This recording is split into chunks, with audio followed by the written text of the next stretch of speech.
Welcome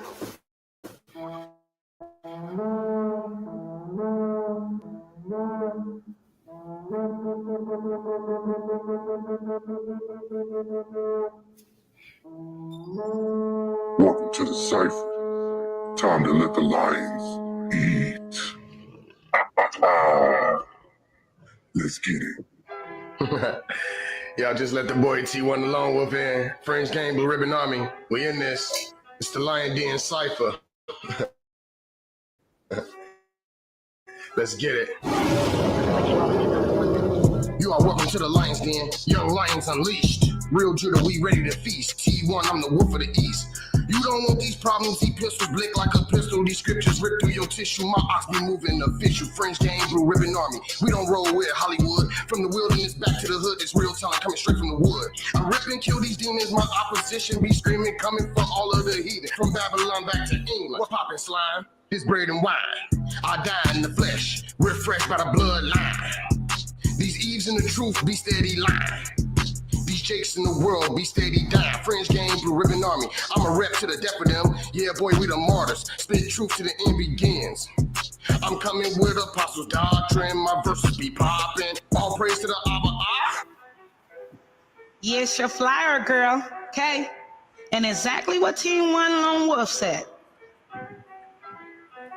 Looks like you lost another one. Welcome to the LIONSDEN. Grab your paper, pencil, pen. Listen to the scholars, get it in. Precept upon precepts without any ad hominems. Coming from the moderator in the den. Play the best, better wins. Now the bad chat is mad. Newbies acting baddest, saddest. They never kick your status. Regurgitating information that they read from their master. Back and forth arguing, going off a topic like an outer space rocket. Do me a favor, never catching vapors when they judging you later. Win or lose, that's the grand rules. Arguing with a fool, only make that two. I'm getting him out of selling, man. He acting like he's selling. The document he telling, be coming overzealous. Said I'm dealing with the fellas.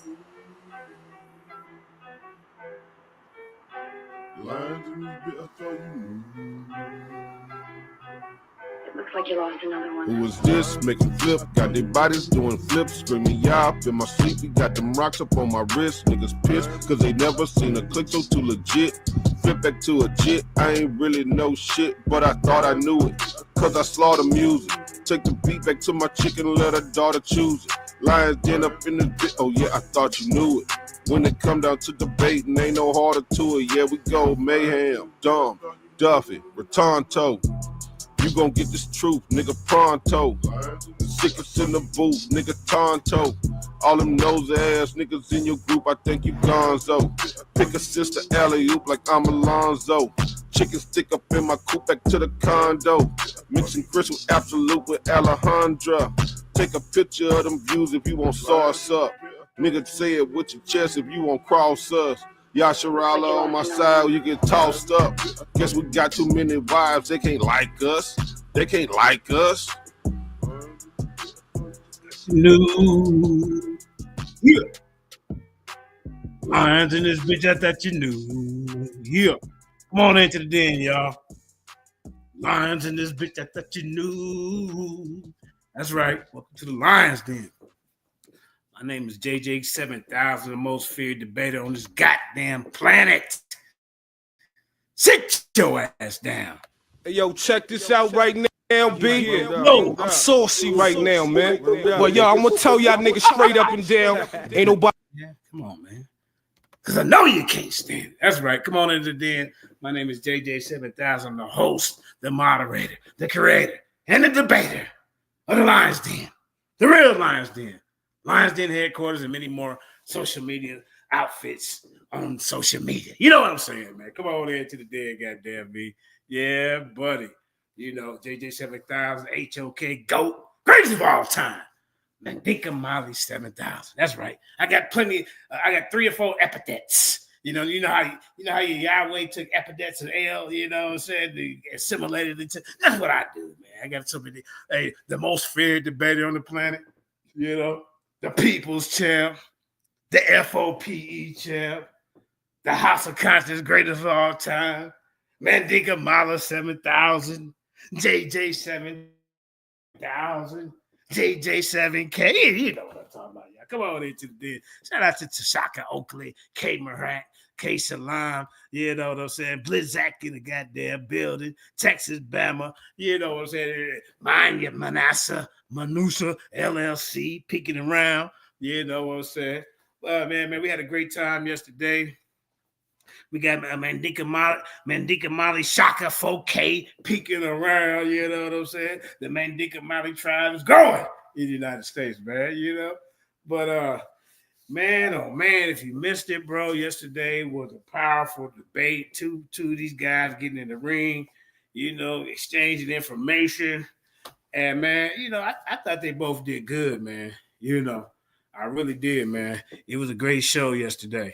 So we're going to just go and, you know, look back on it and, you know, reminisce of you know, of the whole debate. You know, some people say Silky Shoker won. Some people say Cedric Ortega won. But at the end of the day, when the polls came out, you know, Cedric pulled it off, man. Congratulations to the new LIONSDEN Debate League champion. You know, Universal Debate League, LIONSDEN Debate League. It's all the same. It's all the one. God damn it. You know how we do, god damn it. Come on into the den, man. Come on into the goddamn den. You know, I had to put on one of my Sunday's best yesterday. This is my Saturday's best. You know what I'm saying? You know what I'm saying. Shout out to my baby. Let me see. Shout out. Hey, 7 diamonds for 7,000. Y'all see that? Hey, bling bling. Let me get a little close up on it, boy. Yeah, ain't playing with y'all. Kiss the ring. God damn it. I beat Polite. I beat Tazariak. I beat Black Jesus and the likes of the Nepals and Pastor Bennett's and beat up Sarnetta in his hot seat situation. You know what I'm saying? Hey, Katazar running, Divine Prospect signed up for debate. He ran for the goddamn hills. You know what I'm saying? Hey, Yasha Ben Israel, hey, I love you. You ran for the hills too. I mean, plenty more ran when they got the lights and they felt like they had to get in the ring with the people's goddamn champ. You know what I'm saying? Hey, that's what I do. I have them scrambling and scraping. You know what I'm saying? But come on in, man. Enough about me, man. Shit. Hey, man. Come on in, man. Enough about me. Yeah, I beat them all. You know what I'm saying? I beat Pastor Bennett. You ain't seen him in years. Now he trying to pop back up and run his little pork chop eating lip. That's what he did the other day. I said, man, go somewhere and sit down, man. But anyway, let's get to this, man. Let's get to this debate, man. Shout out to all the Mandinka Mollies in the building. You know, hey, shout out to my war chief. Mandinka Molly Zaquan. Oh, wait a minute. Who is this peeking in here, man? Shit. Is that the champ? Is that the goddamn champ? There go the champ. The champ is here, goddamn it. Hey, the champ is here, man. Go on, tell everybody what it is, man. Peace, family. What it do? Cedric Ortega, pseudo killer in the building. Reigning and defending champion of the light. Hey, they're gonna have some problem. They're gonna have some problem with you, man. Yeah, that was fun debate, JJ. I gotta say, you host the show. It was beautifully done. The promotion, everything. I like how you hyped it up during the debate. It was really fun. I enjoyed doing the debate. Shout out to Silky D for having more brain than brain to accepting a debate like that. I told y'all I was gonna slap them around now. Y'all don't know what you got yourself into.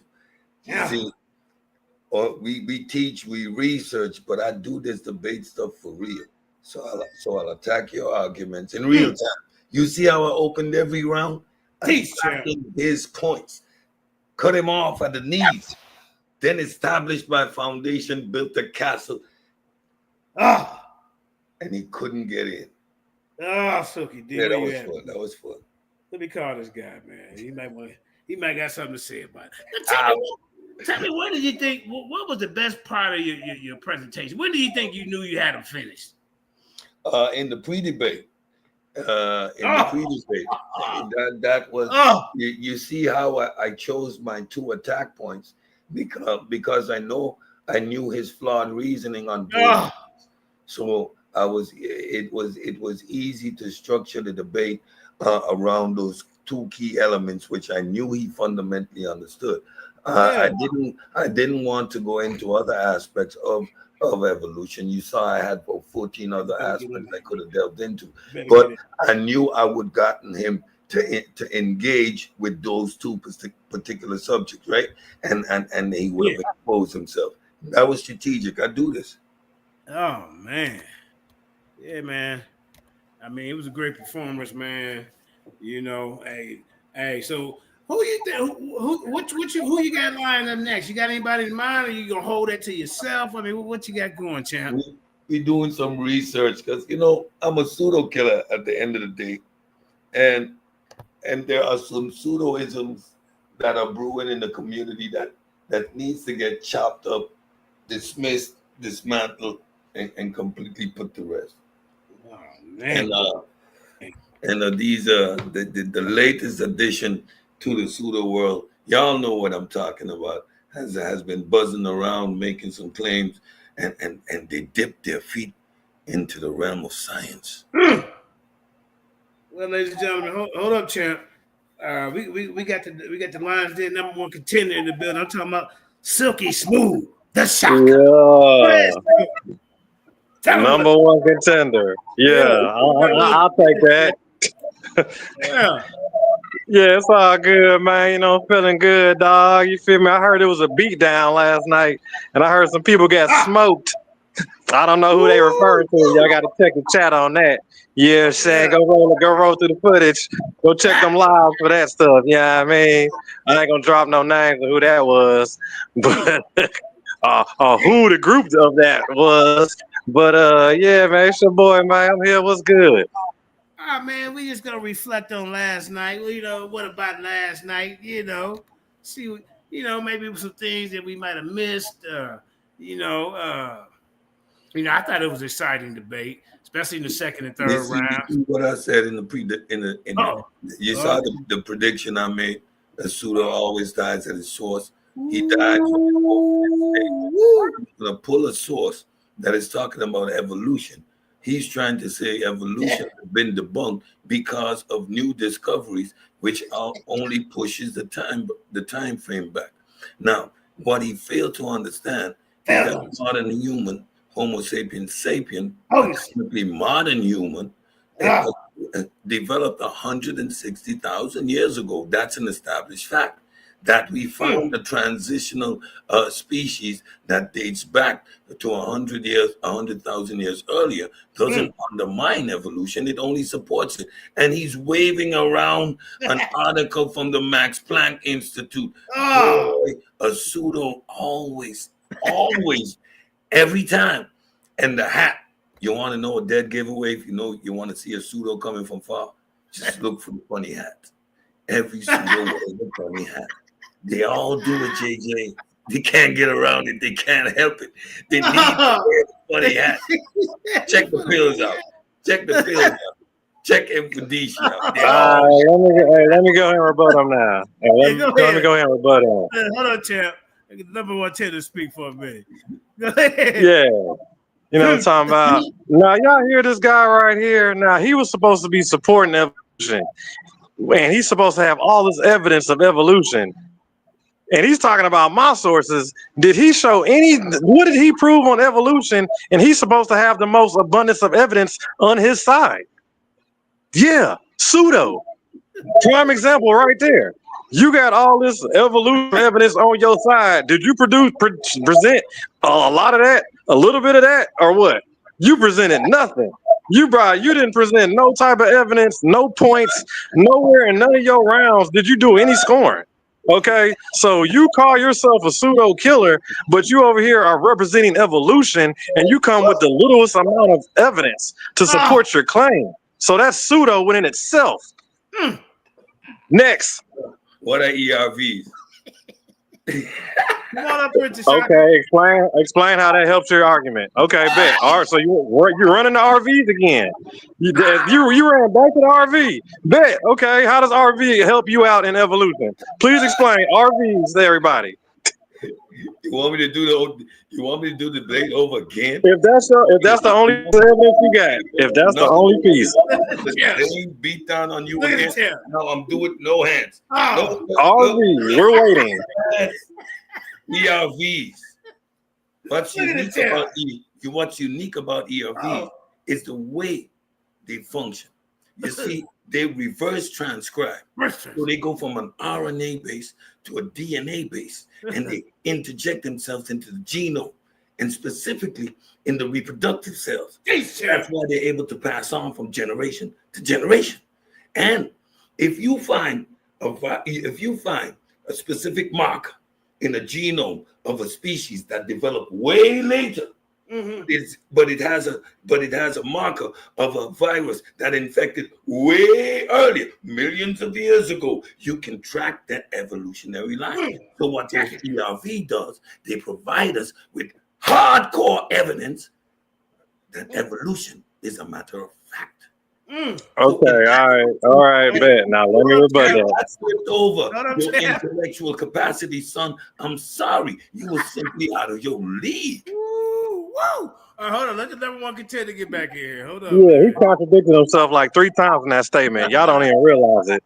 Okay, so his first contradiction is he's talking about information in cellular memory from way back.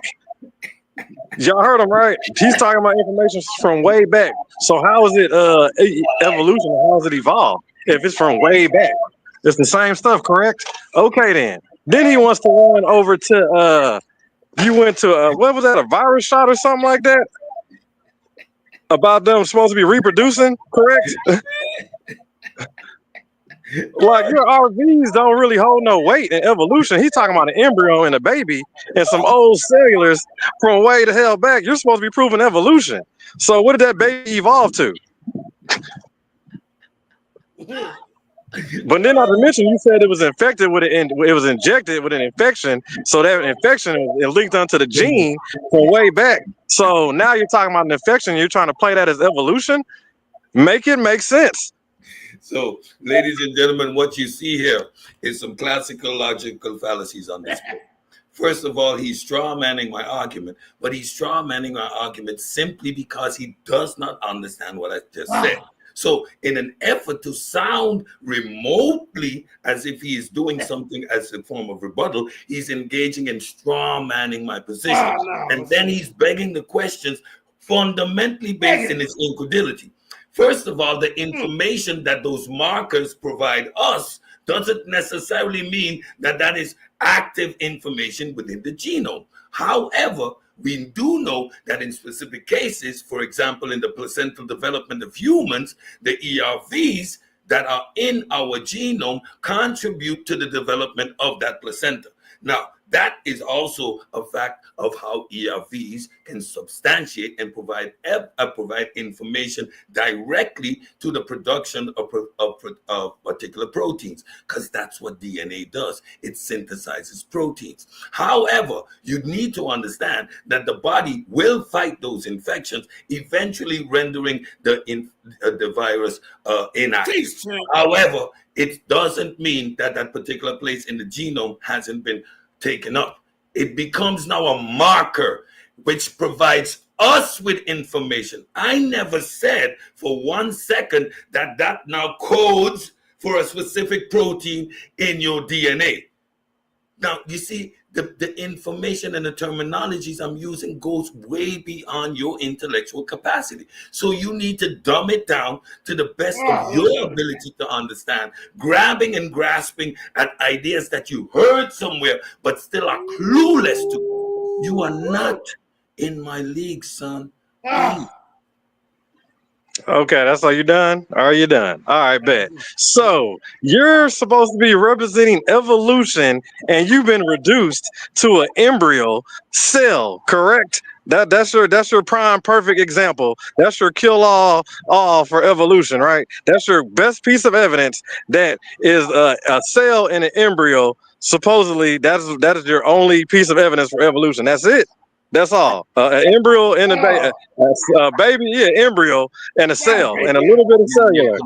That's your best piece of evidence. You're confusing yourself at this point. I'm just asking if that's the best piece of evidence you got for evolution. If that's all you got for evolution, I feel sorry for you. You don't have terminologies. Make it make sense. Intellect. You know what it is? It's sad that terminology invade your intellect. You're on the side of evolution, Cedric. So you should have buku amount of evidence. Be quiet. Please. Yeah, I'm listening. Your inferior intellect is betraying you at this moment. So shut the hell up and just listen. And listen to be able to understand. Take your thesaurus. They be running from them apes, boy. That you do not understand, look it up. But do not sound ignorant on this platform. You're talking to the champ now. You need to level up, or I'm going to dismiss you. Do you got something more than a cell? Do you have something more than an embryo?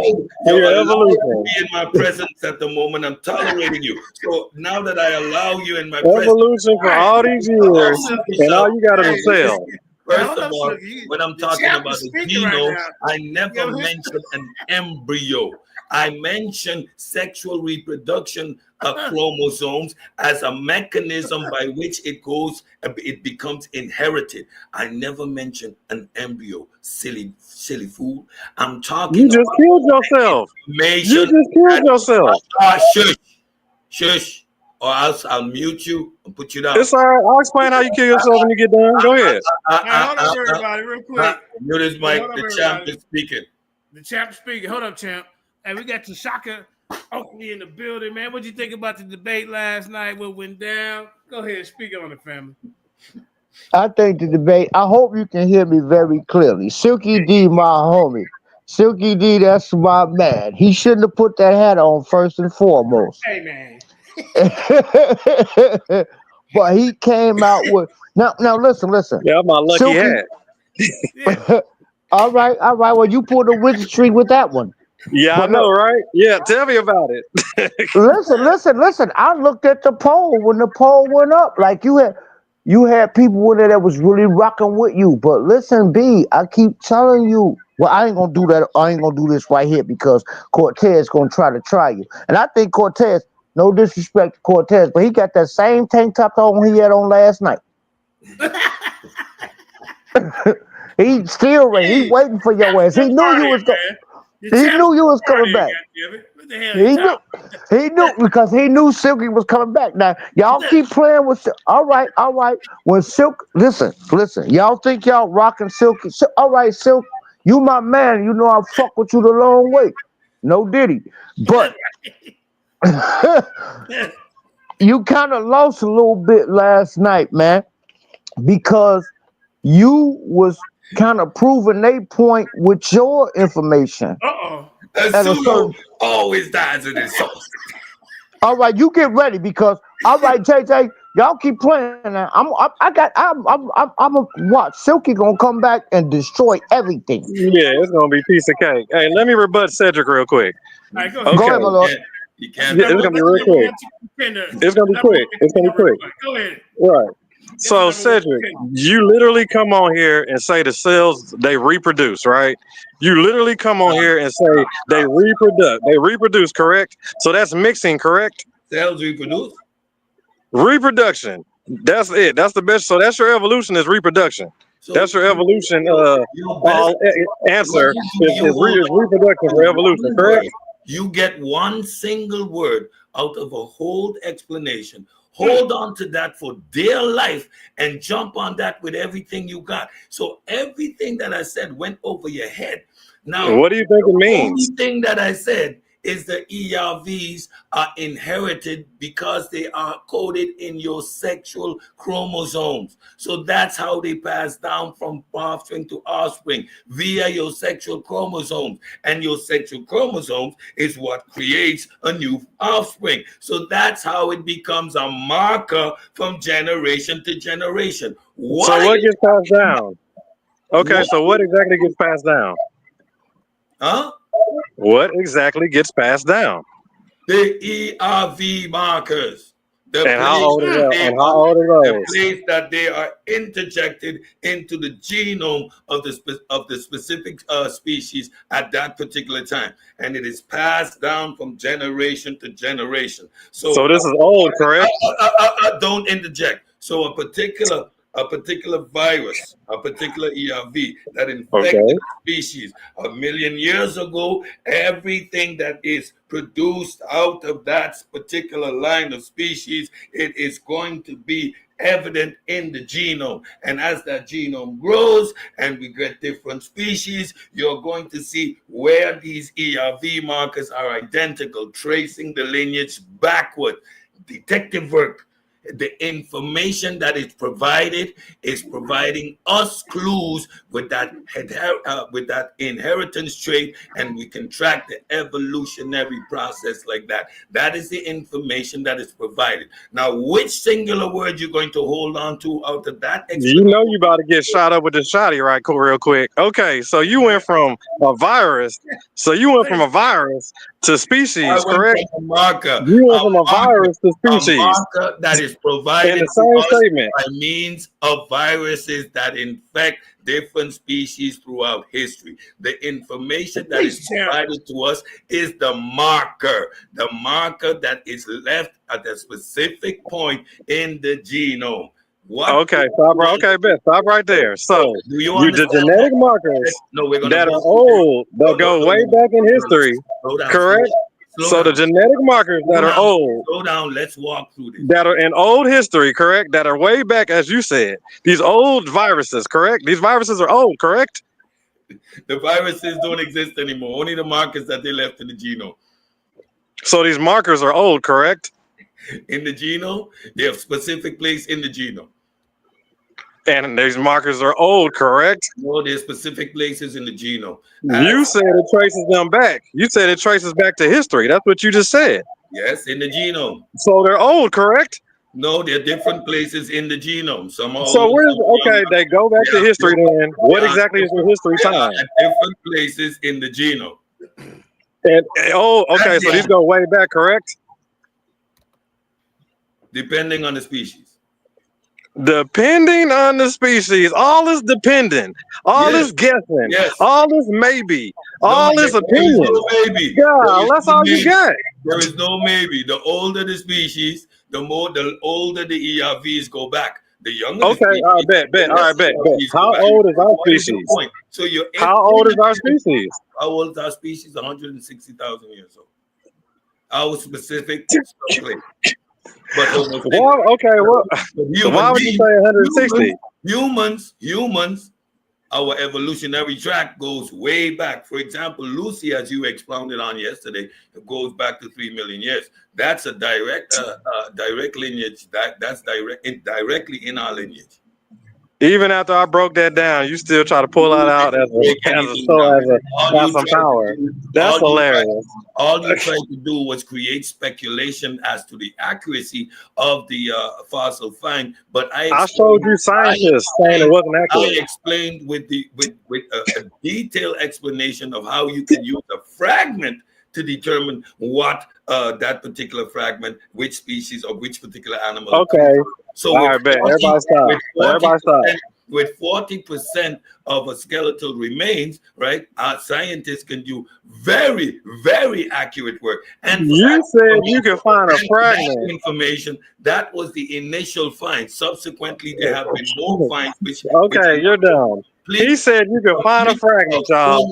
So you telling me you can take a fragment of a human? You mean telling me you can take one piece of fragment and that little tiny piece of fragment is supposed to tell you how the whole size of this skeleton, correct?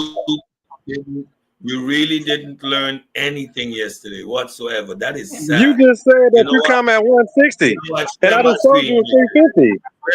JJ, share my screen. This is really sad. Yeah, because you're representing evolution and you got no evidence, but a virus. That's old. At this point, the fact that you talk about things and from your incredulity, you have no idea. You're choking on your own BS. That's not my fault. So the machine is fair. Let me go back over this again. He can talk on his own words all day. Anthropologists see now the difference between anthropologists and paleontologists. Hold on, Cedric. Instead of showing that, do you want me to just go ahead and get to the footage? We got the debate. Y'all want to let's rewatch the debate, and then after each round, you both can kind of go into you know, what you brought out, what he didn't bring out, what, you know, we Yeah. do that. Let's check it out, man. For the people, because some of the people don't get to see it, man. Hold up. Let's get to the meat and potatoes, man. Shit. Hold up. Hey, man, y'all hit that like, share, and subscribe, man. We got the #1 contender, Silky, Smoove, the Shoker, going against the new Lions Den Debate League champion. I'm talking about Cedric Ortega, a.k.a. Soldier, Canine, pseudo killers on deck. Pseudo killers always die by their own goddamn source. The champion's here, man. Y'all better fall back. You know what I'm saying? It's going down in the den, man. Come on with it. Let me see. Oh, this is too easy. Damn, man. Oh, don't do them like that. Shit. All right, here we go. Let's get to it. Y'all see that? Let me see. All right. Let's go. The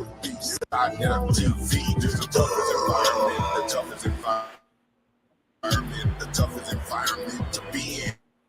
And be in. The toughest environment. The toughest environment. The toughest environment to be in. Be in. The toughest environment. The toughest environment. The toughest environment to be in. Be in. Be in. Be in. The toughest environment. The toughest environment. The toughest environment to be in. Be in. Toughest environment. The toughest environment. The toughest environment to be in. Be in. Keep that up your lip before you get flipped.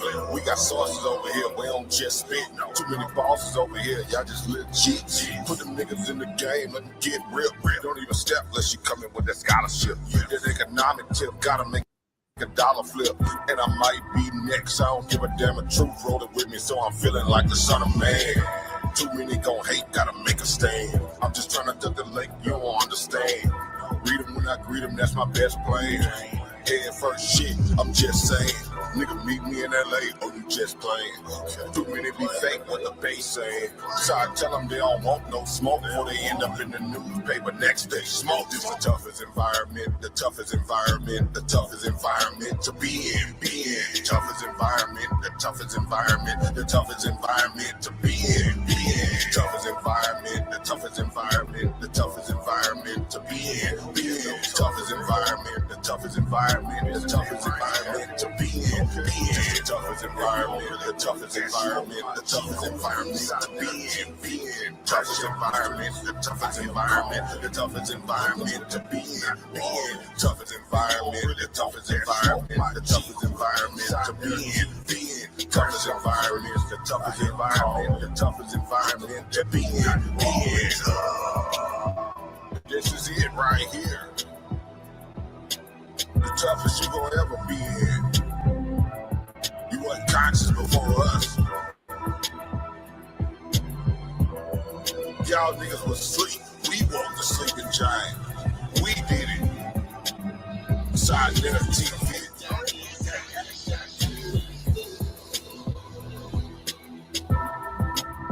So stay your ass in your little box where you feel safe.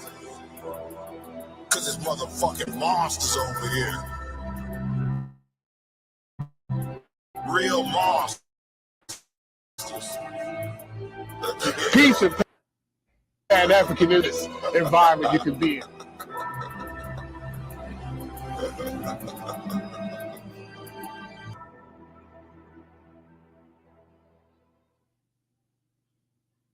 Yeah. Peace and black power, everybody. Peace and black power. Y'all already know what it is.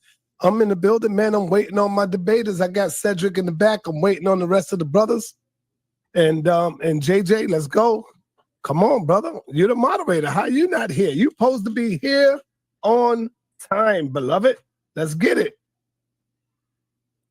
Mr. Mandinka, where you at?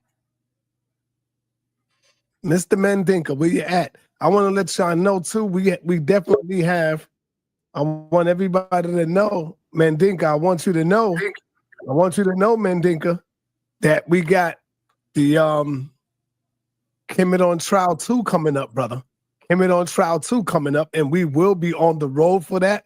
It will be all new people, heavy hitters, top scholars. We'll give y'all more information, and that will be on the road. We'll let y'all know. That's going to be on the road. Okay, now, Mandinka Mali. Here we go. Of course, did you send your little brother the link? Somehow it's blocked on my thing. I've tried. When I went to it, it's blocked. What's blocked? I tried number or nothing. You don't have his number or nothing. Yeah, I got his number. Well, come on. Tell him to come to the House of Consciousness, the HOK. He'll see the link right at the top. I thought it was at the Debate Coliseum, so we're at the House of Consciousness. I've been sending people. No. He's gonna see he's gonna see the link right at the top. So the link is in here. Okay. All right, just warm the crowd up, and I get him over here. Yeah.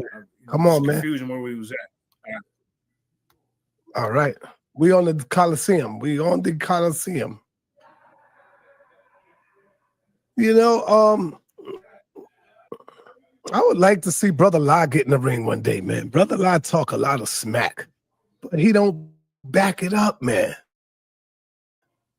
I know that brother could back it up. He's a smart gentleman. He is a smart. I don't think nobody could mess with him when it comes to Islam. I'm gonna say that.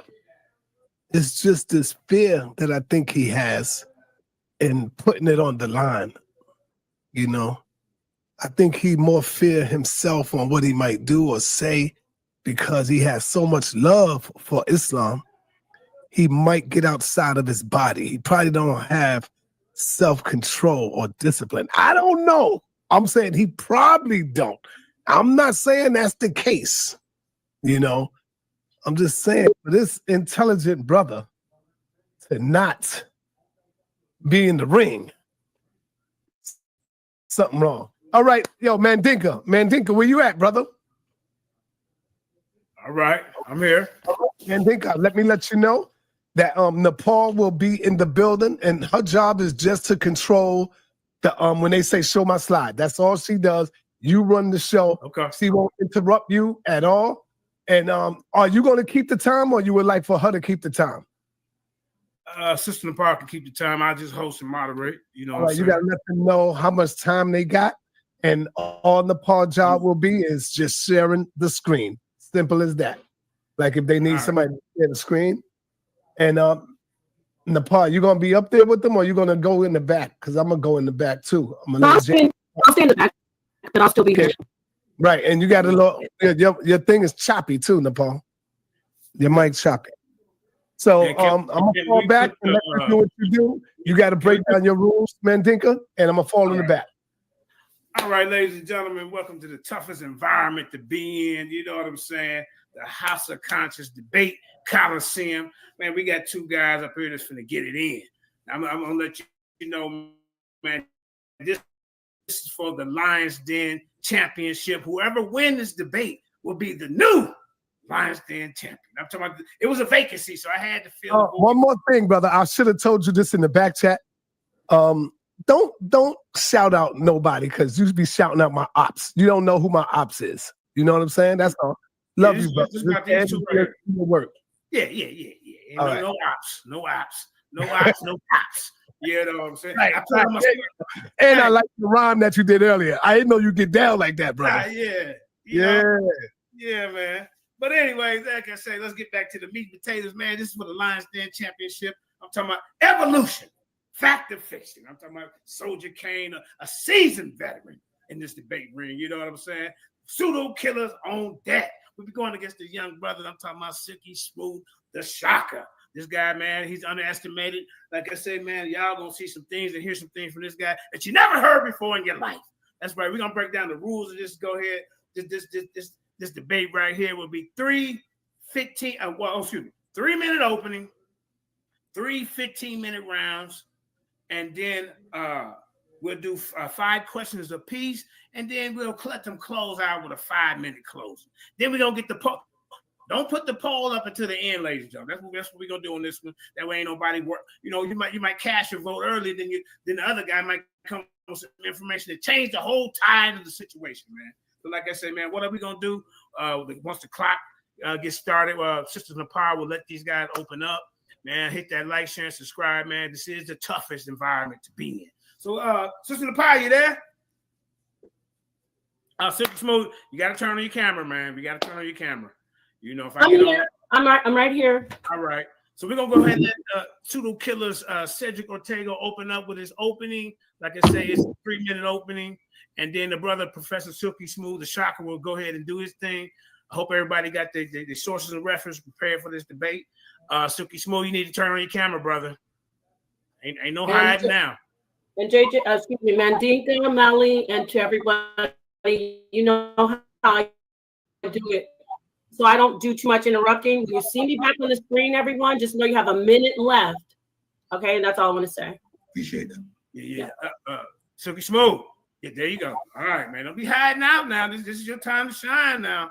All right. So go ahead, set it. Let her know when you want to start, and she'll start your 3-minute clock. Go ahead and start the clock. All right.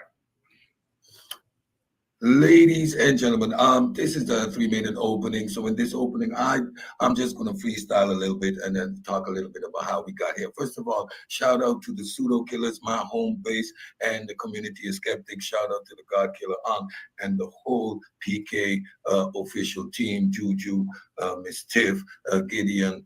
Shout out to my boy Chill.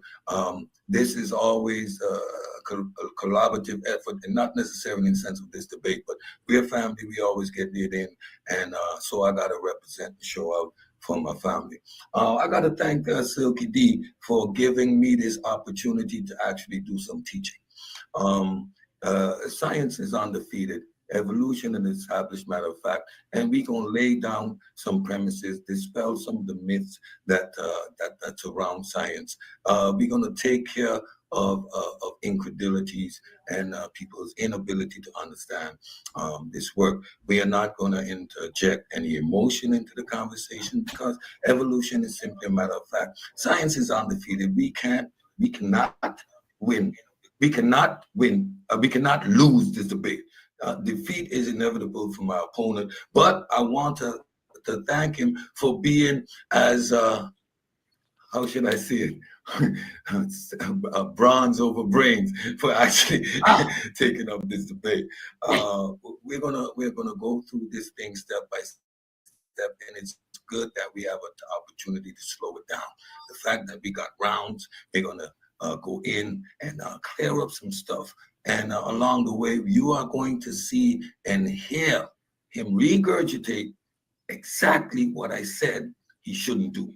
All the mistakes are going to be on display. And most of them, I am going to head him off before he can even interject them, because these arguments aren't new. It is just an opportunity to address them head on. With that, I'll use the floor for my opening statements. Once again, thanks Arnetta, Sister Nabad, the House of Consciousness, and the Coliseum, the toughest environment to be in, and y'all gonna witness a beatdown. All right, Pseudo Killers on deck, ladies and gentlemen, man. We getting ready to rumble in the Coliseum, ladies and gentlemen, man. Hey, I got my notepad and my pen, man. Hopefully y'all will take notes on this. But, hey, don't vote just because it's a fan favorite. Vote for the information. Now we got, ladies and gentlemen, we got Silk the Shoker, Silky Smoove the Shoker in the building. He got on his warlock hat. He ain't playing around, man. This guy's very talented rapper. I seen him do his thing. So we're gonna go ahead and let him introduce himself and then tell it, do your opening statements, man. Go ahead, Aki. You got the flow. You want me to buy those for me? So what I'll be doing is I'll be basically showing y'all the difference between, my opponent clearly doesn't understand that there's real science and there's fake science, okay? And a lot of people will sacrifice their credentials and integrity of scholarship and science just to be right or just to have some fame. So we're gonna go ahead and break all that down, and we're gonna figure out what's right science and what is wrong science. I'm going to show who stands on the wrong side of science, and I'm going to expose the right side of science. Okay, so that's what I'm gonna be breaking down tonight, and you're gonna see my opponent be on the wrong side of science. Okay, he is definitely gonna be on the wrong side. So I'm gonna hit him with so many points, proving him being on the wrong side of science. Okay, so yeah, man, it's gonna be a walk in the park to me, dog. It's gonna be a piece of cake. I don't really feel any type of nothing. This stuff is easy to me. But yeah, man, I'm gonna paint a pretty picture. I'm about to do a Picasso. Okay, I'm about to do the high score. You feel me? I'm about to set that record also. So you know what I'm saying? That's what I'm on, man. Let's go. Let's get this. All right, man. Actually, I want the Silky Smoove building. Hey, Silky Shark, can you kind of move away from that light over there? Some of the people in the audience saying you kind of, the light is kind of blinding you and taking away from your essence. They want to see the whites of your eyes when you're here telling your proofs and your truths. You know what I'm saying? Hey, shout out to Gemini the Goddess, Creole One, Lone Wolf in the building, Armand Ron McCarthy. Get ready for a barn burner. These dudes been talking a lot of stuff for this build up for this debate. So enough of the talk. Enough of the talk, ladies and gentlemen. It's time to get it in. So, Napash, let these brothers know. I think Cedric is going to go first for his first 15 minutes, and we finna get it in. Yes, sir. Thank you very much. So, all right, hold up for 1 second. Wait a minute. Did you guys want to say anything real quick? Hey, shout out to Mandika Mali Mika 5,000 in the building. I see you. Shout out to my queen. My queen, Miss Jenny. Yeah, man, my queen peeking around. I love you, girl. I love you. Yeah, I love you. All right. So, did y'all want to say anything real quick? If you want, pause at any point in time during my presentation and ask me to elucidate or anything. Go right ahead. I'll do the same with Silky D's presentation. I'll stop, ask questions, interject. And ask the Silky Smoove the Shoker, man. Silky Smoove the Shoker brings shots. Triple S in the Triple S. Oh, here's that Triple S. Yeah, man. All right, let's go. You see, I got on my Sunday's best. You know what I'm saying? Hey, Mandika looking smooth in the shirt. But anyway, man, let's keep it moving. So whenever you say you're ready and I remove myself from the screen, let's go ahead and get this brother. There you go. All right. So let me know when you're ready. I remove myself from the screen. We see me reappear. You have 1 minute left. You have a 15-minute round whenever you say. Ready? You're muted, Cedric. I'll mute you. Yeah, I'll mute your mic, family. I'm ready. You can start by sharing my screen. I'm old school style debater, so we right. Sister Napar, can you blow it up for the audience, please and thank you? I think we can get it bigger. There we go. All right. Okay, my opening statements. Evolution, fact or fiction. Ladies and gentlemen, distinguished judges and esteemed audience. Today, we are here to address an essential question. Is evolution fact or fiction? My position is clear. Evolution is a fact, substantiated by the wealth of evidence from multiple scientific disciplines. I will demonstrate through two key points, the fossil record and genetic evidence provided by endogenous retroviruses, ERV. Before diving into the evidence, let me highlight a critical issue with my opponent's position. It is rooted not in evidence or rigorous understanding of science, but in incredulity, the inability to accept what is unfamiliar or misunderstood. My opponent dismisses evolution as just a theory, yet the phrase misrepresents the scientific meaning of the term. In science, a theory is not mere speculation. It is a well-supported explanation based on evidence, like the theory of gravity or germ theory. Further, their dismissal of the fossil record and claims about fossil identification betray a lack of understanding of how science operates. Science is a methodological process that scrutinizes evidence, tests hypotheses, and self-corrects when new discoveries arise. To reject the cumulative knowledge of biology, paleontology, and genetics without credible evidence or understanding is to ignore the foundational process. Before I talk about what I am going to talk about, let me do this and tell you what I'm not going to talk about. Which right is here, pause, JJ, pause. Support for evolution. So beyond fossil and ERV, So I want everyone to look at the preponderance of discipline and different areas of science in which evolution is well established as a matter of fact. So I only selected 2 for the debate format to highlight. However, these are all the disciplines I could have gotten into. It would have made the debate way too cumbersome, provided way too much information. And Silky D in our pre-debate spoke specifically about the fossil record and made slying comments about ERVs, indicating he had no idea what I was talking about. So that's why I chose those 2. But look at the amount of different areas of study, disciplines, and genres that supports and establishes evolution as both a matter of fact and a scientific theory. All right. Scientific. You want me to start it back up, champ? Uh-oh. Hello? You said you wanted to stop and critique, right?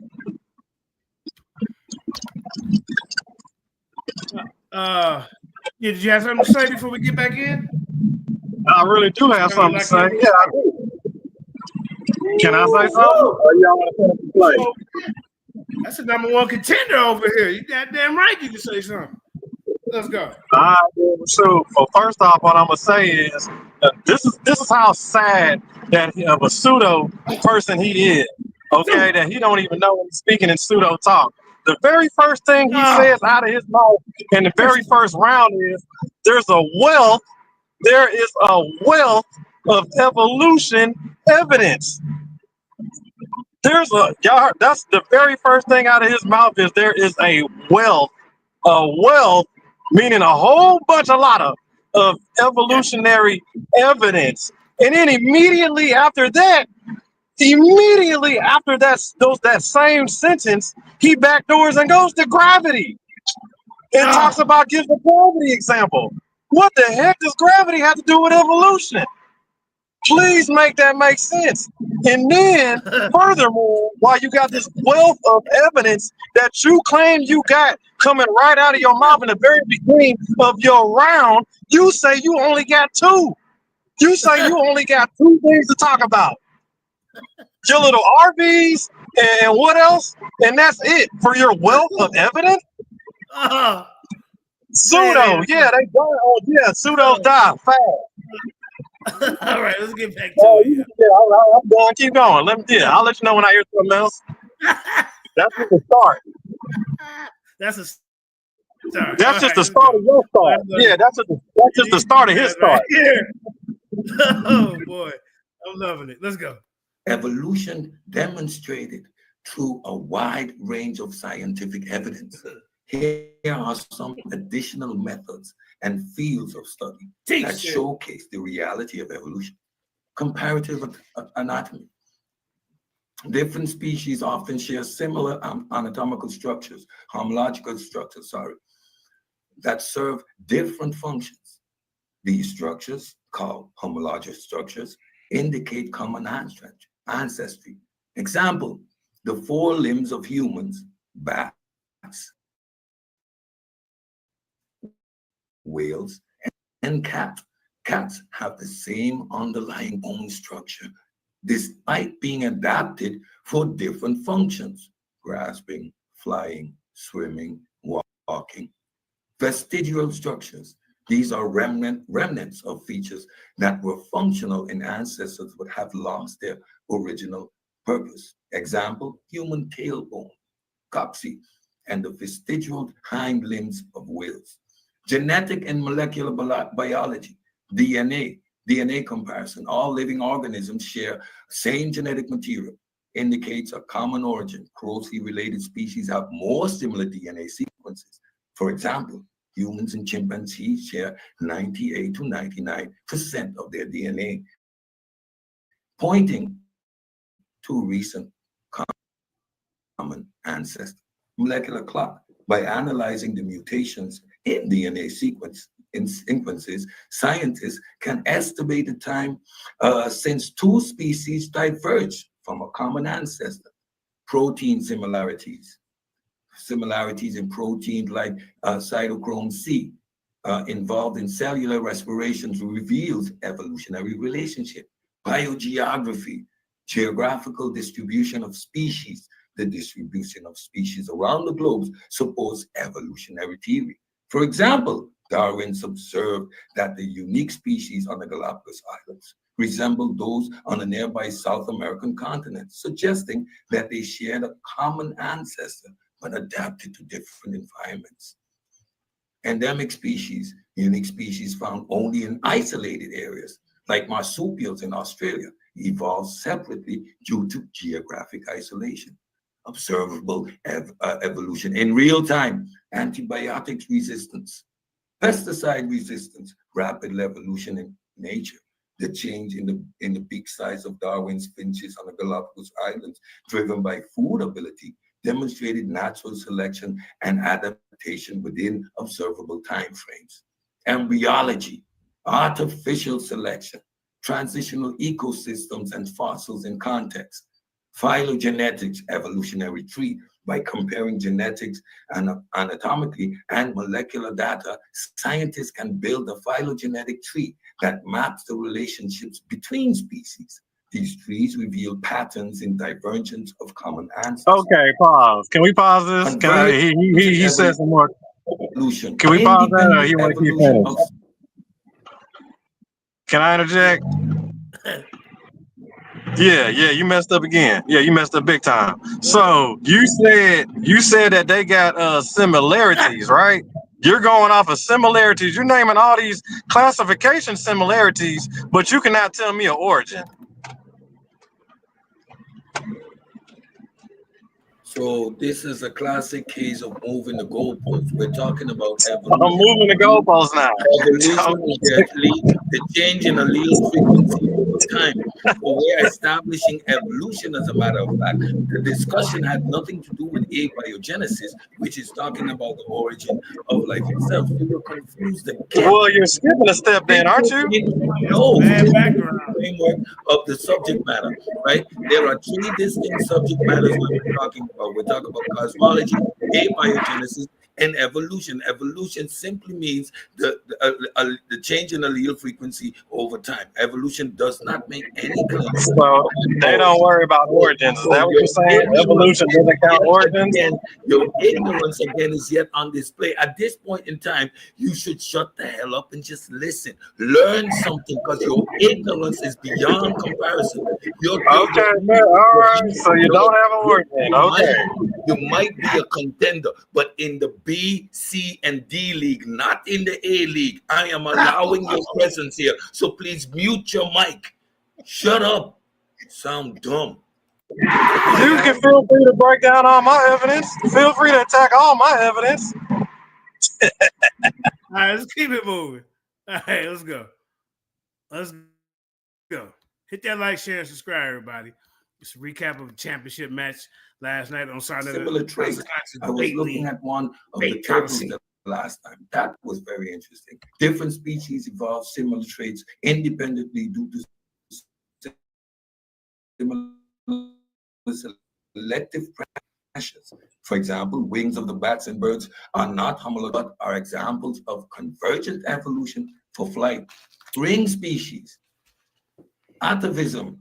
Conclusion, the evidence for evolution goes far beyond fossils and ERVs, encompassing fields as diverse as genetics, biogeography, embryology, and even observable real-time changes in living organisms. These lines of evidence all point to the same conclusion. Evolution is not just a theory in the colloquial sense. It is a well-supported, unifying fact of modern science. Each piece of evidence strengthens and collaborates the others, painting a comprehensive picture of life's evolutionary journey. So now, let's go back here.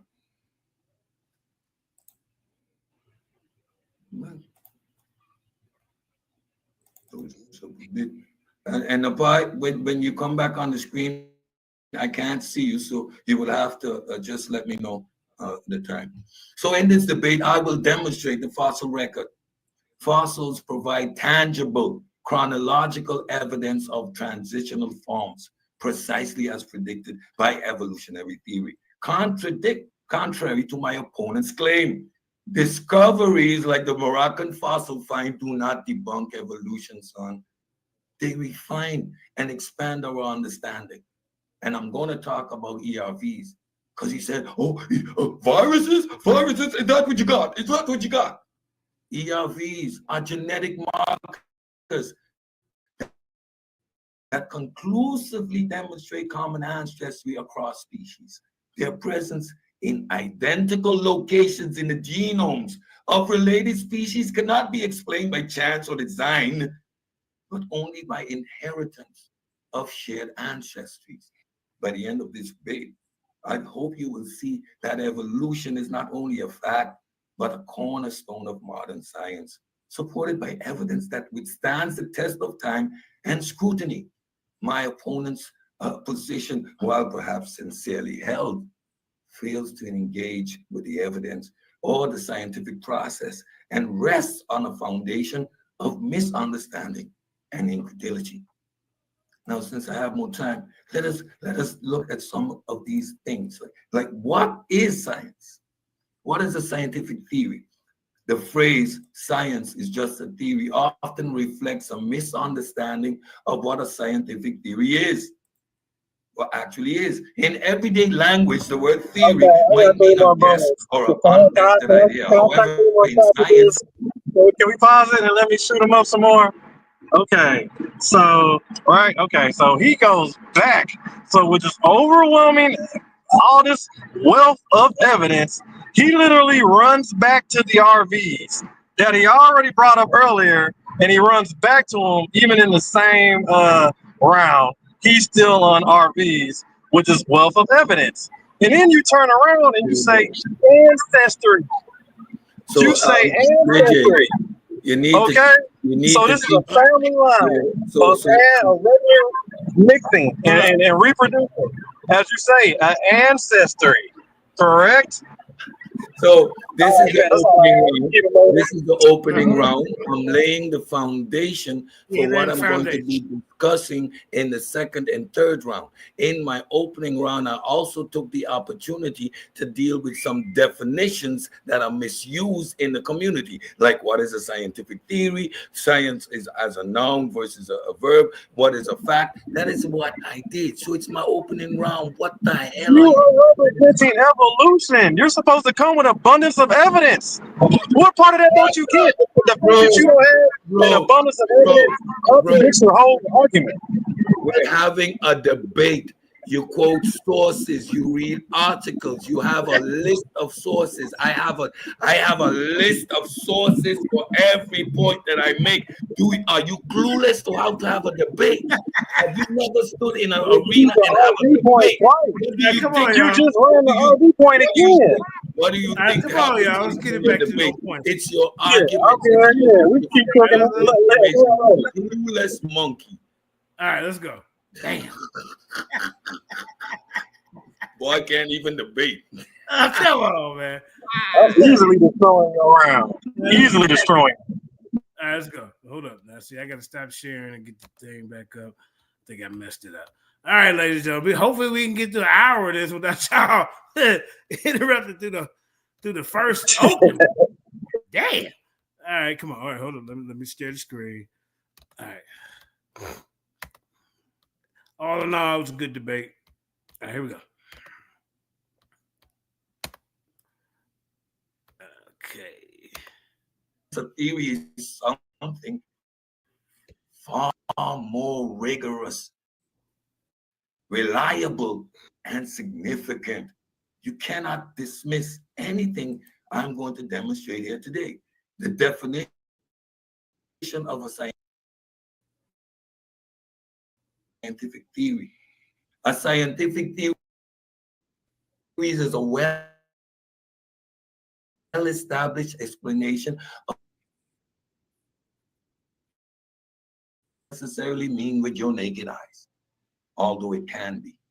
We know, for example, during our last pandemic, we had variants of the virus at the time, knowing that in that short span of time, the virus changed, transformed, mutated, evolved to become even strong enough to not offer the initial level of protection that the vaccine was offering, which was above and beyond what it was designed and supposed to do. But that's a side note. It is not mere a guess or a hypothesis. Instead, it is the highest level of understanding science can achieve. Examples include the theory of evolution. So now the debate is over right here, folks. Explains the diversity of life through mechanisms like natural selection and common ancestry. The theory of gravity, we're all sitting somewhere, so we know. It describes how objects are attracted to each other due to mass. The germ theory of disease. Now, after my brief explanation about viruses, I need not say explains that microorganisms are the cause of many diseases. Key factors of a scientific evidence. Is he really talking about gravity again? Did he go back to gravity? And he's supposed to be proving evolution, and he's talking about gravity? What are y'all? Are you serious? Make it make sense. So this is the evidence for evolution. Right here, I'm explaining what a scientific theory is, and there are different models. So that's for example, I evolution. talked about germ theory as well. These are all scientific theories. You are slow. I am in my position of defining what a scientific theory is. So what are you talking about? With gravity. All right, come on, y'all. With gravity, Let's get through it. How about? All right, man. Yeah, all right. I'm just trying to talk enough. Yeah, come on. We had about five. Write down what. All right, come on. Let's keep going. All right, come on. Foundations of extensive evidence gathered through experimentation, observation, and what is critical peer review. Example, the theory of evolution is supported by fossil records, which we're going to expound on tonight, genetic data, biogeography, and comparative anatomy, just to name a few. The predictive power. A good theory makes predictions about what we should observe if the theory is correct. These predictions can be tested and verified. Everything I'm putting up here tonight has been tested and verified. Darwin's theory of evolution predicted the existence of transitional fossils like tectonic and archaeopteryx. Archaeopteryx. I was trying to learn that word. Doesn't flow off the tongue. Long before they were discovered. Falsifiability. A scientific theory must be testable and capable of being proven wrong if new evidence contradicts it. Example, if a fossil of a modern human, wink, wink, were found in rock layers dating to the time of dinosaurs, it would simply challenge the theory of evolution. Explanatory scope. The theory must explain a wide range of phenomena and tie together many observations and facts. Evolution explains the fossil record, genetic similarities, and anatomical structures by means of the host genes, now also embryology and more. It is self-correcting. Science corrects science. Scientific theories are dynamic and evolve as new evidence is discovered. The circular activity of science. It is a process that is continuously going in the circular motion. They are redefined or they are refined, not abandoned when new data emerges. Example, the theory of evolution has expanded with the discovery of genetics and molecular biology, providing even stronger evidence for common ancestry. So why just a theory is misleading? To call evolution just a theory is akin to saying gravity or germ theory is just a theory. It diminishes the robust foundation of evidence and the rigorous process that a scientific theory undergoes. Evolution has been observed directly in real time. Antibiotic resistance in bacteria, changes in the finch's beak size on the Galapagos Island. It explains and unites phenomena across biology, geology, genetics, and paleontology. A scientific theory represents the best explanation science has to offer, far from being a guess or a hypothesis. So when someone dismisses evolution as just a theory, they misunderstand the meaning of a scientific theory. Their incredulity is again on display. Theories are not wild guesses. They are rigorous frameworks backed by evidence, tested by experimentation, and accepted because they consistently explain the natural world. To disregard a theory like evolution is to reject the scientific process and the evidence that supports it. Uh-oh. Now, science is, as a noun, an organized body of knowledge. When science, when referred to as a noun, represents the vast organized body of knowledge. So don't let him confuse you and flim-flam with the word as a noun, the body of knowledge, versus the process. And you're going to see that he is confused about both.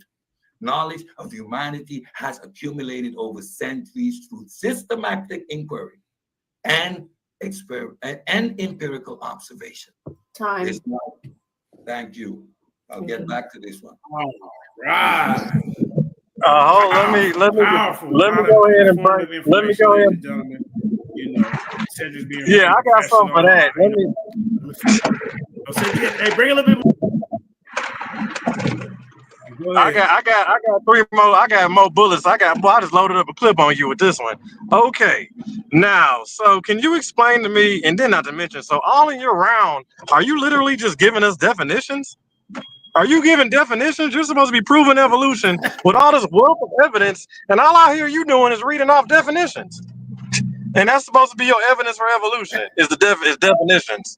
A bunch of definitions of evolution study, none of the study material, but you read definitions of evolution, and that's supposed to be your evidence of evolution because you read the definition of evolution. Am I hearing this correctly? Is that literally like 60% of your first round? Is you going off of definitions? But you know what? Since you like definitions so much, can you give me the definition of a contradiction? What exactly is what entitles to be contradicted? What exactly is a contradiction? What makes things get contradicted? Could you explain that one to me?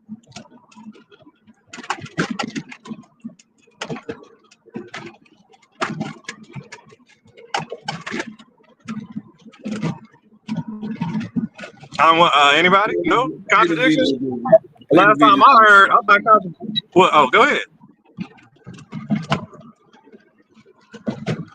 So when science gets science that contradicts the other science, what is the science that got contradicted? Or what is the definition of contradiction? You used it, so what's up?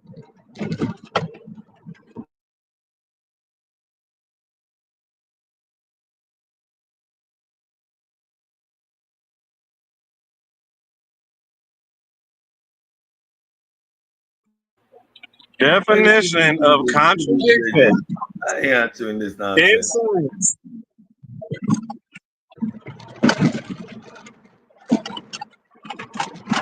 Since you're so good on definitions, you was doing so well on definitions for your proof of evidence for evolution, which is you just reading the Webster Dictionary, and that proves evolution.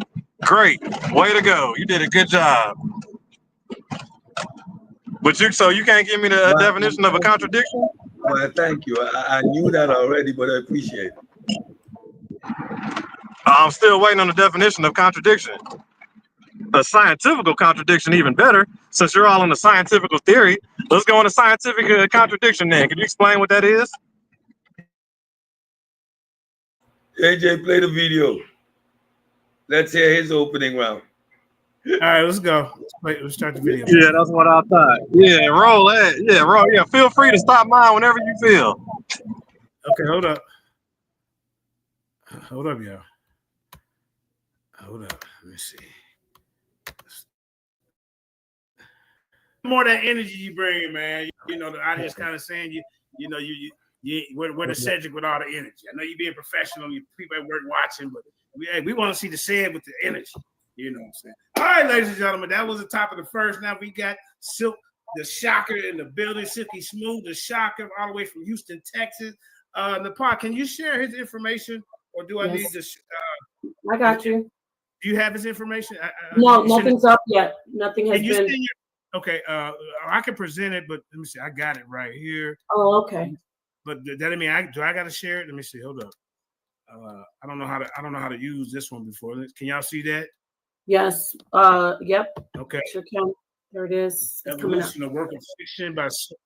Okay. Now, how do I turn this? Okay. All right. Hold up. That's what. Yeah. Okay. Yeah. He's just gonna have to ask you what change slide when he wants you to change. Yeah. Real easy. Okay. I see what it turned. Okay. All right. Let me know when you're ready, and then you can get it in, sir.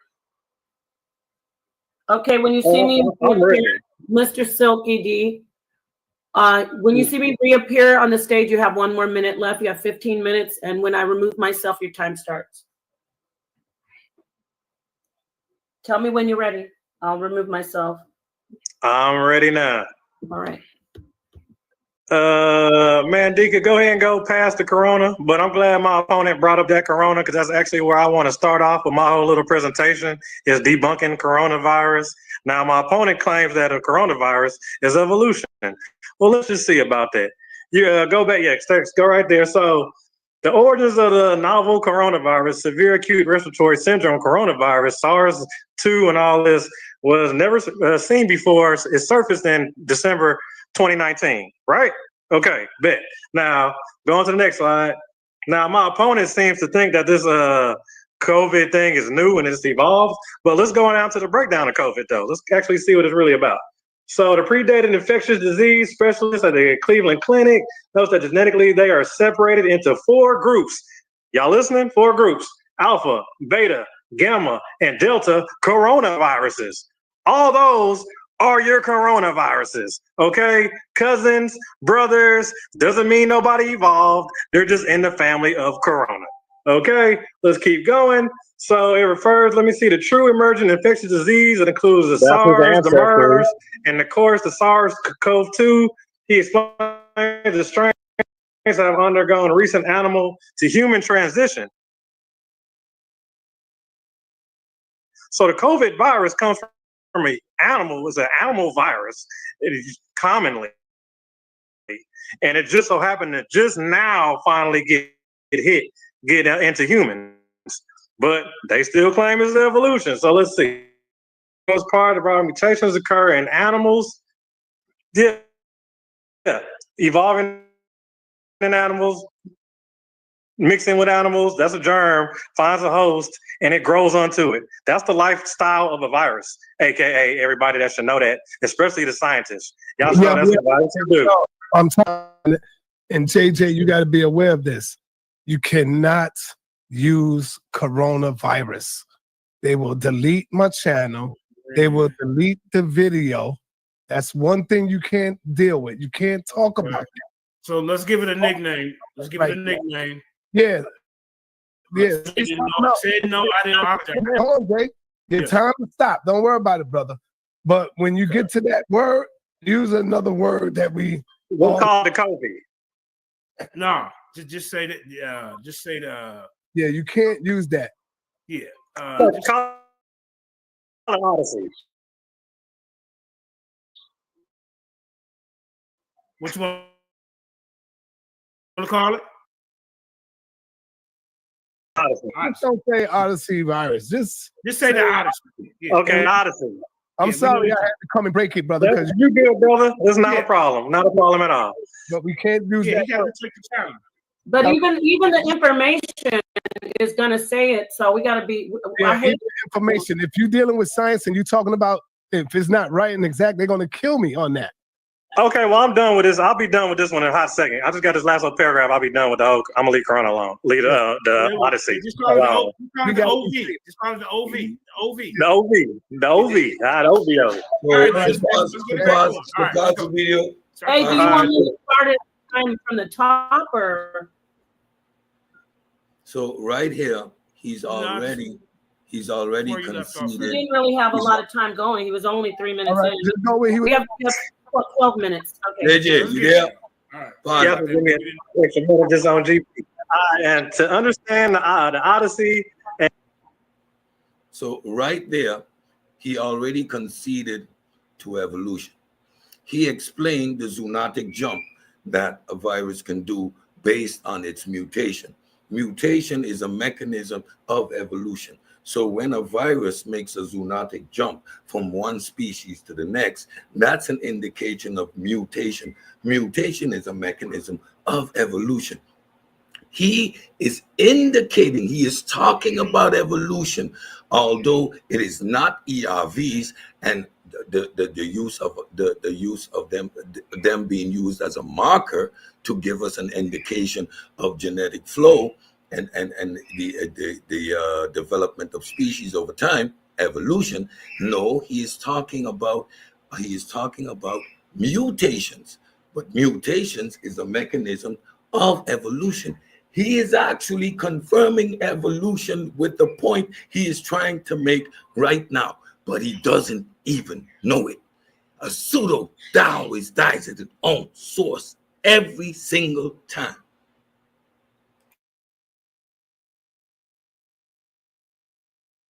Go ahead. Man. All right. Woo! Every time. Damn. Silky, you gonna take that? what do you? I just myself went out for a hot second, but no, I think I heard like a little bit of it. You talking about? Hold on. So you saying a virus that went from an animal to a human, which literally means it found a new host. You call that mutation? You call that evolution? Because it got a new host. You want us to look this up in real time? You want us to ask about virus? So viruses don't find hosts. Hold on, wait. So viruses don't find hosts. You want us to ask about if a zoonotic jump is evidence of mutation and thus hard evidence of evolution? You want us to ask about that? That's that question right now? No, I got the source. I got the source up. No, I got the source. It literally said that the viruses hook up with another virus, hook up with another virus, hook up with another virus. That offspring of all those viruses is still the same virus. It's just offspring. So you do not know how viruses replicate? They do not produce ancestry. Offspring. They do not produce offspring. Oh man, just play the video. And this is okay. sad. All right, let's go. And that mixed with the Odyssey 19, the disease causes from an infectious disease perspective. Some experts advise viewing Odyssey categorically as old and new in terms of how long these viruses have been infecting humans. So old and new, okay? As in, it's new to you, Cedric. It's old to history and science, okay? That's what that means in scientific terminology, since we're sticking to strictly science. So it's old, Cedric. It hasn't evolved into nothing new. It's only new to the eyes of you, okay? Other than that, it's the same old Odyssey. All right, let's keep it moving. Let's go on to the next one now. You can go, yeah. Now we're on the, let's get on this evolution gap now. Apparently my opponent loves to keep bad information and not accurate sources in science. But last time I checked in the integrity of science is if it's not accurate, we don't keep it. So go ahead and move on to the next one, Dinka. All right. Humans evolved 100,000 years earlier than we thought. But the mystery remains. Of course it does, because they got to. Let me explain something to y'all. When it comes to science and the way they word it, it's very intricate. Okay, and you can't sacrifice. So okay, now that's a prime example of your contradiction, correct, Cedric? Can we agree on the contradiction right there? Can we agree on that? This is your presentation. I have no idea what you're talking about. But if you show okay, me, so all right, okay, I just wanted to make okay. Well, I just wanted to let the people know. I just want to let the people know. Okay, Bill. I just want to let the people know that's the contradiction right there. That's a scientific contradiction. Okay, so all for y'all who all don't know, that's how you contradict science. Let's dispel. Yeah, he claims is undefeated. Let's show how. And accurate. let us show in real time the ignorance we're dealing with. The fact that I can use the terminology to indicate what he was trying to explain so poorly. Yes, zoonotic terminology is a strong example. Let him speak, then you can jump in. Yes, zoonotic jump of viruses is a strong example of evolution in action, and it provides direct evidence of evolutionary processes, such as mutation, natural selection, and genetic drift. Here's an overview of how this phenomena illustrates evolutionary principles. Mechanism: mutation enables host jumping. Viruses rely on specific proteins to infect host cells, such as spike protein in the recent coronavirus, or hemagglutinin in influenza. These proteins must match receptors on the host cell to enable infection. Then you have natural selection favored. Dang, what is this? I thought we was on my stuff. How you get up on the screen? Going through the preponderance of evidence, right? So we already answered the question. We answered it right here at the top. So now we just Cedric, do you not even hear yourself? You're reduced to a virus. Slow down. You're reduced to a virus. No, I am showing you evolution on a viral from 2019. What don't you understand? Whoa, wait a minute. Whoa. Hey. Hold on, I gotta mute everybody, man. Look. Hold up. Whoa. Oh, okay, go ahead. Yeah, I mean, obviously we're having two different levels of conversation. Hold up, whoa. I thought we was playing my round. And they stopped. We're having two different levels of conversation. We're analyzing. You giving us definitions and you ain't showing no evidence. Hey, whoa, come on, y'all. We got people watching. Come on, let's be respectful for each other's time, man. I am using his own argument to illustrate mine. We're talking about arguments. We're having a debate. So these arguments are based in evidence. These are sourced information. I'm using his information. He is trying to dispute evolution by illustrating the zoonotic jump that viruses make. Mind you, he is trying to undermine evolution by making this point. Evolution is not reduced to anything. This type of back and forth is ridiculous at a certain point. You need to keep it at a certain level. I mean, you're talking to me here.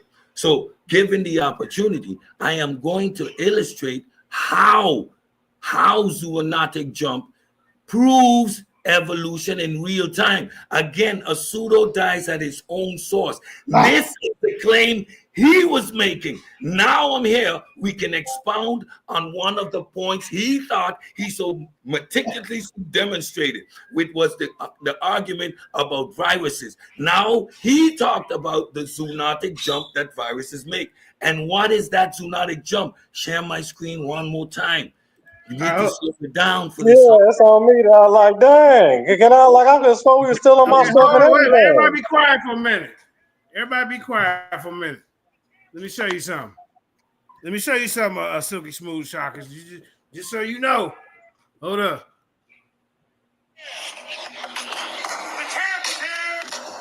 The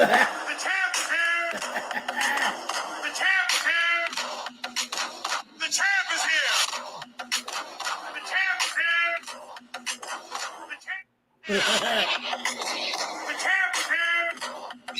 Let you know. Hey, champ is here, man. You better chill out, man. Appreciate that. Hey, So I sent that to you, said you want to put on your Yeah. I already liked it and shared it, man. That's cool. Okay, so let me rebuttal. No. Please, so once again, can I talk now? No. Okay. Be quiet. Let him talk. Why can't nobody talk, man? This is the number one contender, right? You dealing with? Yeah, dog. Man, hey, say Cedric, dog. Once again, you got reduced to a virus. What? You can't get off a virus. Okay. You're supposed to be showing all this wealth of evidence. You're supposed to be showing all this abundance of scientific studies. You're supposed to be showing evolution. And all you're doing is giving us definitions and talking about a virus that's from 2019. That's really old. Like, what are you saying? You're not proving no points. You haven't all this buku amount of evidence that you have for evolution. You haven't showed not one bit of it. Okay. None. Nada. Nathan. Nathaniel. Nautica. You're done? Mute your mic. You haven't showed Napoleon. You haven't showed not a nothing. Okay? We're supposed to be playing my video, correct? You're done? Mute your mic. Yeah, all my stuff. You mute your mic. Why you hit dogs? All right, let's go. Okay, so we stopped this video at this point because again, this is a teaching session. This is what champions do, right? If we're having a close debate, it's not to hear his crying, it's to break down the nonsense he was doing. So let's do that. He interjected and he was trying to dismiss, and you're gonna hear it later in the video. He did away with your viruses, mind you. He brought up this specific mechanism, knowingly or not, but he was talking about zoonotic jumps of viruses, right? By means of mutation and hard evidence of evolution. Yes, the zoonotic jump of viruses is a strong example of evolution in action. It provides direct evidence of evolutionary processes, such as mutation, natural selection, and genetic drift. So here, the mechanism, mutation enables the host, the virus, it comes into your body, relies on specific proteins, and different viruses have different proteins that they can attach to on the receptor cells. These proteins match the receptors on the host cell and enable infection. Mutation in viral genetic material, DNA or RNA, can alter these proteins, sometimes allowing viruses to bind to receptors in a new host species. This is a mutation because it went from one host to the next, and mutation is a mechanism of evolution. Mind you, again, this is a point he was trying to interject to undermine the overall debate. Evolution, fact, or fiction. Now he's bringing an actual fact of evolution here. Okay, let me cut you. Okay, let me show you how you killed yourself. I'm not done. Mute your mic. Okay. I'm not done.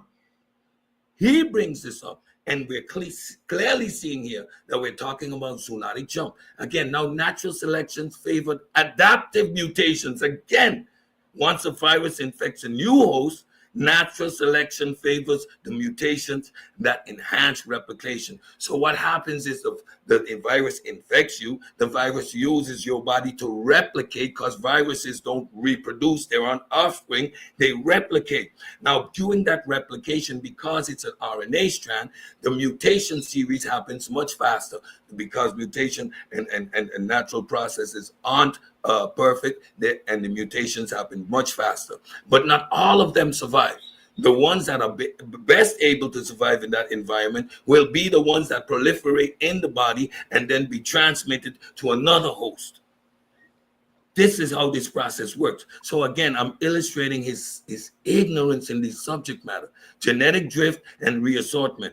In some cases, viruses undergo genetic drift, random changes in their genetic material, or reassortment, exchange of the genetic material. So we hear around from him, and then I gotta hear. Please stop showing a little bit of decorum. What's going on, man? Put a little bit of decorum. Why is his stuff on? I thought it's on me still. Why is he showing stuff? Oh, you feel hurt? You hurt? How is he showing stuff? You hurt? Zoonotic observation. You're on a virus, Cedric, and you're talking about evolution, and all you got is something from 2019. My fault. I thought y'all could hear me. Okay, hold up. Time. Why is he cutting me off? I don't even get my video going. Right, like you part of it, then we're gonna get back to the debate. I'm and he's still on a virus. Let's remove this. Put it to rest. Let me rebuttal that. So he's reduced to a virus, y'all. He's supposed to have all this abundance of evidence for evolution, and all he has is a virus from 2019. A new virus at that. Shut up. So it makes no sense with all the contradictions. He's contradicting himself left and right. Why don't you just be quiet? We might just have to. I'm going to play my video. This is what we're gonna do. No. We just gonna play the debate, and then afterwards, it's the Nah, I ain't doing that. Nah, I ain't got time for that. I'm gonna stop him in real time, or I'm just let it play out. Stop in real time, but y'all he can stop. He can stop. Yeah, he can stop I'm it. gonna finish my teaching, and he needs to be quiet because this is his claim. I'm debunking his claim. Class in session. This is class in session. I'm a debunk his claim. So now again, but can we at least respect each other's time? That's all I'm asking. Stopping me. I'm almost done. Again, he brought up viruses and didn't know what he's talking about. Observe zoonotic events. So now watch here in real time. The last one, the OV2, he brought that up, and now this is observed zoonotic event. So observed zoonotic event. There are numerous documented zoonotic jumps where viruses have evolution to infect humans, demonstrating evolution in real time. Let's skip all the above. Let's go to the last one. OV2. Genetic evidence shows that it shares a common ancestor with the bat CoV2. COVID. I don't want to interrupt. With mutations. A common ancestor. Then don't. Facilitating human infection. Let him get it in, and somebody can say something. All right. So I'm gonna end it here. I'm gonna land my plane here. Come on, this is getting out of hand, man. I'm gonna land my plane here. What everybody heard the short attention. Let me get order real quick. Let me get order real quick. Let him finish up, and then somebody had a question. I think Wall Street Willie, and then we got my bad. And then, cause we gotta have some order, y'all. We got people watching. JJ, I thought we was on my side of the video. Okay. He wants to debunk you in real time, and if you got something that you want to debunk, go ahead and bring it. We told all this already. I thought we were playing. No, this is brand new information. Oh, it's new. Oh, it's new now. Okay. Shut up. Brother brought good information that I wanted to ask about. Go ahead, sir. So I'm gonna end it right here. I'm gonna play right here. I'm sorry. Gonna end it right here. I'm sorry. I can't get my video played. We gotta play your video and then you put up stuff. This man got no discipline, Jay. You need all the help. You gonna get to go. You gonna get to refute him real quick. As soon as he get done, again, you say something. He brought back up to the video. Go ahead. He brought up. Go ahead, Sam. He brought up the OV2. And this is what is it? It is observed zoonotic event. And what is this? There are numerous documented zoonotic jumps when viruses have evolved to infect humans. What is this? Demonstrating evolution in real time. Like I said, a pseudo always dies at its own source. So now again, zoonotic jumps of viruses are not just evidence of evolution. They are observable, testable, and repeatable demonstrations of how evolution works. These events provide real-time view of natural selection, mutation, and adaptation, shaping the biological world, aligning perfectly with the core principles of evolutionary theory. Stop sharing my mic and stop sharing my screen. This is from his source, ladies and gentlemen. Pseudo always dies at his source. He's illustrating his. Let me rebut that. So once again, with all this over. Listen, and then play my. Whoa! Just let the moderator. Let me work the. All right, we're gonna let him you rebut. Then we got. I want Wall Street Willie and Super Wavy to introduce themselves, and then we're gonna go from there. All right? Can we do that? So we're gonna play my video. Play the rest. We're gonna play my clip after that, right? What you got? You got a video to show? Nah, you played his first half of the round, and you ain't even spent my round yet because he stopped it in the beginning, and you ain't went back to it yet. Right, let's go back to his video. I mean, we can ready to go back to my video. We on my side of the round. We listened to his round already. I killed that with everything. All right, okay. Hold on, let me rebut that. Let him rebut, please. Once again. Hey man, y'all gonna have to put a couple dollars in my cash out. I mean, this is like baby shit. Yeah. All right, go ahead. I just want to say, out of all this overwhelming evolution evidence he has, he's literally stuck on viruses the whole time. For the whole first round, all he's been talking about is viruses and definitions. He hasn't proven evolution not once. All he has is a virus with this big amount of evidence. He steady screaming, he got all this evidence, abundance of evidence. We have yet to seen it. All you doing is harping about viruses. So if that's the best thing you got, and viruses are old, okay, chicken pox, flu pox, all that stuff goes way back. Like, and you still talking about it like it's something brand new or something like that. It's not. Okay, these viruses been around. All they doing is breaking off into a virus family tree. Whoop-de-doo. Okay, you haven't explained nothing until you start showing some real evolution evidence. All this evidence you claim you have, yeah, you can stay right there on that virus. Stay right there on that cell. You make sure you stay right there and you don't move nowhere but there. That's all you got, if that. Okay. All right. Hold up now. Let me get back to it. I want the brothers that just joined the panel. If they want to say something, I think Super Wavy was first. No, Wall Street Willie was first. Hold up, Super Wavy. Go ahead, Wall Street Willie. What's going on? Salute to the panel. Salute to you, JJ. So I was enjoying the brothers' build, being very direct with the science, and I just had a question on a term that he used more than once, so I could keep up with his build. So Okay. break down that term, zodiac. Okay, who you asking? The brother that was building. I don't know his name at the moment. Everybody knows Silky because he screaming holler. But who was the other brother? Hey man, that's Soldier Canine, the new LIONSDEN debate league champion. That's the champion. Family.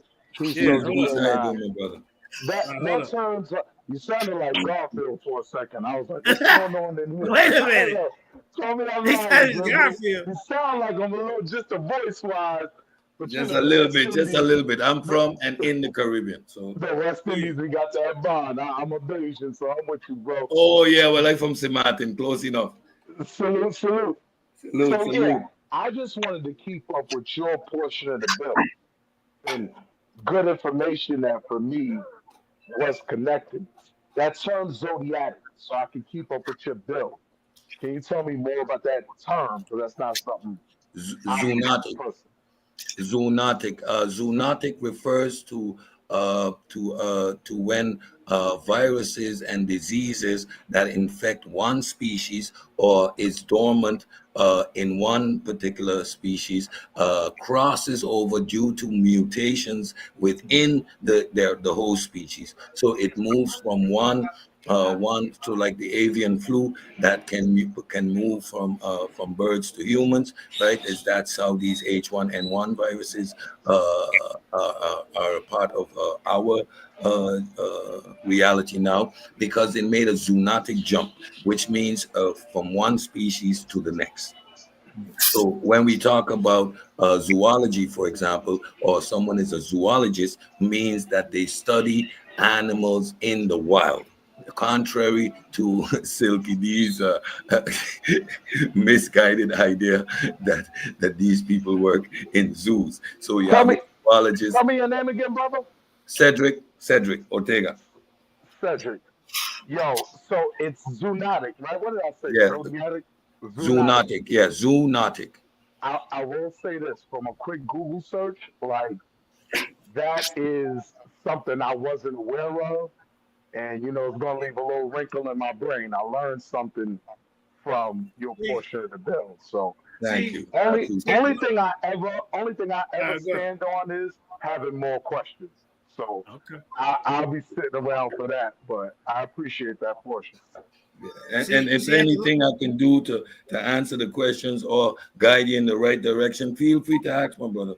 Zoonotic, because isn't there like a weird HIV that dogs can actually I'm not aware of that particular phenomena in dogs. However, SIV, and don't quote me on this, but the predecessor that infected before it infected humans, and it is still prevalent in primates today, which is a variant of the HIV that infected can humans. be found in animals. Yeah, I'm with you. Yes, and there was a zoonotic jump due to proximity and or consumption, because you know it is you can't kill viruses due to cooking, right? So, and if undercooked or etc., even handling the raw product, and that particular mutation is in effect, you can have what occurs on a regular basis. I mean, all our common colds are basically coronaviruses that made zoonotic jumps from bovine, from pigs, Sheep, and whatever. Yeah. a couple other species, right? So that is how that process takes place. So they happen in the animal world, and then due to mutations, the evolutionary mechanism, they infect us in the human world, and that is called a zoonotic jump. But that can also happen from species to species within the animal kingdom. I appreciate that. That was a solid build, and that's something I could just look into on my spare time. So Yeah, definitely felt like I learned something right there. Appreciate that, brother. I appreciate you. All Hey, I got right. a question. Hold up, Silk, sit back. Hold up. Yeah, let me get Silky. Super Wave in here real quick. So, go Super ahead, fam. Wavy, pseudo killer. I'm trying to build it. You don't know my bro. Hey, they call me renegade pseudo killer. They call me insane pseudo killer. You know how you got insane BD, insane GD. They call me insane pseudo killer. Hey, you can share my screen real quick, JJ. You can share my screen real quick. All right. Well, you know I'm the pseudo killer. You see, I can't. Hey, when GG come up with that, I have to now. I'm a fall back on it. Wow, they ran across me a couple times. The pseudo killer. Oh, somebody else trying to join. Hold up, wait a minute. Oh shit, we got two people. Go ahead. All right, you got my nephew in the building. Hold up, y'all. These Kyle, what's good? Man, what's up, man? Hey, we trying to make. Right, go ahead, Kyle, nephew. Then we gonna share the screen. Go ahead. Nah, I'm just on here so we can make. Go ahead, nephew. Can you hear me? Hold up. Hey, hold on. Let me finish real quick. I ain't even. Okay. All right, share my screen. Let me share my screen for me, Uncle JJ. All right. Okay. All right, so I want everybody to subscribe to my channel. Man, we pretty much be doing the same thing that Uncle JJ doing. We'll be having weekly discussions. And I also want to say this debate hey, somebody got to mute. Say it again, Unc. You showed it too fast. You took it down too fast. Oh, my bad. Hey, this debate.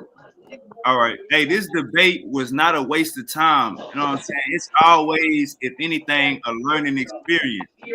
So, Make sure that signal holds strong. You there, Unc? Yeah. Hey, yeah. So this debate was a waste of time. Shout out to Uncle Said for even stepping up and taking this debate. You know what I'm saying?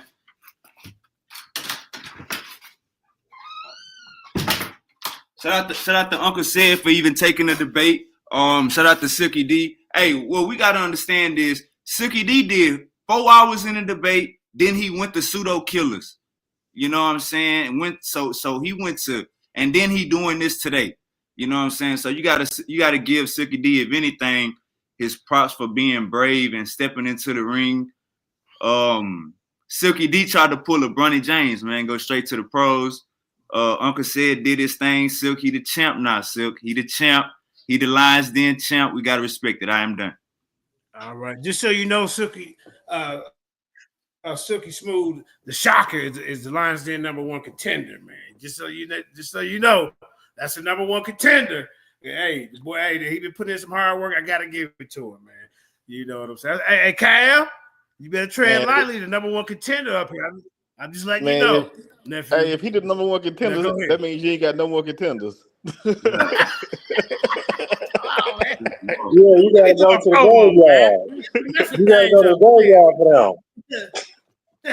Hey, but hold on. I got a little quick question though. So let me ask y'all something. So does the zoologist have to go to the paleontologist, or does the paleontologist have to go to the zoologist? Oh, good question. Woo.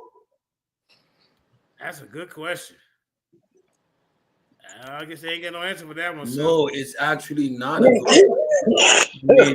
I mean, there are different disciplines within the same stratosphere. Paleo means what? Fossilized. You look back, dead, bones, fossils, fragments. Zoologist is in nature. You know Jane Goodall? She's a zoologist. Shout out to Juju. She brought that to my attention. It slipped my mind. I'm focused on something else and don't expect these type of arguments. Yes, Jane Goodall, you know, who's in the jungle making notes. You know, zoologists that is in the ocean actually observing the whales and the sharks. They are living animals. You know, zoologists that are out there documenting, observing how these species, different animals behave. That is zoology. Animal, zoo, but doesn't mean behind a cage feed a monkey a banana. Wow. Your mind is in a different state of the evolutionary process. Darwinian evolution has not yet reached your genetic components. You are not in. Oh man, this is bad. Come on, Tim, call him out. Now that's the thing, right? So he's supposed to be showing evidence of evolution, and he still ain't came with nothing. No, that's the thing though, Silky. I don't think you understand how he brought up converges. viruses to try to debunk evolution. He's talking about the zoonotic jump of the mind. This is his evidence. He went back to viruses. We're talking about OV2, which happened in real time, yet he's making the claim of no evidence. He doesn't understand methodology. He doesn't understand terminology. He is lost in this world. You have all this evidence. All this evidence. You have all this overwhelming evidence of evolution. But literally, you sat on this phone for like the past 2 days talking about a virus, and that is supposed to be your only sole proof to evolution, correct? Virus. This is from your part of the debate. Play the video. Listen. So that's okay. Yeah, play the video. Play the video. Opens his whole argument about, Play the video. About viruses. This is not me. I am debunking his nonsense. Watch it. He's supposed to come with a lot of evidence, y'all. Either he's trying to bait and switch. Contradicting, pseudo. Hold up. Play the video. Play the video. Hold up. We're going to play the video. But I got to say one more thing before we start it back up. Just so y'all know. Hold up.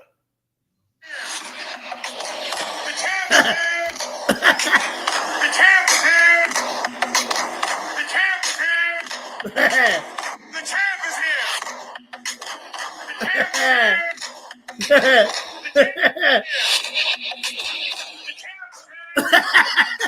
Get it, champ.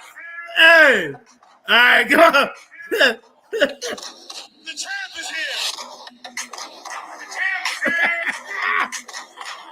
All right, come on. That damn champ is here. Hey, we at the beginning of my round. Hey, all right, number one contender. Y'all better put some respect on the goddamn champ's name, man. Anybody out there in the audience that's running your pork chop leading lip, hey, you better tread lightly. That's all I got to say about the situation. All right, come on, let's get it back. Kyle, you got something to say? He'll get you too. Yeah, all right, you best be quiet. No, I've been trying to get. Can you hear me, bro? All right, go ahead. Shouts out Kyle. Yeah, go ahead. Don't be gripping to the champ. Okay. Oh, I thought that was Kyle. Who want to say something? I think my mic might be messed we up. good? All right, let's get back. Hey, Kyle, we can hear you. Kyle, we can hear you. Hey, Kyle is part of Voltron, yo. Oh, he fell off. He got that Obama phone. See, I told him to upgrade shit. Obama been in office for 12 years. Kyle, all right, come on. Kyle, super wavy. We all found every time. Y'all know what's that? We the Voltron. You ain't coming between that. Science is undefeated. You better give him a new phone. Know it. If you got a science debate and you on the side of science and you lose that debate, you can't speak English or something. You must be mute. Science is undefeated. Well, you know I beat up Unc and Sebastian in the scientific debate. You know, hey, the Cambrian explosion, they had no goddamn excuse, no proof that these filers didn't just pop up out of nowhere. You know, want to come out of retirement? I'm gonna leave that alone. You want to come out of retirement? retirement? You want to come out of retirement? Don't make me pull up my You video. want to come out of retirement? You want to come out of retirement? Yeah. Don't forget about the scientific contradiction. Let's not forget about scientific contradictions. All right. Yeah. Okay, hold up, y'all. Come on, hold up. All right. Now, what I was saying, what I was going to say, man, how is it possible that you beat these people in a debate, but now you have that position? That means that you were just. That means that you were just too confident and wrong. You want me to explain it to you? Do you want to hear it? Do you really want to hear it? No, I know what it is. It's called Dunning-Kruger. Let me explain Have you ever heard of that? It's Dunning-Kruger. I'll be Freddy Krueger, Michael Myers, whoever you want me to be. Yeah, I was the monster who came down to these goddamn debates. Let's get back to it. Hey, pull up Dunning-Kruger right quick, JJ, when you can. MM7K. Okay, let's get to his round, man. We want the people to see his round, then we'll come back. We didn't even get his round yet. Okay. All right. They doing everything to stop it. They scared of you, number one contender. That's all I can tell you. Yeah. He got his wizard hat on, man. He ain't playing with y'all. They know. All right, let's get back to it. Hello. Look at me hating. All right, let's go. I ain't never lost a debate in my own mind. All right, come on. All right, share screen. In my own mind was God. Hey, Kyle, can you do I have to stop in the middle of this? Because I got to make a phone call. Can we get to the whole round then talk about it? Can we do that? Hopefully. All right. Oh, no, Cedric might want to stop, so I'm gonna hold up for a minute. All right, go ahead. Let's play it. Go, come on. And they're wrong automatically. This is the first source telling you that they're wrong on their evolution, but apparently all these things evolve to my opponent, but they're wrong, but he also says that's facts. Let's keep it moving on. So let's go down to up until now, the oldest definitive modern human fossils were known to be around 200,000 years old. Yeah, they thought it was the dominant theory. Modern humans, Homo sapiens, evolved in East Africa and migrated north into Asia and Europe. The region has therefore had been dubbed the cradle of mankind. Human mankind through South Africa also claims the title. So everybody in this title right now, all these scientists that said all love to praise that did all this good work are wrong.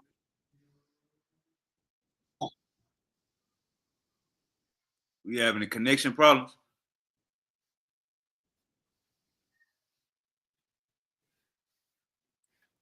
JJ, you there?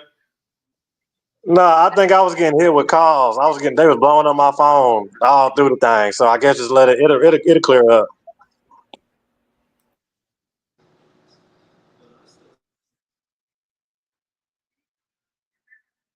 Hey, once again, for anybody saying Uncle Said shouldn't have took this debate, this was a waste of time. Ain't no goddamn waste of time. Motherfuckers learned yesterday. You gotta respect that. Motherfuckers learned yesterday. Ain't no goddamn waste of time. Ain't no gatekeep on information. We can Google this shit. Ain't no goddamn gatekeeping on science. We can Google this shit. So Uncle Said did a great job. Silky D, you hung in there. You know what I'm saying? This is a learning experience. Ain't no goddamn winner or loser. This is a learning experience. Yeah, you can learn from getting a proper beatdown. It's one of the best ways to learn. But I think I hit him too hard upside the head because nothing seemed to stick. Your first round was amazing, Cedric, with you giving definitions and talking about your RVs the whole time, but you got all this abundance of evolution evidence that we're all still waiting to see. So hey, the overwhelming evidence. Hold up, Silk. Hey, 4 months from now, Uncle Said, 4 months from now, it's on tape, it's on film, it's game film. So he So he got the whole future to go back to this debate and rewatch it and get the understanding. Again, if you look how my debate is structured, Yeah, contradiction of science. how a proper debate should be structured. In your opening round, you set your premise. You set what you're going to demonstrate in your subsequent rounds. You make you make claims about your opponent's position and what he's going to do. You refute those positions. And in the opening round, you set the premise by establishing clear definitions. So knowing the misconceptions that are around scientific theory and these things, which I knew he was going to try to do, I clarified these things in my opening round. This is strategic debating. He has no notion of how to structure a debate, how to attack an argument. He doesn't know how I first quantify what his arguments are. Their incredulity. They're based in confirmation bias. They're based in begging the question. Then I dismiss every claim that he made, expounded on how he was completely and totally inerrant, right? And I establish the evidence that we have for evolution, right? Now, to sit here in a debate and talk nonsense about evidence, what do you want me to do? Bring fossils? Show you different beaks? It is the evidence, it is the documentation, it is the body of knowledge that is on display. And unfortunately for some of in the audience, they don't understand that the body of evidence which is on display is documentation. Well, what type of evidence are you expecting me to pull up? What would that be? All right, let him rebut, Uncle Sid. You can start with all of the documentation. That would be a start. That would be a good start if you're going to try to defend it. You got this abundance of evidence, yet you're showing nothing. You know what? The biggest contradiction I ever heard is you talking. You talking about evolution, claiming it's a bunch of evidence and proof and points and tests and all these things to prove it and back you up. Yet you haven't produced not one piece of that. You're still going on a virus. Okay? Like, exactly. Yeah, you're copying pseudo. You're talking in pseudo talk. Let us look at all you're contradicting yourself. The subjects that I addressed in this. And another, what is a scientific contradiction? Does anybody on the panel know? It's my screen. Let me know when my screen is scientific contradiction. Hold up, Silk. Hey, hold up, Uncle Sid. We waiting on JJ to come back. Let's Silk finish. Go ahead, Silk. Yeah, I know, right? City dog. Look at all this, boy. You be cheating every corner. Every time you try to pull something off, you try to get that extra inch, dog. And I'm exposed you for them cheap tricks. Now you ain't gonna keep on trying to come up over here, dog. Pushing this virus. Come on, Silk. Get back to the information. You pushing the virus. You haven't showed no information, dog. None at all. And I'm gonna keep saying that. You haven't showed nothing.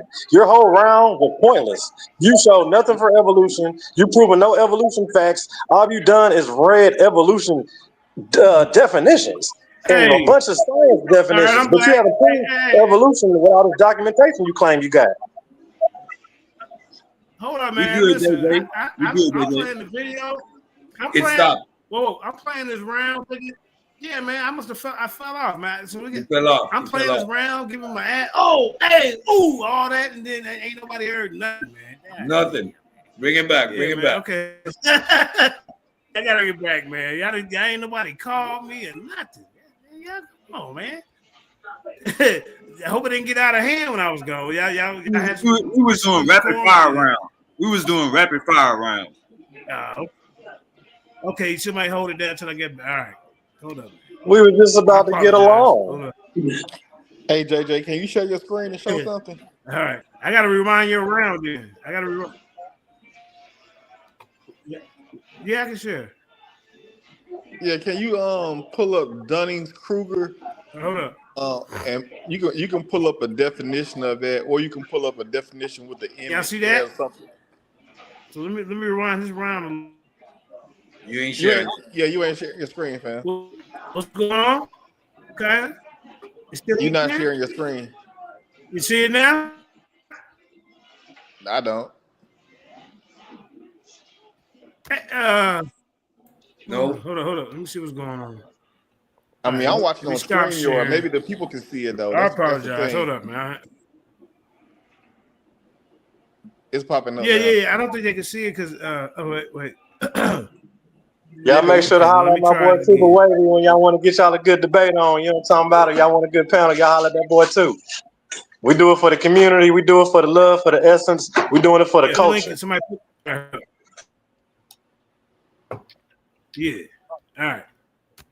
Time's monkey business.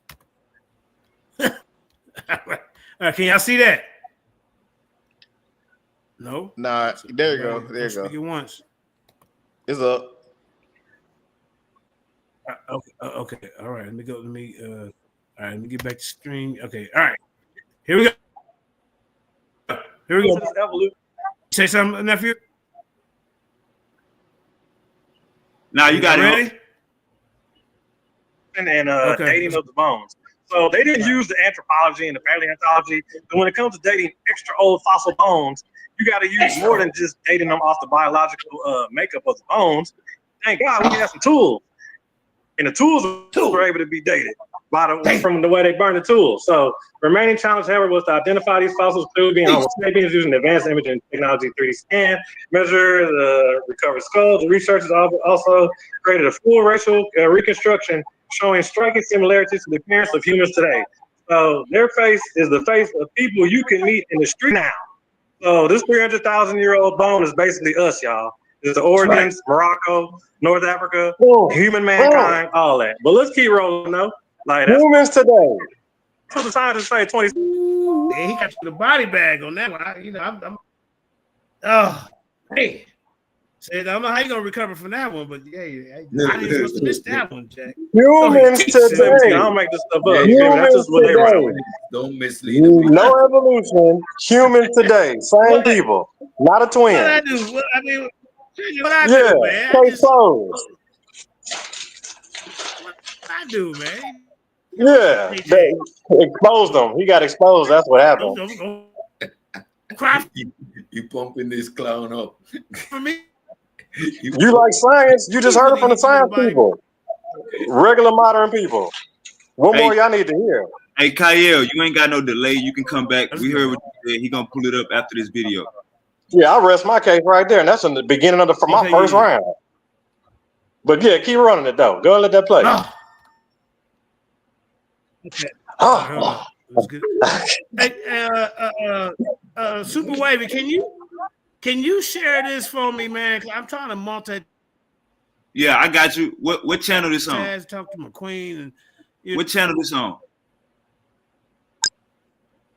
No, I still would have to share it with them. Okay, all right. Yeah, I'm talking about we cracked that. Yeah, we got to overthrow that. And they're telling you that they're. Hold on, You hear me, Uncle JJ? Hold up. Yeah. Can you share this for them? And then you're on delay. Hey, no, I think share. Hey, Uncle JJ, come out and come back in. You on delay. I think you on delay, Uncle JJ. Come out and come back in.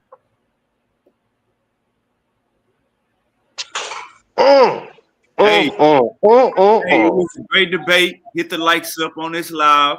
You know what I'm saying? Subscribe to the channel. We gotta understand we getting Uncle Stead in a raw form. You look at Uncle Stead on Pseudo Killers, man, he big shot. We got Uncle Stead in his raw form, and we gotta appreciate the elders. Silky D is an elder also. Silky D did a great job. I didn't see him fold one time. We call that being delusional, but it is good because once he come on the right side of information, he gonna be a bad motherfucker. And what's his name in the chat? All in the chat. We cuss. It's Texas, homie. You just heard who was on the right side. He just told you who on the right side of information. That's me. He just told y'all who on the right side. I know, right? Yeah, boy. All right, let me try this again, y'all. Hold up.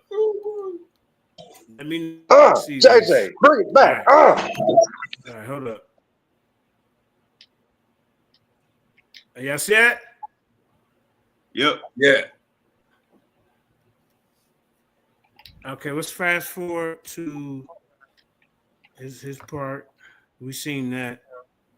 I got a delay too. Okay, now, you didn't go that far. I think you was about right. Let me see. You know, He's you still was a in little his bit opening further back. I was barely You still opening is up my open? first Okay. round. Yeah, I was early in the first. That was like first quarter of the first, my first round. Yeah, That was like my second You was start. about right up out the gate. in here, wasn't you? No, it was way before that. It was earlier. He died out the gate. Now he's gonna die some more at his own Okay. evolution. Isn't he talking about fossils here? This boy Modern humans. Isn't he talking about Modern humans. 100,000 years? Like the video. Come up. Yeah, so you went past. We still in my first round.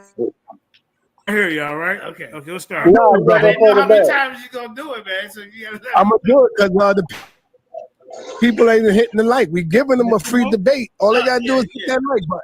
Show us You you gotta appreciate. go. Yeah, I mean, after said round. Go back now. That's a subject. I know the funny subject. That's what I'm talking about. You have here cracking. Get up. All right. Hey, Silky, Smoove, and Shoker. Hey, man. Hey, the brother bringing out. Man, I'm having a delay problem. Hey, can one of y'all share? Hey, Silky, enjoying this, man. Yeah. We got debates to come. Hey, Cedric. This is pretty good. What channel is on? The debate. Can you share it and then stop it for y'all? Not for me. All right, hold up, y'all. We're gonna get this together. Shit. Channel is on.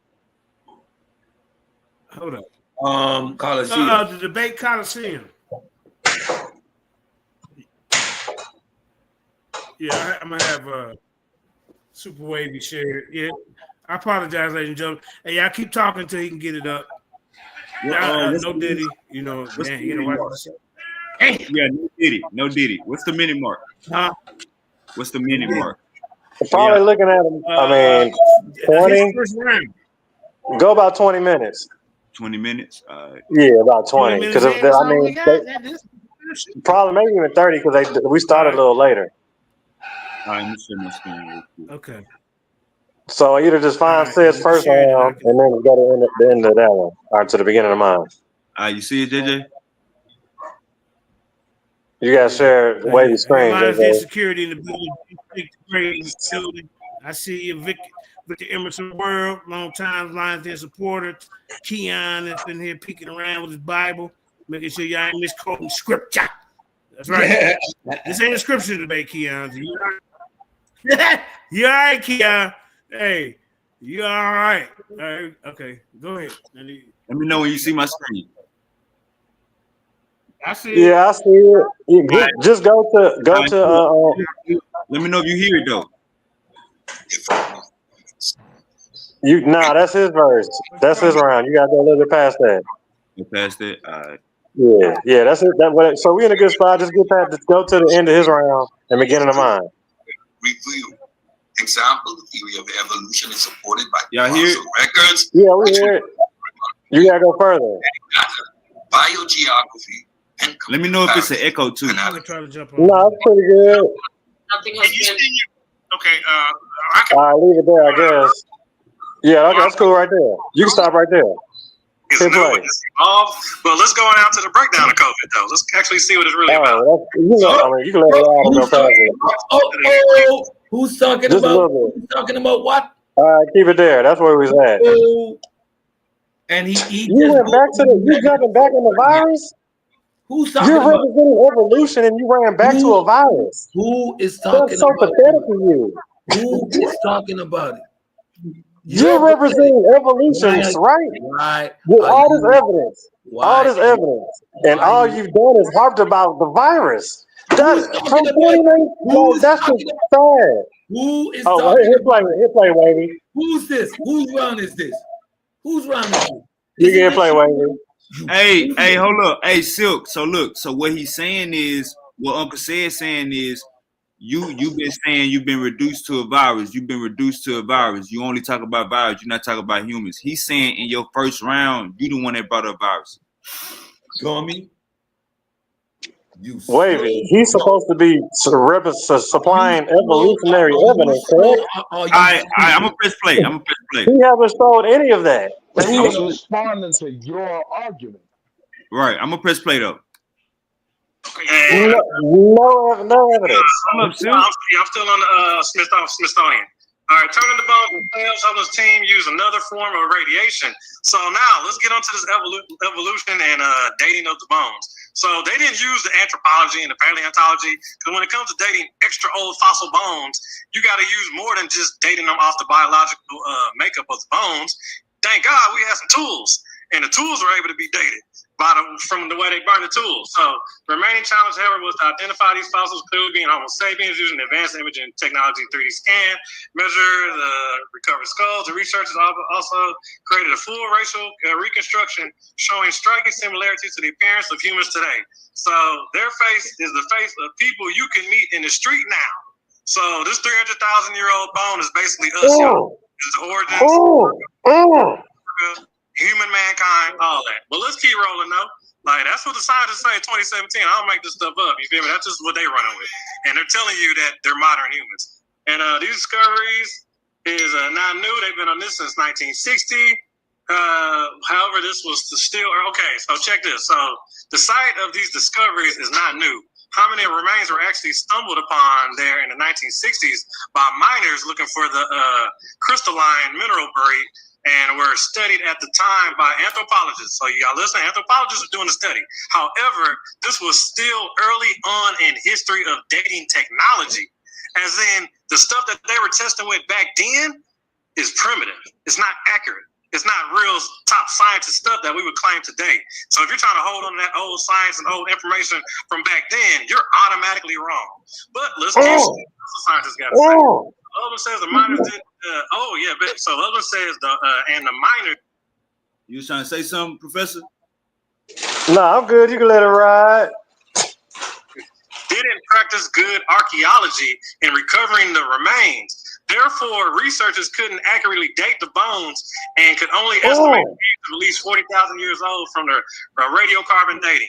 So a lot of people are wrong about stuff because they're going off the radiocarbon as primitive. It's not accurate. And to today's an attempt to date one of the fossils with a newer dating technique called electron spin. Let's keep going. The next one, nigga. Let's get on Richard Dawkins. Hold up, wait. Are you on 8 or 9? You guys just let me know when you say you want to go to the next one. I didn't know if it was on 8 or 9. Y'all heard how many points was in that one and them couple verses just right there? And we really can't stand behind you, right? Now, my opponent, on the other hand, he seems to think that standing behind bad information and bad scientists is the right thing to do. That's the advice that he's giving y'all. I'm telling y'all, no, do not follow these type of people because they are wrong. So this guy right here, Richard Dawkins, the #1 evolution guy. He's your #1 modern evolution guy, sells out all over the place. So he gives himself an award. Richard Dawkins has an award given to himself by himself. Okay, now if anybody knows anything about people giving themselves an award, that should be your first red flag right there. That he had to give himself an award that couldn't nobody else give it to him. But let's keep it rolling though. So I'm going through his credentials real quick. So born in March 26, 1941, British evolutionary biologist, zoologist, science communicator, and author. Okay, so he's an evolutionary biologist and a zoologist. If y'all don't know what a zoologist does, they study animals in captivity. Uncle Sid, you want to say something right there?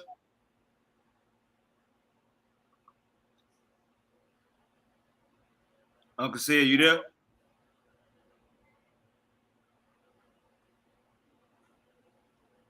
Uncle Sid on the panel? Damn, I don't know, he might have dropped off. I'm here. Okay. That's not that big of a point, baby. We don't want to tell. I just stepped away for a second, but I'm here. So we already dispelled his misconception of what a zoologist is. So he doesn't know what he's talking about, right?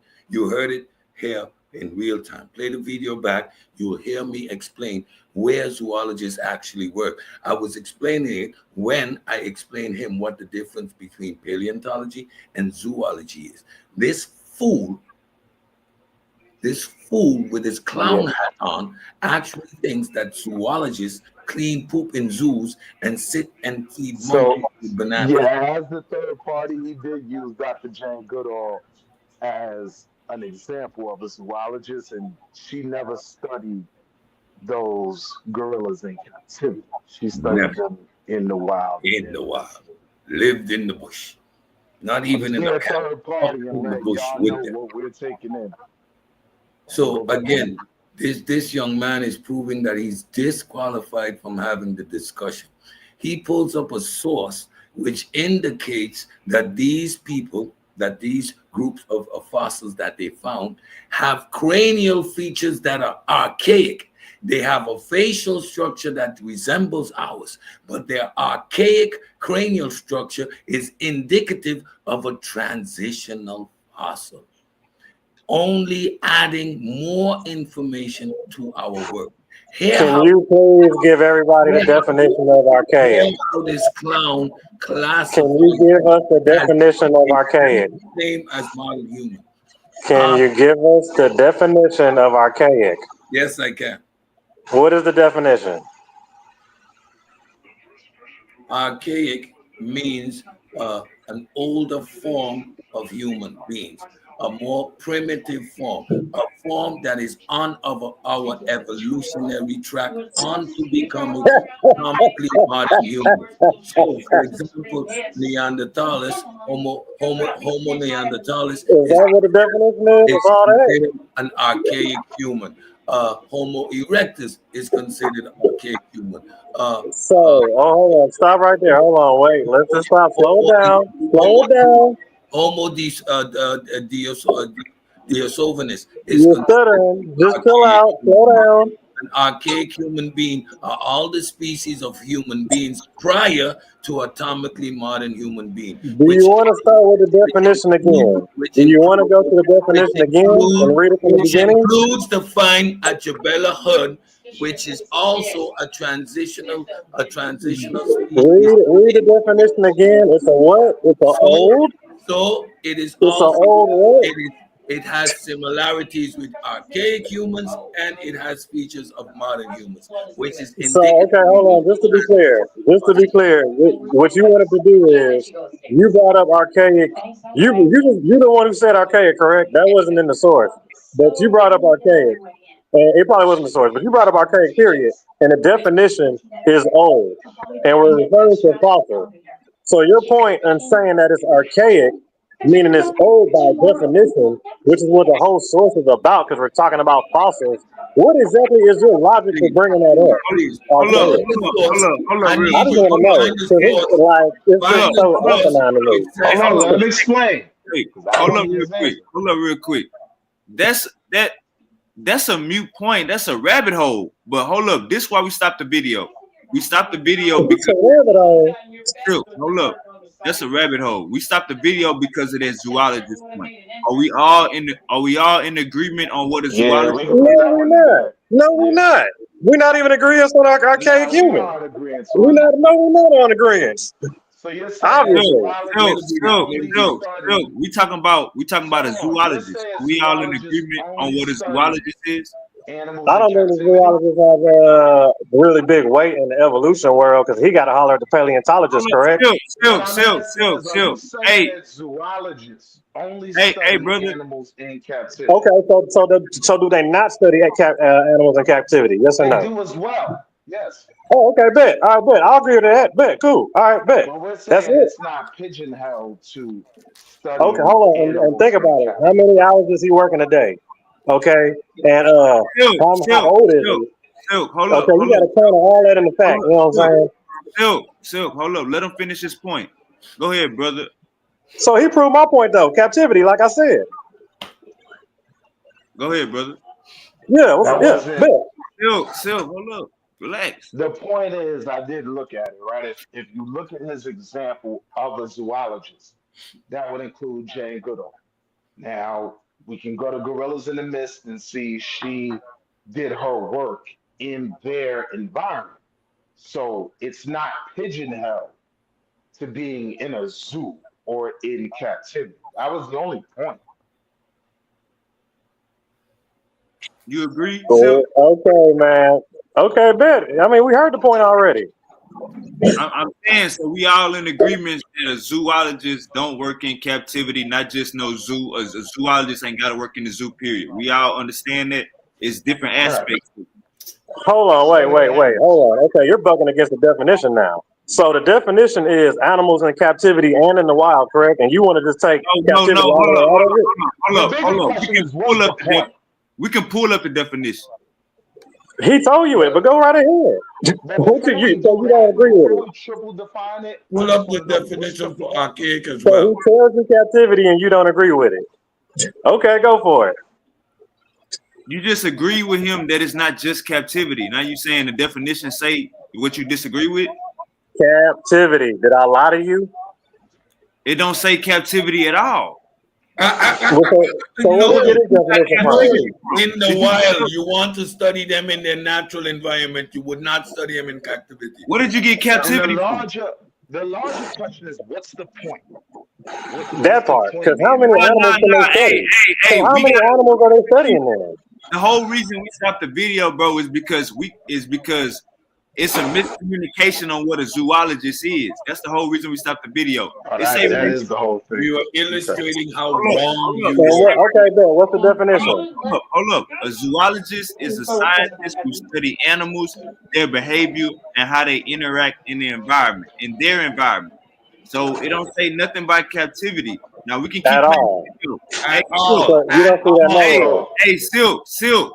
We just that's all the same definition. Zoologists, bro. We're gonna keep the video going. Bro, it's on there. What is you saying? That's easy. That's all day long.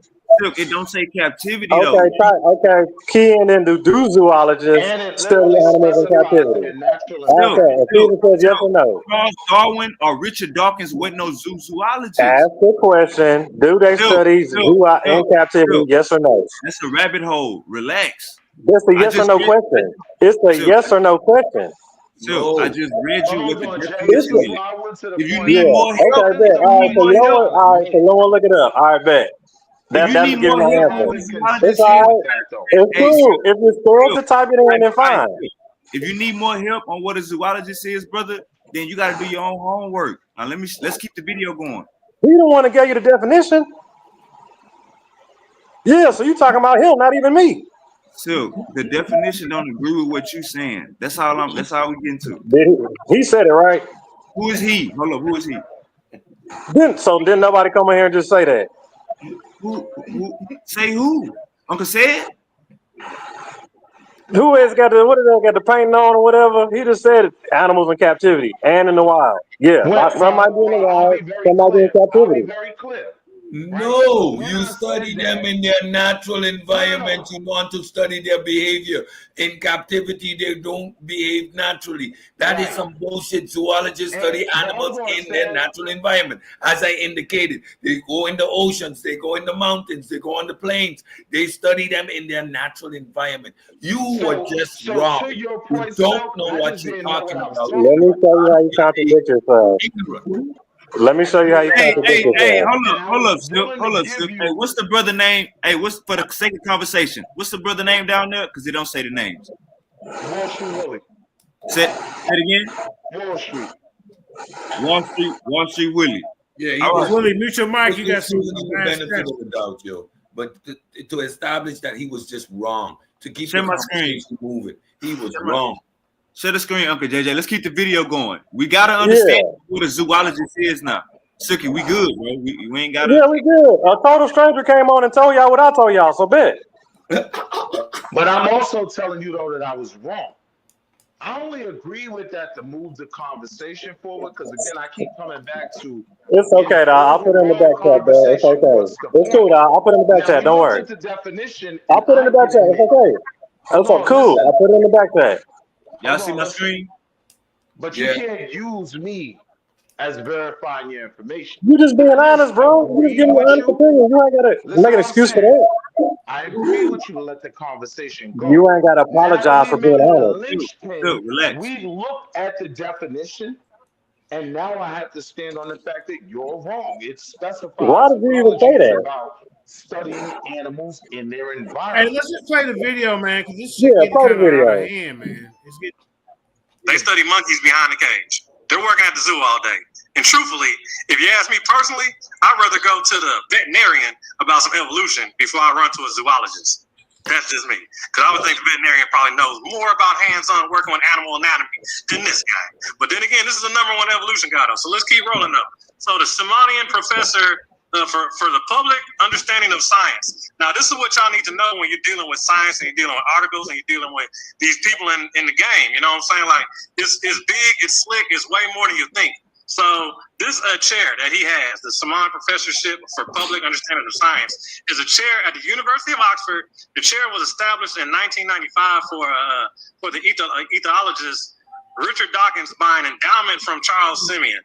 And the aim of the professorship is to communicate science to the public without in doing so losing those elements of scholarship which constitute the essence of true understanding.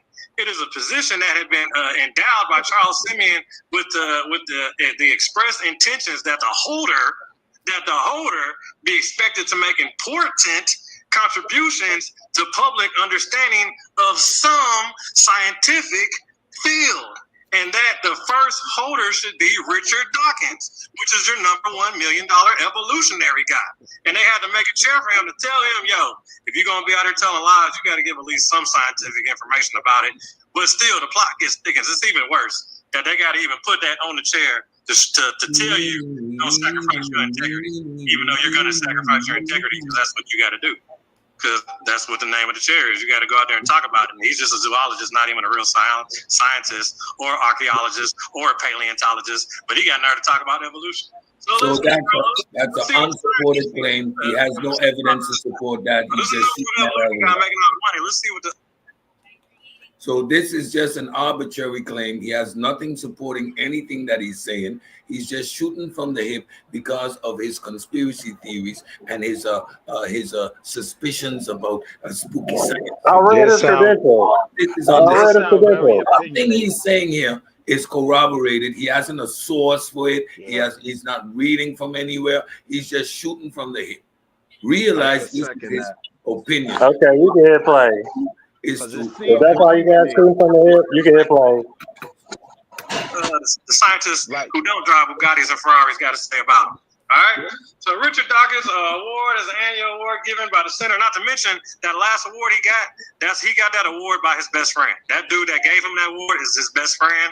The dude created the computer chip, made millions of dollars, big money, and he literally went to the college and created that whole chair for Richard Dawkins. So it wasn't even a chair there first. He had to create it for him.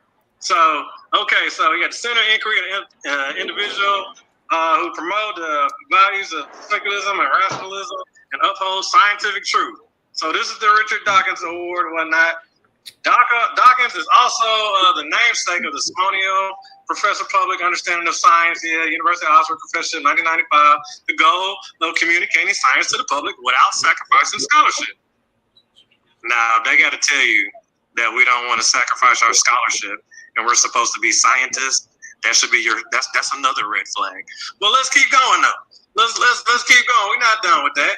So let's check out the references, what they got to say about them. So in 2014, a Harvard professor, Bowie Wilson, called Dawkins a journalist and implied Dawkins didn't do any original work. Time. Thank you. All right, ladies and gentlemen. So a science communicator, and I mentioned this during the post debate, and he went all over the place. There are science communicators in different aspects of science. Pseudo killers, we promote scientific literacy, and one of our tasks, what we are known for, are science communicators. What does a science communicator do? Explains the information that is being brought to the field. This is all the stuff that people go to school for in universities and classes, come out right with this information. What people like us do is we bring what is in these environments to the other spaces. We're communicating science. Doesn't mean that I am engaging in actively doing evolutionary work or a biochemical research. That's not necessary. So this is a fallacy of the top. Credit communicator for not doing actual work. And again, as an evolutionary biologist, what he does, he takes the data and processes the data and puts it into a book form to communicate this to the people. So what is the point of bringing Richard Dawkins up in that regard is absolutely a moot point. Again, an attempt to poison the well to undermine evolution, yet have no actual data to undermine evolution. Everything that he uses is supporting evolution. What was that? What was that? Some kind of filibuster? Okay, so, yeah, you got it in. All right, hold on. We got JJ, before you continue to share one valid point that was brought up in the chat is that in my initial 3 minutes, I should have done this. Can you share my screen for a second? I should have taken. Yeah, I will. Just he will. Let him introduce Hold on some for 1 second. people, Come on, y'all. Y'all gotta stay in order, please. Hold on, I'm trying to work. Yeah, I got Cosmo Kyle in the building. Let him build with the process. Go ahead, Cosmo. Man, peace, love, light, balance out there to y'all brothers, man. What's going on with you, man? Peace. What's the word, JJ? We just recapping the video. You know, you see my new champion up there, don't you? Yeah. You see my new champion. I wanted to give a big shout out to both of y'all brothers. You know what I mean? Y'all put on an entertaining, interesting show. You did. And what you think about my hosting skills yesterday? You already know I get it in. Yeah, you did your thing, Jay. You did your thing. You did what I'm talking about. That's what you were supposed to. How many times have I told you that? Yeah. That you're supposed to be hosted, not actually even debating. Yeah, you know, I probably going to retire, man. You know, hold up for a second. Let me get the big camera on me for a second, man. Shit. Hold up. Hold up. Wait a minute. Yeah, hey, I'm gonna make this announcement, man. After me and Jabari go ahead and whoop these boys up, man. You know, me and Jabari has created a super team. You hear me? Hey, Team Kimmett and Team Andika Miley going against these new Tour Knights. They can't even come up with their own name. They just now, see, JJ, that's what the people want, JJ. This is what we want. Yeah, man. So you can't beat them, join them, huh? Don't do that. Don't do that. Oh, man. Listen, this will be my last official debate. You know, and me and Jabari, we tag teaming against the new Tour Knights. They have a new Tour Knights movie. This a new Tour Knight. Yeah, he took over Judah Nazar's name, man. Tiny gun, little pew. Little pew pew over there. Yeah, Tim Perry. Yeah, man. So these guys, let me get it off me, man. Hold up, it's enough for me. Yeah. Hold up. But anyway, yeah, man. So wait a minute, JJ. That's different. Well, a new Torah night? A new Torah night. Yeah, bro. Judah, they didn't cancel them out, man. See, they took over. You know what? They canceled Judah? Well, Judah ain't doing too good, so they decided to take on the torch. You know, they the new Tour Knights. They ain't even got Judah in the mix. They threw him out. Yeah, they threw him out, man. This is over for Judah. But anyway, this will be my last official debate with Jabari, you know what I'm saying, versus the new Tour Knights. We'll be talking about the Exodus. You know, did the Exodus really happen? You know, we need to see some evidence. You know what I'm saying? We need to see some archaeological evidence. We need to see some proof they was in the wilderness for 40 years. We need to know how they crossed one of these seas. these. I mean, you know what I'm saying?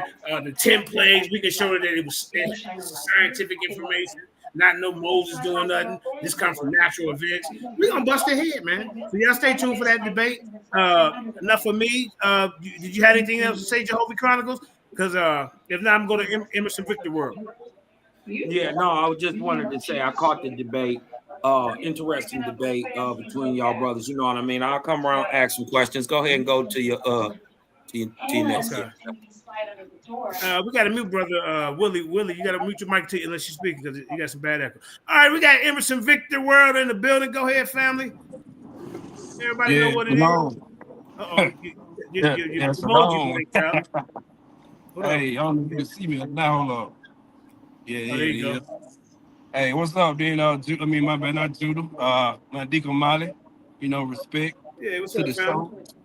Yeah, it was a good debate. You know what I'm saying? I can't lie about that, whatever. But I had a couple questions for Silky. Okay. Yeah. Right. What's up, fam? What's up, fam? You know what I'm saying? Respect to the panel too. A little backdrop by myself, man. You know what I'm saying? I'm from the hood or whatever, but I study life science myself, and I was a military specialist with the special forces. For like 8 years, I did signal support, and I studied a bachelor in science for like 2 years, but I'm currently still working with it or whatnot. But okay. I had a question for you. And my question is, where did you study at, as far as your, your information? Because I know, just by studying myself and reading on certain information, that the information that you have and that you presented, where did you get that from? Like, who taught that to you? Because they don't just teach that in like a regular university. That's why I'm asking. Okay. Yeah, man, it's lines. Yeah, I can't give you the blueprint, baby. Yeah, I can't give you the keys to, I can't give you that. I can't give all the secrets, baby. I can't give you the secrets to the South. I got you trying to get me. I almost gave it to you too. Hit me up in the private chat. I might send it to you. He may say basically dropping them jewels on him. That's what he's saying. This man had to go to school. So you matching my knowledge up, and you said you were an Army bio medical scientist. Oh, but then one love, brother. One love. Oh yeah, smart brothers got to stick together. So my question, it ain't many of us out here. The information that you were dropping, you know what I'm saying? It was factual because, like I said, I study and I know the difference between regular science, and life science. So life science. You a real scientist. Yeah, life science is like animal, plants, us, you know what I'm saying? And the other sciences with cosmetology, the stars and stuff like that, bro. That was some real knowledge that you dropped. People just ain't catch it, you know what I'm saying? Yeah. That was some real knowledge for real. But I mean, it is what it is. There's no pun to, evolution, because at the same time, man, it's studied too. But like when you were going with all of it, you know what I'm saying? That's the right track though. But I got pushing it. Too, hey. Got my mellow. So you being honest, baby? Hey, I got a question for Cedric. Cedric, I watched the debate. I watched the debate, and instead of proving your claims, you were making assumptions, right? You were just making assumptions, regurgitated from some other idea. You didn't actually show any objective proof for your claim, like a virus changing into a monkey and a monkey changing into a man. Now you gave us as the basis for evolution time, right? You gave us that time is the difference between a archaic human, or as you state, or a modern human, correct? Is that correct? Don't ask me no questions. Make your statement and keep it moving. All right, come on, we go. All right, you don't want me to ask no questions then. All right, okay. Make your statement and keep it moving. All right. Now, you get what I'm saying? Right. Let me make my statement. You lost this debate. Boys, Hold on, I'm gonna tell you why you lost this debate. I'm gonna tell you why you lost this debate. Because you made assertions with no claims, and you weren't able to prove anything you said objectively. Not only that, you didn't come with one natural thought of your own. You weren't able to. You weren't able to. Hold on. You weren't able to put your ideology on a timeline, right? So that debunks everything that you're talking about. If you can't put what you're talking about on a timeline, the young brother Silky asked you a reasonable question that you ducked. He asked you a reasonable question that you ducked. He asked you, how is your theory full of facts, right? When it is proven that your facts have already been debunked. And yet you keep trying to fit newer and newer theories into an old debunked wine sack. You keep trying to put that new wine in that old bag. You dig what I'm talking about? Instead of coming with any theories of your own. Now, as a professed scientist, since you don't want me to ask you any questions, I'll ask the brother Silky a question, right? I got you, brother. Us smart brothers got to stick together, man. You know what I'm saying? It's okay. I didn't be disrespectful to that brother, though. Levels to this. So I hope he don't take my energy no type of way. Don't start talking now. You ain't want me to talk to him at first. He didn't want me to talk to him at first. Now I'm ignoring you. And I'm talking to the young brother. Just be quiet. He's a pseudo contradiction talker. We know. Hey, listen. If I want your opinion, I'll ask a white scientist. Can he go down the panel? If I want your opinion, I'll ask a white scientist. Oh wait, Let me ask this. Hold on, just everybody. Okay, we heard you. Let's get back to the video. All right, let's get back to the video. I wanted to ask the brother. Before you get back to the video. All right, hold on. Come on, JJ. This is clownery, JJ. You done, Cedric. You didn't want to talk to me, bro. I moved on. He want to get back to this. All right, we'll do questions afterwards. All right, hold up. We'll do questions. All right, go ahead. One of the points that was brought up in the chat, which I agree to, is that in my initial 3 minutes, something I should have done was give my bibliography, because again, the way that this level of intellect is accustomed of doing debate, they probably need pictures to as evidence, right? But what you do, you study the material, you put your bibliography together, and you actually type out your debate. You see how in my text I mentioned my opponent. Yeah, I meant to say that too. You had a trash presentation also. How it looks is very basic. So, you see what I'm talking about? Google Doc together or something next time, OG. Hey, we're gonna have to get y'all in the ring, man. We're gonna get y'all in the ring. No, JJ, I'll never debate this dude. That's simple. Okay, well, he with the old Osprey. Remember I was telling you about this? JJ, are you sharing my screen? Are you sharing my screen? Okay, hold up. All right, hold up. Kruger. Cosmon Kruger. We're gonna talk to you a little bit after the demonstration. Because I think he wants to debate one of your Osprey guys. All right. We don't want that type of smoke. You thought you could beat the system? Oh, my God. Anyway. All right, share your screen. Super Wave, you got it? Or do I got to do it? Uncle Sid was trying to share his screen. Yeah. Okay. You know how to do it, Uncle Sid? Yeah. There you go. So one of the points brought up in the chat, which was a valid point, which is in the next event in my initial opening, the first 3 minutes. What you do is you present your bibliography, right?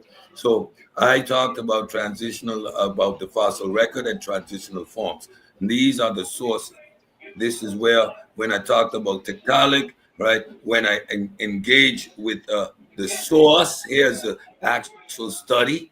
So I know exactly what the study contains, and he's lying, right?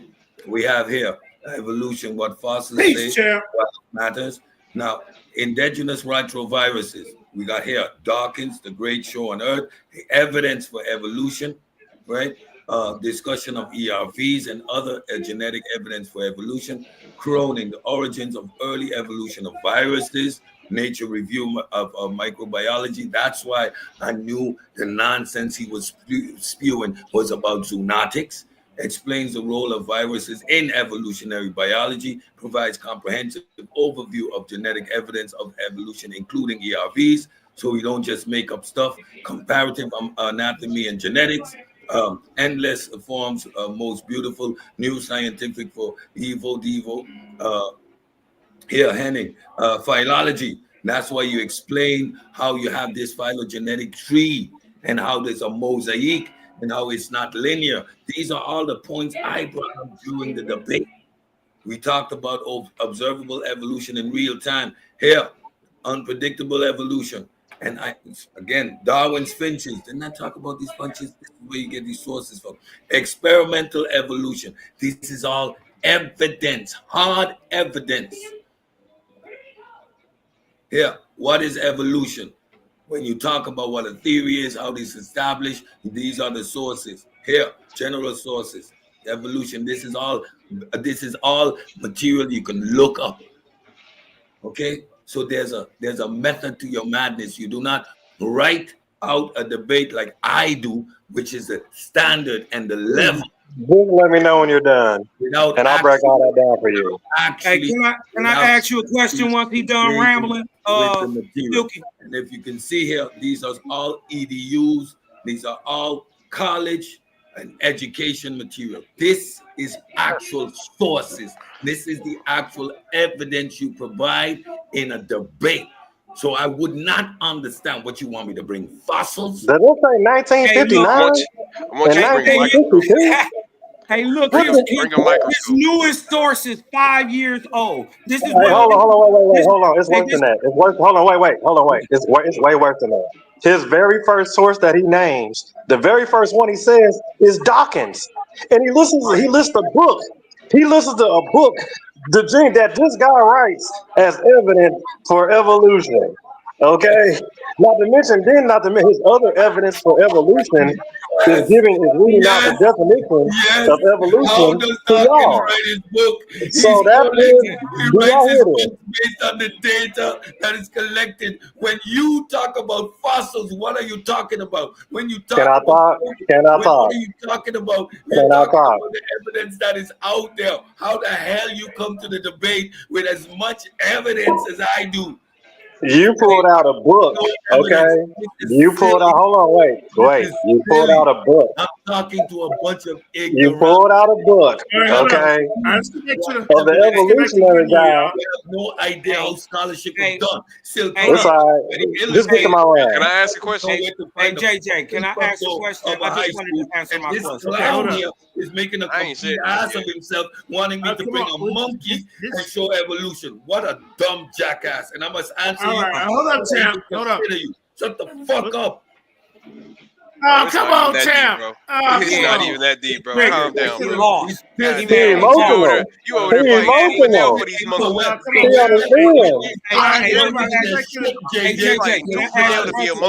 Slap them up like they're supposed to be, but they're not even allowed in the front door. That boy want to be a monk so bad, man. Yeah, you buy all the wood. Hey, everybody be quiet. Everybody be quiet. All right, come on, y'all. Is this where we at? It really should be on me. He just played that, or he just pulled up sources. Cedric just pulled up his stuff. No, this is second round. We in the second round. But he just pulled up sources. Relax. Yeah, everybody relax. All right, just on my bad. Here we go. Mute your mic. Second round. So the linearity in your opening picture. Jeez, champ. Did he leave? Do not have a clue of what is going on here.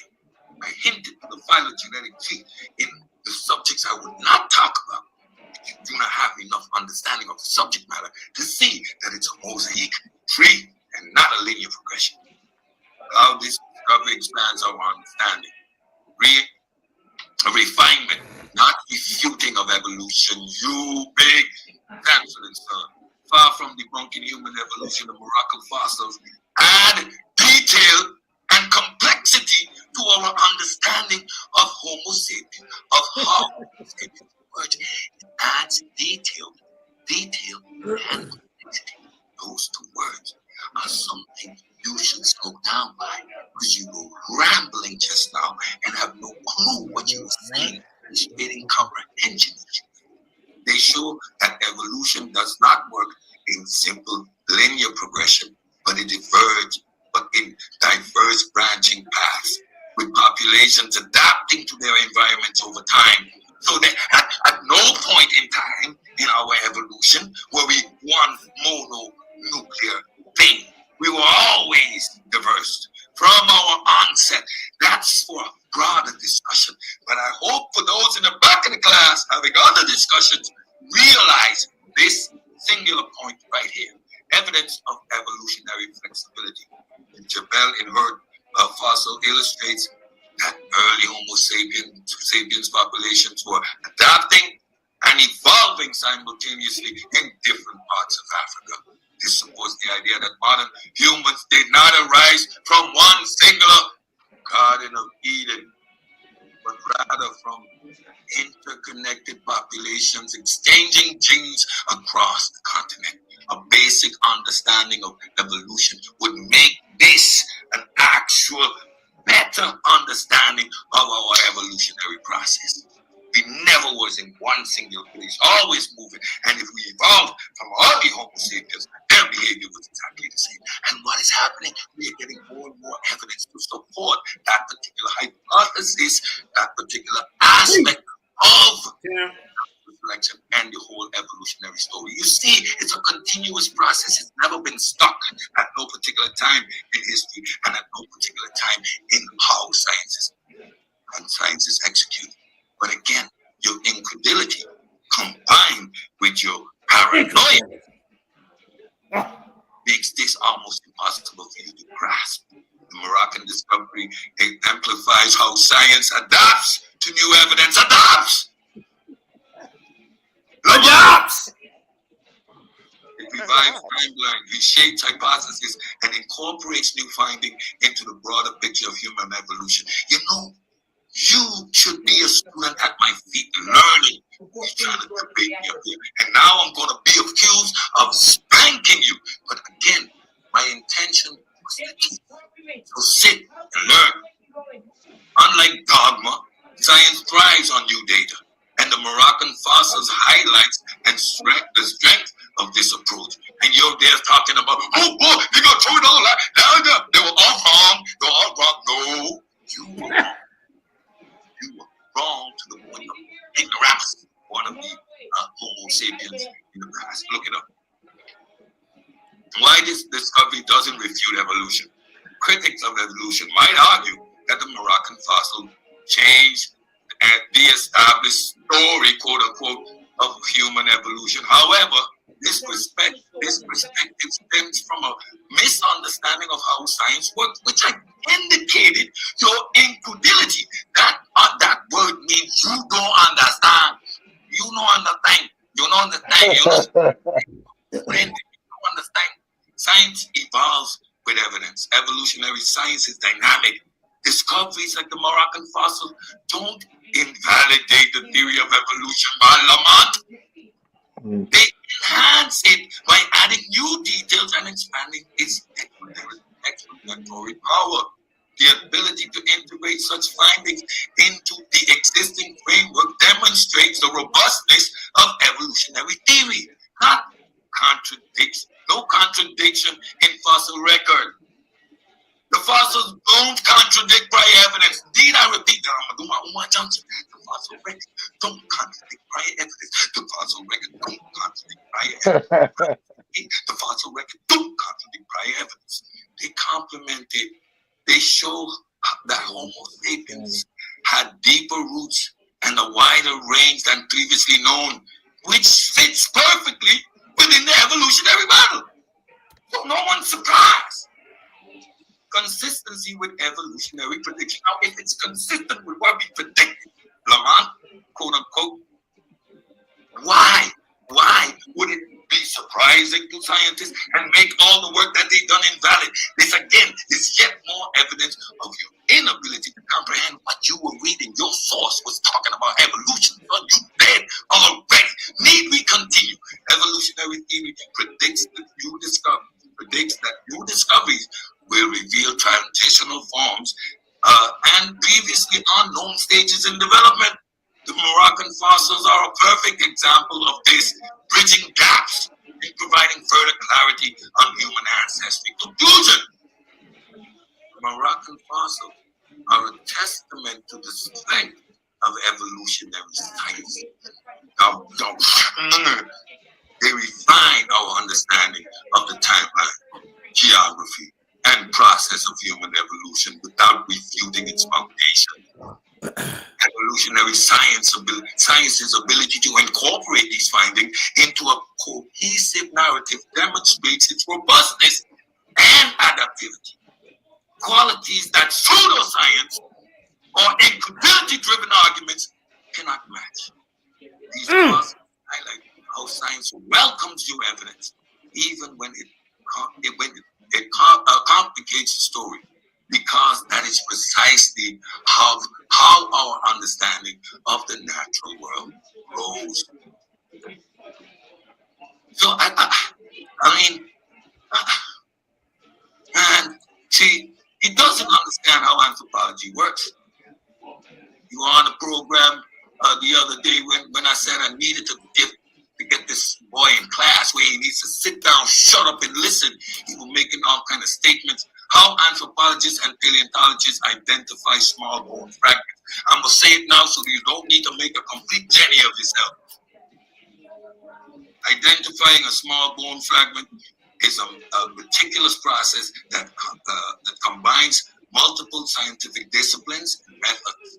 Anthropologists and paleontologists rely on comparative anatomy, advanced technologies, and contextual evidence to accurately determine the fragments. Below is a detailed breakdown of the steps and techniques involved, where here we're going to answer how you don't use carbon dating for fossils. With fossils, that means it's no longer bone, no longer organic, because it's been rendered a mineral, and then you use other methods.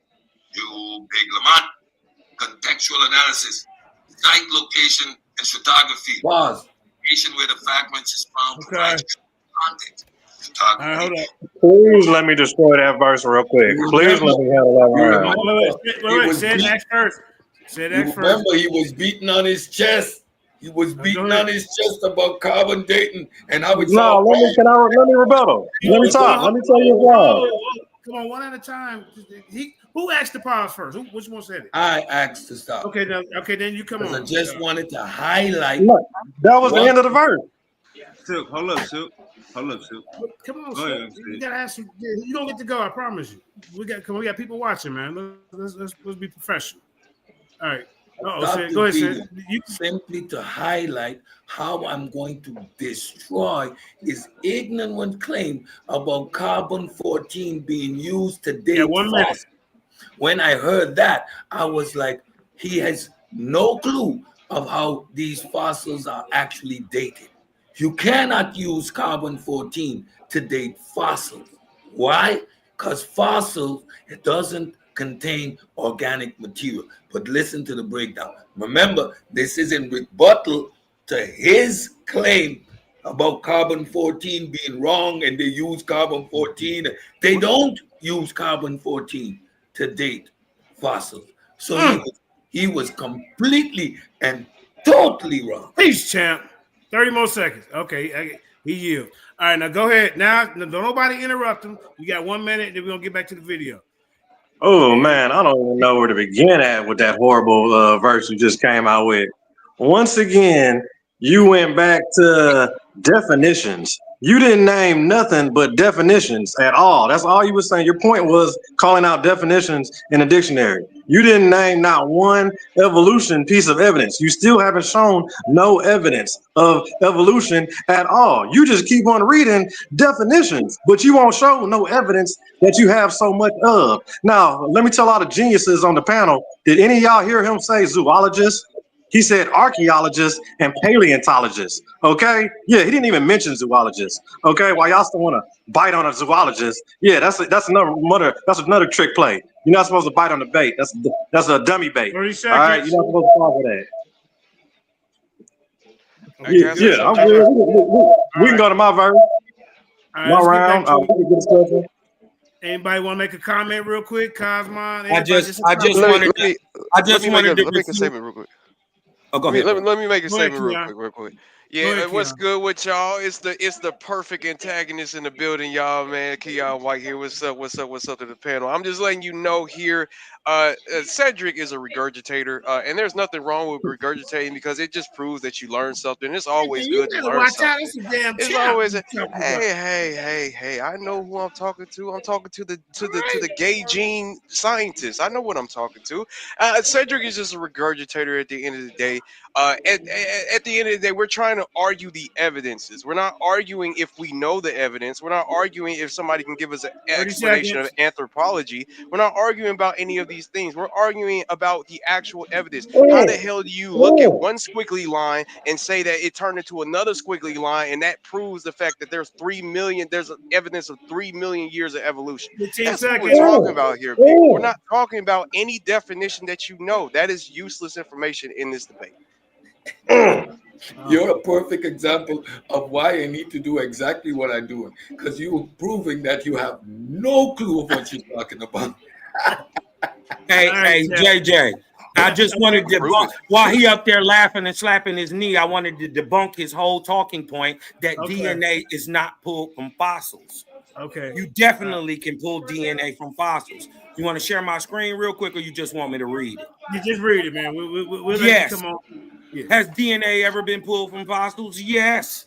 DNA has been extracted from fossils, particularly from well-preserved bones of relatively recent extinct species, allowing scientists to study the genetic makeup of ancient organisms. One of the first successful examples was DNA extracted from a quagga, a zebra-like animal that went extinct in the 18th century. So this is from a fossil, something that was. Hold on, wait. No, because now you can't ask me nothing. I just debunked your whole talking point. You said DNA couldn't get pulled from fossils. I already proved scientifically and objectively that it does, and it can, and it's been pulled from older fossils. So, and remember, a fossil has been 100% mineralized. He got 10 more seconds. He had 10 more seconds. Yeah, he can't hold himself. He triggered. You dig what I'm saying? I'm telling you, a fossil has been 100% mineralized. You dig what I'm saying? So you can definitely pull DNA. It has been done, and they've actually regenerated animals from this. Time. All right. Go ahead, respond, champ. We got 1 minute. Does any of that have to do with the point of carbon dating and uranium dating? What does it have to do with the difference between dating carbon material versus dating fossilized material? What does your point about DNA extraction have anything to do with dating methods? I mean, you felt like you made a point, but what does? I mean, the question was rhetorical. It was just to illustrate again, like 30 seconds. God. Play the video. The point of me stopping was to illustrate how I'm going to debunk the nonsense that he made in his opening statement when it came to the dating of fossils. Play the video. All right. We on my round. Yeah, go ahead, get your minute in, number one contender. Go ahead. Oh man, you know what? I'm feeling so good. We can go straight into the round, man. You know, so I like the evidence. It speaks for itself. All right. Let me tell y'all something, man. Y'all don't know who y'all dealing with, bro. This is the LIONSDEN Debate League champion. You hear me? Pseudo and that pseudo died by your sources, JJ. He won by consensus. He won by consensus. Pseudo died by your source. Here. Of course he was going to win. He literally has the consensus argument. Hey, that ain't even hard, right? That's not even hard. He's literally arguing what everyone else thinks. Come on, man. And they arguing theory, opinion. You see what I'm talking about? Somebody take the belt. That's all I got to objective fact. Somebody took the belt. Somebody take the belt. He's the goddamn champ. That's all I can tell you. The people have spoken. You know. Go ahead, argue that gay gene, Cedric. Come on, let's go ahead and argue that gay gene. Another place, man. You know, that ain't you know. The gay gene. What? I don't know nothing about none of that. Nah, don't worry about it. We'll talk about it later. We'll talk about it later. All right, hey, champ. Hey, when you at the top, champ, they all come for you, man. Hey, that's crazy right. Because the way Cedric was waving his arms around, it looked like he might have had that gay gene. Oh shit! Cedric, I ain't say that. Cedric, I ain't say that. I ain't say that. Hey, let's relax. Hey, let's relax. DJ, share my screen. Let's keep this all jokes. You gotta have cuffs. It's all jokes. With his arms, he was up there looking like one of them dials that sell cars. You know the little floppy dials that sell cars. Got a used car lot. His arms was up there looking like that. Let's get back to the meat and potatoes, y'all. All right, come on. The fragments fell into age based on its sedimentary layers it was buried in. For example, a fragment found in a layer dated 300,000 years old. Wait. It's on me, Wavy. Species that existed during that period. Wait. Associated it's my round, ain't it? Hey, Silk. I'm just starting where I stopped at because y'all told me to stop last time. Nah, well, we on me now. Nah, you about to come up. His 15 minutes. Almost up, boy. I mean, alongside other fossils, tools, and artifacts that offer additional. You hear the word additional? No, you think they can't date it, so they use the stuff. No additional. For instance, a bone fragment near a stone tool might suggest a harmonic association. Didn't talk about it. Morphological examination. Shape and size. Scientists compare the fragment's shape and size with a reference database of known species. For example, the curvature of a rib or the ridges of a piece of skull can suggest whether it belonged to a human ancestor, an animal, or another organism. Microscopic features. You know what a microscope is? Under magnification, that means to make it bigger. See, a small thing, you make it bigger, you can see it better.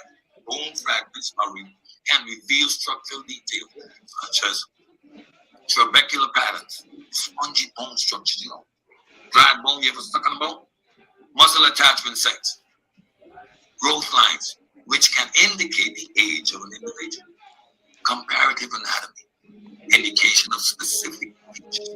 Certain bones or fragments have unique markers. A piece of pelvis can indicate whether a species is bipedal, meaning walking on two legs. Not necessarily a human. Can you imagine a couple more bipedal species?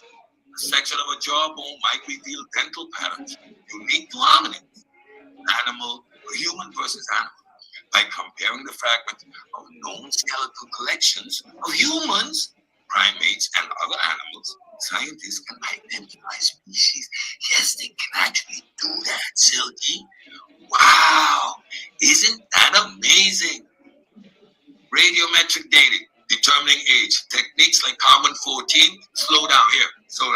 Techniques like carbon-14 dating for organic material, or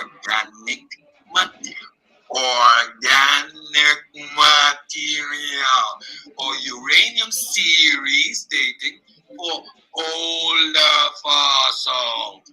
They can't use it overnight.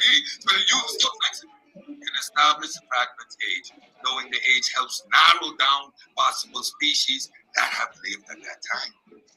Next, molecular analysis. All right, man.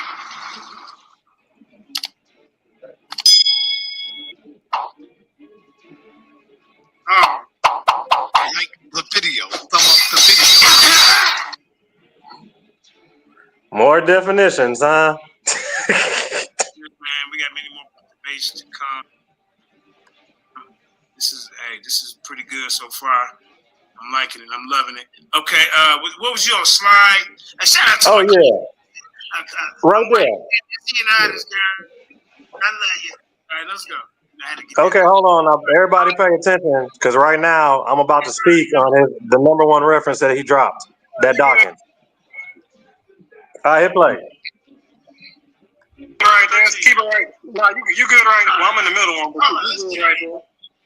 Yeah, I just wanna hit him with the. Yeah, we're good. So y'all can hit me with the time whenever y'all ready. Let me know. Now, brother, and when I come back, you have a minute. There you go. Fix the problem. All right, so we ready? All right. Yeah. Okay. So I'm in the middle one though, but Rice University study. Rice University, a study co-authored by Kristen Matthews and Dee found that the most British scientists in the study felt that Dawkins' work misrepresents science. That is the biggest thing about all this, is misrepresenting science. And that is what my opponent is doing. He's misrepresenting science. He wants to say that the fossils are this old and they're that old, and the classification and the definitions that he going are off of are bad numbers, are 100,000 years off, but he still wants to call that primitive. So exactly when is the primitive to your information that you're using a primitive anything, since your numbers are off? But like I said, that's the difference between real science and fake science. So yeah, let's go on to the next one. Let's see what the government says about evolution. Let's see what go on to the next one, Dinka. I got you. 12, yes sir. So let's check out what the government got to say about evolution, shall we? Okay.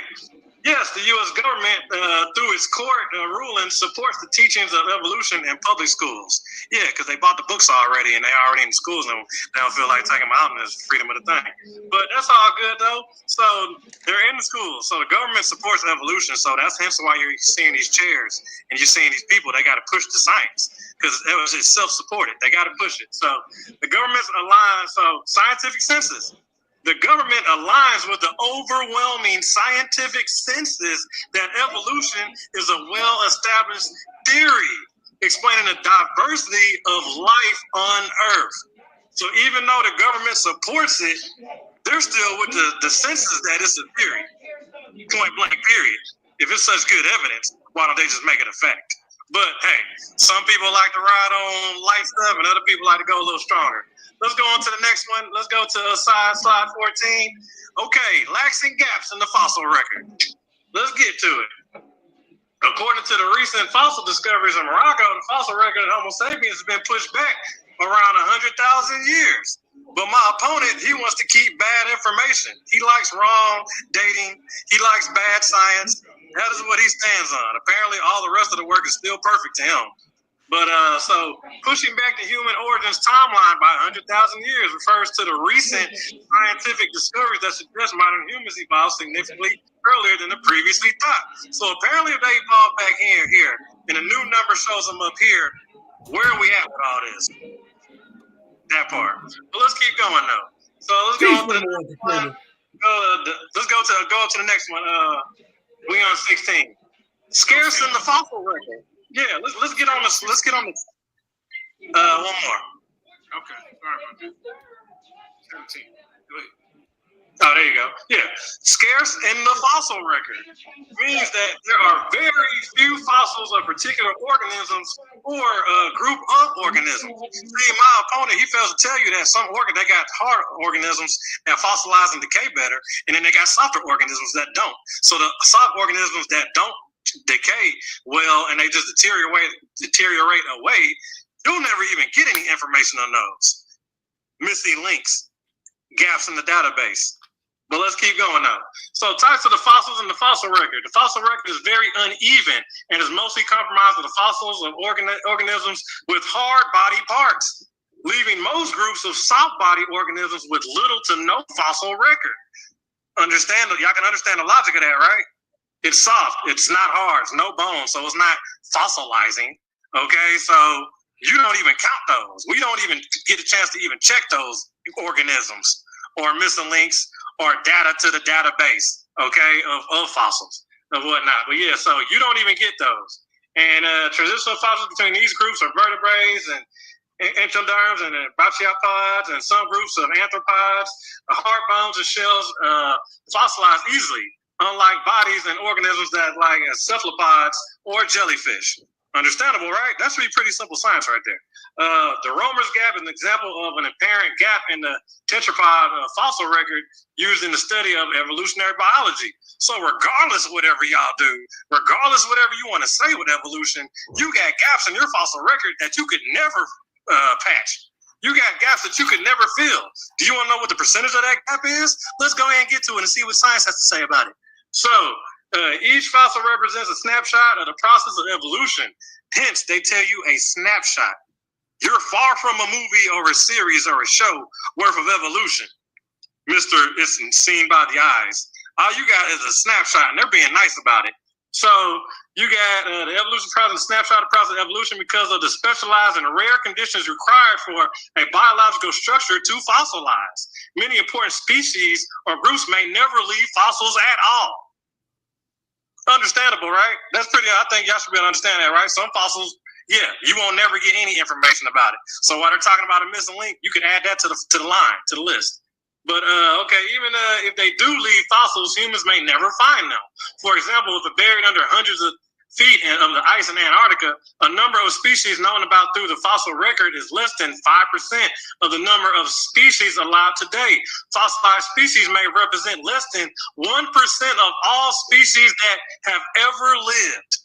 Okay, that's your database, your 1% database. And if we want to go deeper into it, because if we're also got to count the old information that they was using, so that's bad too. So like half of their database is kind of jacked right now. So that's even worse on evolution. You feel me? Simple logic. Well, let's keep going though. The fossil record is uneven and is mostly compromised with fossil organisms with hard. Yep. Let's keep going. Let's go on to the next slide. 2016.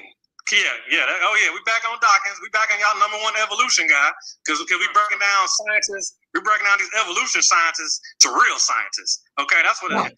He's representing the fake scientists. That's fine. He can represent fake science all day. I like accuracy. So go one more over, Dinga.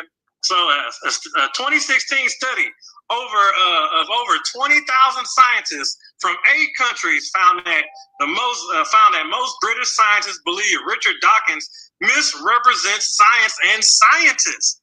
These are the real scientists telling y'all that this evolution crap has got to stop. Okay?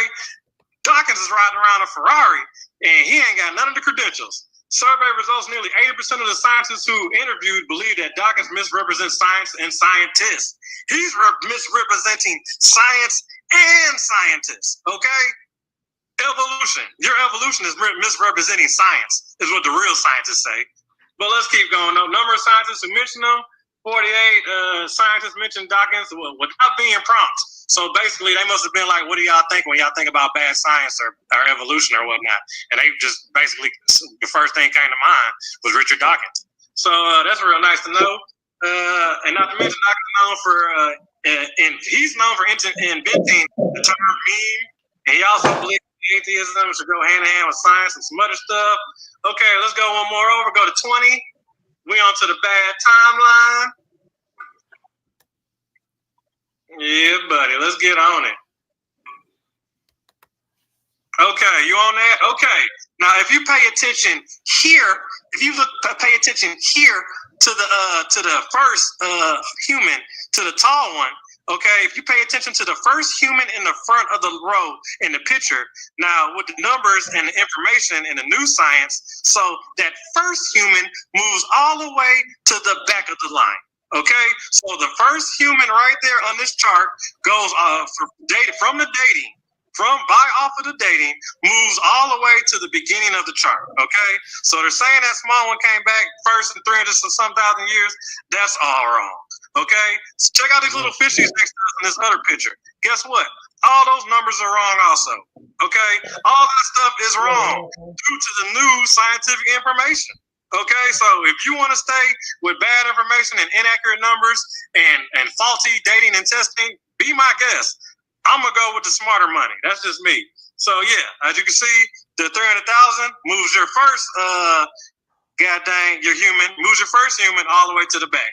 So your evolution as he says, small brain and primitive and all that stuff. But now the big brain and the hunting and the smart modern human goes all the way to the beginning. So you still want to use your little evolution definitions and all that stuff, even though your information is bad and wrong. That's fine. You can keep your bad information. I'm good. So let's go on to the next one.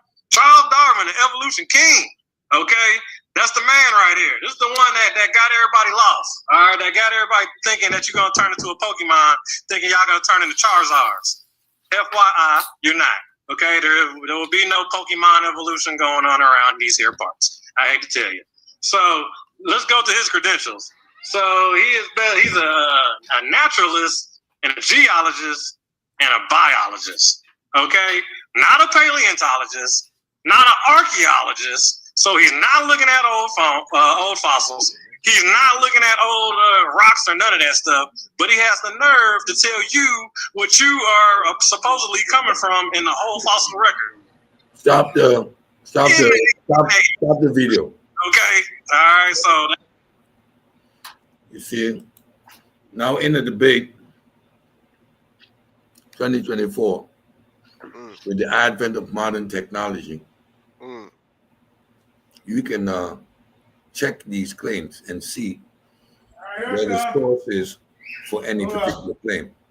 So, Silky D, I'm offering you the opportunity before I go in to show the audience the source for the claim that 20,000 scientists say that Dawkins is misrepresenting. Did you just start my video? Yeah. This is crazy. Did you just start my video? Yeah. We can do that. What are you thinking? We can do that. So did you just start my video? I need you. Silk, relax, Silk. We doing it. That's what we've been doing this whole time. No, we didn't. I started listening to his whole video. Got it. Silk, relax, bro. He asking you a question. Relax. So before I discredit you completely and prove that you're a liar, please provide the audience with the source to support your claim that 20,000 scientists disagree with Richard Dawkins. Where did you get that claim from? You can hit play, man. Play my video, bro. Don't waste my time. Go look it up. Okay, you go find out. Go look it up. Share my screen. If you can't share my screen, I'll just read it because we got the bot, right? So we can test these claims in real time. Aren't you supposed to be proving evolution? So the claim that 20,000 scientists say Richard Dawkins misrepresents science and scientists is a broad and vague assertion, often repeated by critics of Richard, particularly those with religious or ideological disagreements with his views. It is important to critically evaluate such a claim to determine the credibility and origin. Steps to analyze this claim: the origin of the statement. This statement likely stems from organized efforts by religious or creationist groups who oppose Dawkins' outspoken critique of religion and advocacy for evolution. Some groups, such as the Discovery Institute, because I know where you got that bullshit from, a proponent of intelligent society, has historically criticized Dawkins' representation of science, often accusing him of conflating science with atheism. However, no credible scientific body or organization has presented evidence to support this claim in a systematic peer-reviewed manner. Examination of evidence. Have 20,000 scientists signed anything? No known petition or statement signed by such a large number of scientists exists, specifically accusing Dawkins of misrepresenting science. The largest documented scientific statement are those like Project Steve, a tongue-in-cheek list of science supporting evolution, which have far fewer signatories. Has any professional scientific organization backed this claim? No reputable scientific organization, for example, the Royal Society, AAAS, has publicly denounced Dawkins' views or accused him of misrepresentation. Dawkins and his representation of science, advocacy for evolution. Dawkins is a proponent, a prominent evolutionary biologist whose work, such as The Selfish Gene and Blind Watchmaker, is widely respected in the scientific community. His book, right? Right? So yeah, the book, right? Misinterpretation by critics, creationist and religious group often misrepresent Dawkins' statement to frame him as anti-religious to the point of bias. For example, Dawkins' critique of intelligent design as pseudoscience are often targeted by those who promote it. These groups may try to extravagate dissent to discredit him. So the claim that 20,000 I scientists dropped a Harvard. No, I had more than one source on that. It was a Harvard guy, a guy from Rice. And it's likely a misinterpretation It itself. sounds good. You're supposed to be proving evolution. Conclusions are aligned with Spend mainstream your time proving evolution. and disagreement with his views on religion. You can hit play now. Should not be conflated with associations. Hey, don't interrupt my stuff. Unless you want me to start chopping. Without verifiable evidence, as a basis. Uncle said, you got your point across. We waiting on JJ to share the video. Silky D, you want to respond to that or you don't? Yeah, I'll respond to that. I got another source. I got a Rice University, a Harvard University, but different individual sources saying the same stuff. He misrepresents science. Not to mention that was a scientific study that other scientists was conducted in. You so liar. Yeah, whatever with that, prove your evolution. What you need to do? Liar. Prove your evolution. Hey, hold up. And I Hey, caught big you out there. You ain't proved nothing. Keon to Hollywood. Y'all want to say something? Oh no, I'm not. Shoot, they battling it back out. Shoot, let them go ahead. Do your thing. Waiting on JJ for the share screen. Y'all do y'all thing. Oh, okay, yeah. Well, Cedric, quick question though. Richard Dawkins got a lot of books. I read what I needed to read. Everybody heard me loud and clear. Go ahead, play his video because he's gonna continue to. They can't play the video. That's why I'm He asking. he just listed the video. He listed a book as the evidence. He just listed a novel book that Richard Dawkins wrote as the evidence for evolution. That's his number one source. Was his book. Do y'all believe in crap?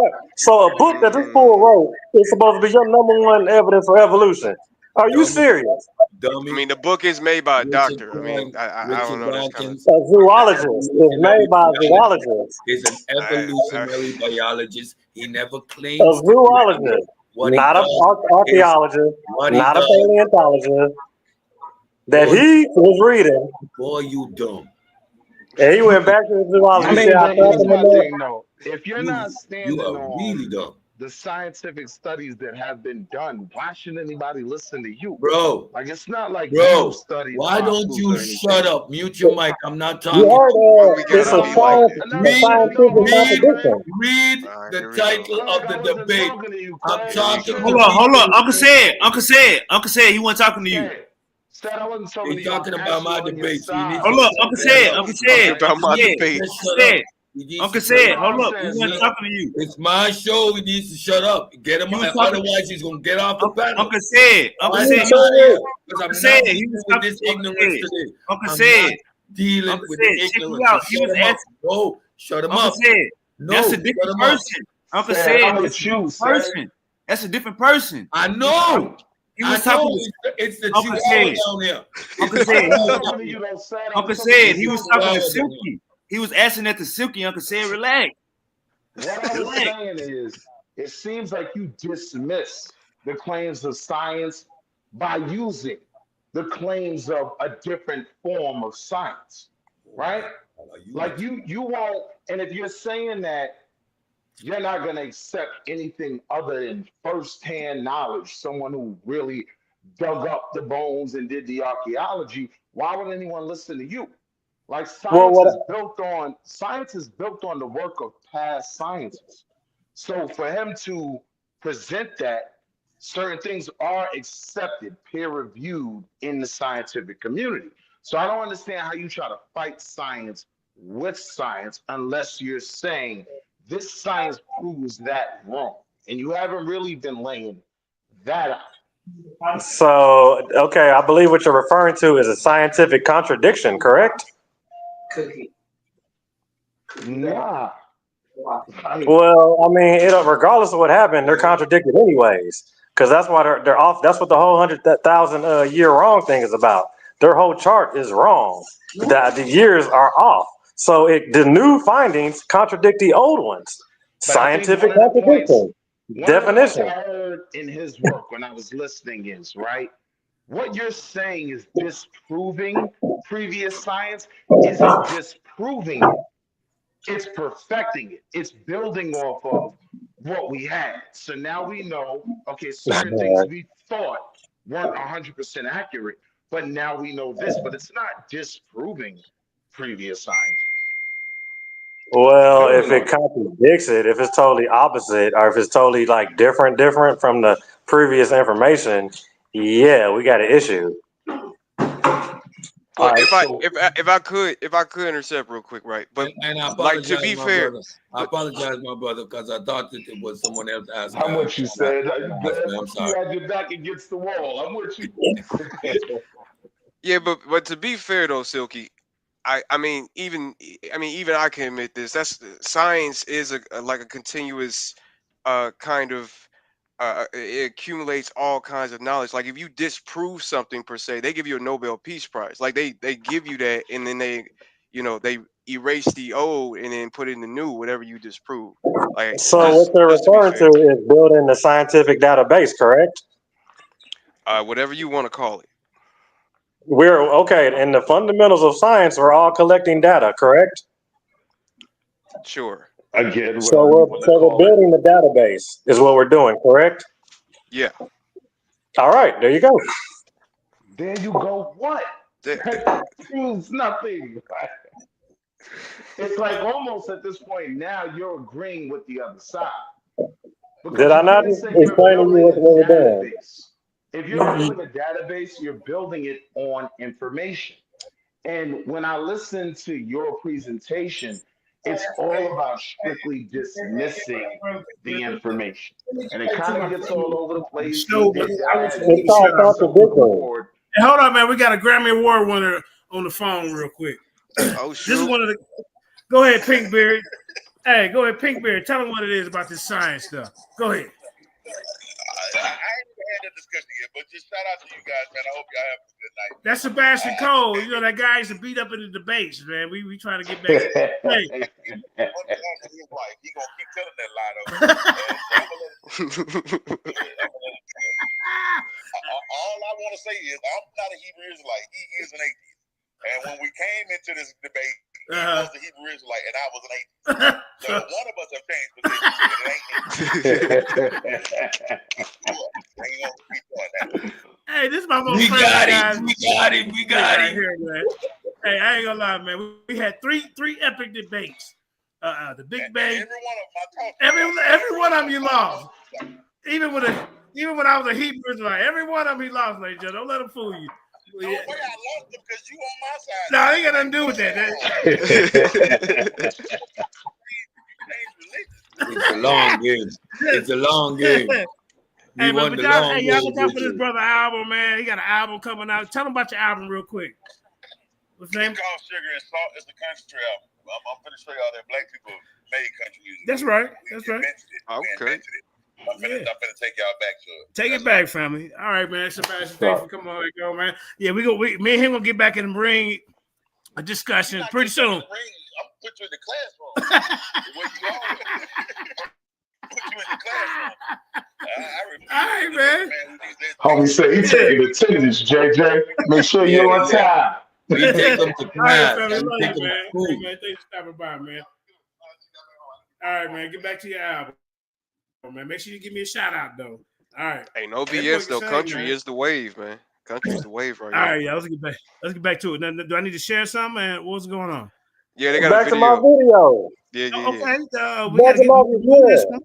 He cut me short.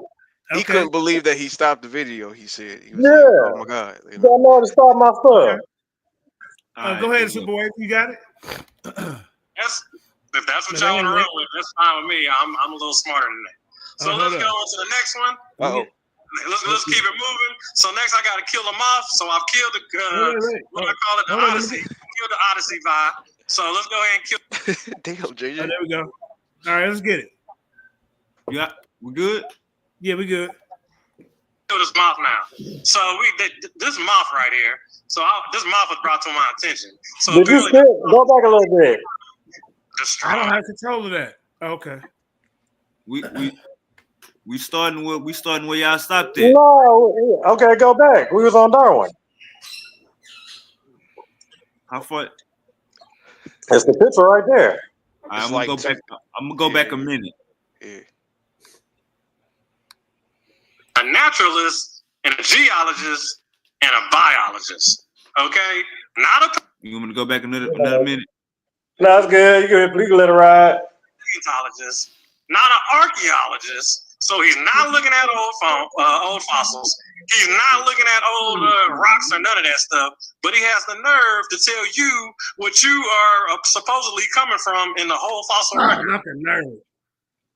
In the 1880s. Oh. Okay. All right. So if that's what y'all want to run with, that's fine with me. I'm a little smarter than that. So let's go on to the next one. Let's keep it moving. So next I got to kill a moth. So I've killed what I call it, the Odyssey. I killed the Odyssey vibe. So let's go ahead and kill this moth now. So this moth right here. So this moth was brought to my attention. So apparently this moth is supposed to be the strongest evidence for evolution. As they say, it's always strong evidence for evolution. Always strong evidence. But it's never a fact. But it's plenty of strong evidence to support everybody's opinion, even though their opinions are wrong. But that's great. Let's keep it rolling, though. So the Industrial Revolution in supposedly was from 1760 to 1840 in England. All right. Yeah, you're good. No, stay at the pepper moth. You're good. So the pepper moth, or the black pepper moth and whatnot like that. So this pepper moth, apparently, because of the smog and whatnot, it had turned colors, and they say that the white moths were getting eaten up by the birds, and the black moths were able to hide, and all this good stuff like that.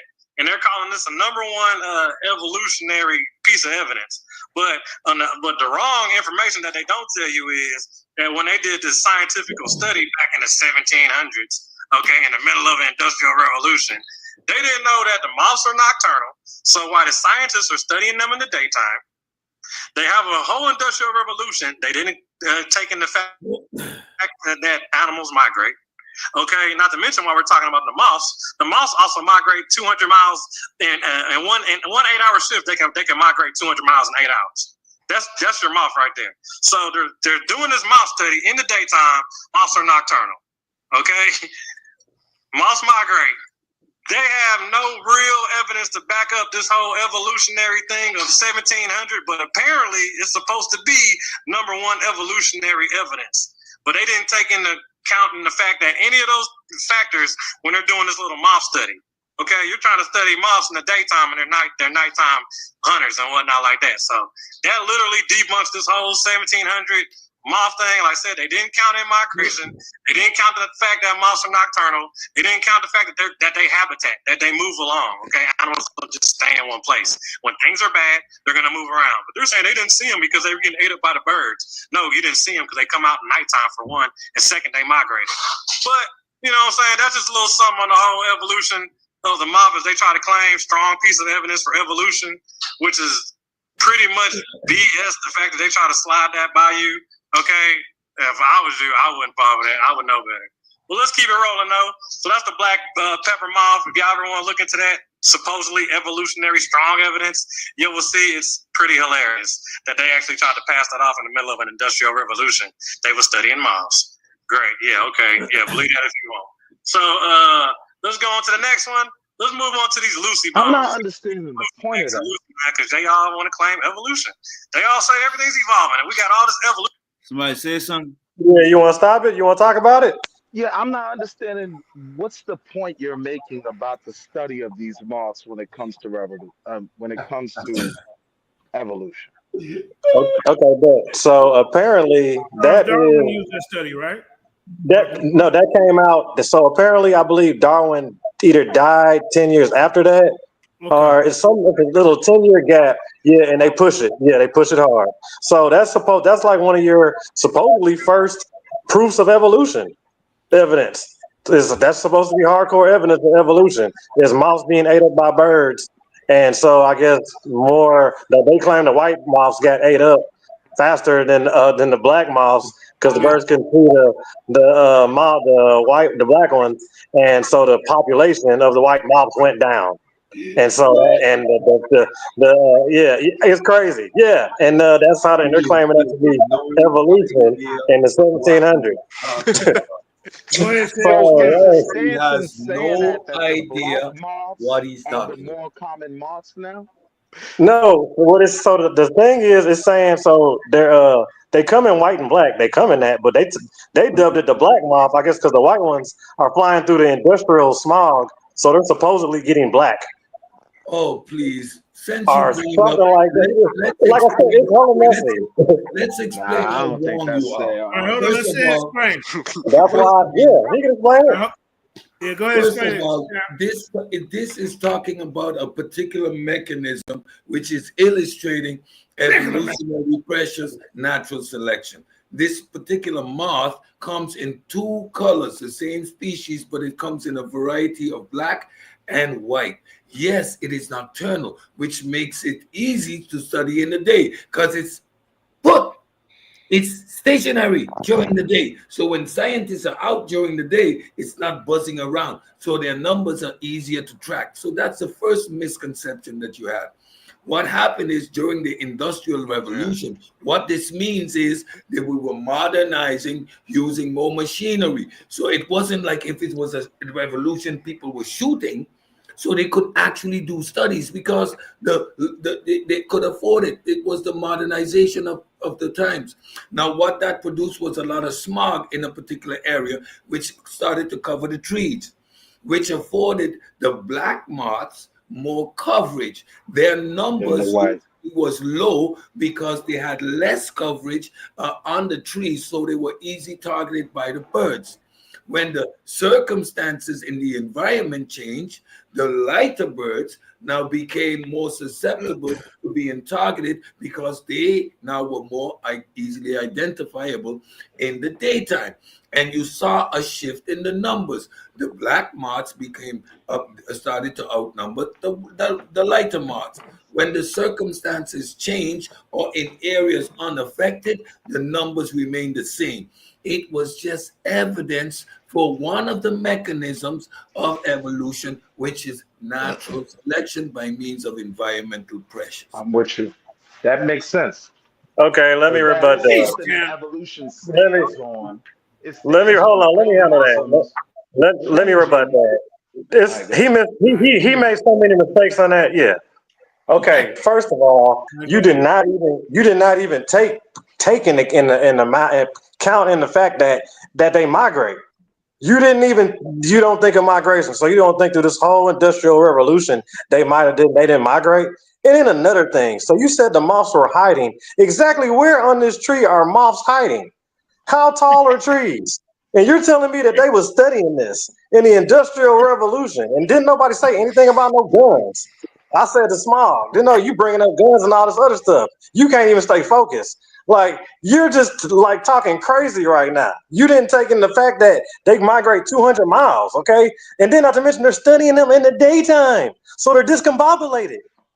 Okay, they don't even know what's going on because they're really supposed to be chilling asleep high up on a tree somewhere. And if the habitat was bad, they would have moved around. The They evidence would have stopped the road and went to another habitat. Guess what? They jump countries. Okay? In an 8-hour span, they can go 200 miles. That's real fact. Go look it up.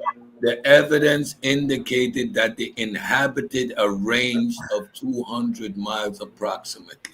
So it was not talking about migration from one area to the next. It was stating that these moths inhabited an area of about 200 miles. Again, when you don't understand the basic terminology and how this data works, that is why I am forced to simply teach during these debates. Okay, what you're referring to is migration, first off.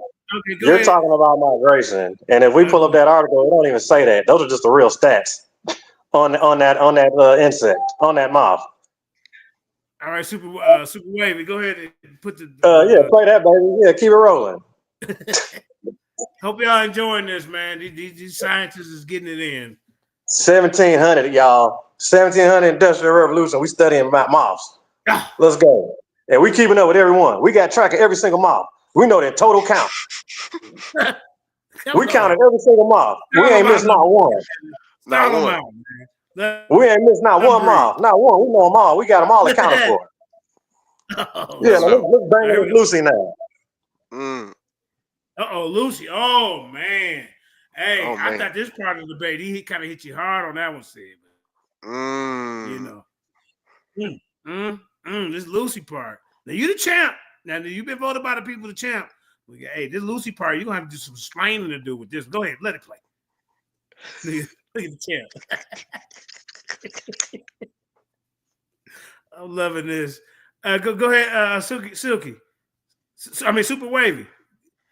I think you got to push. Yeah, there you go.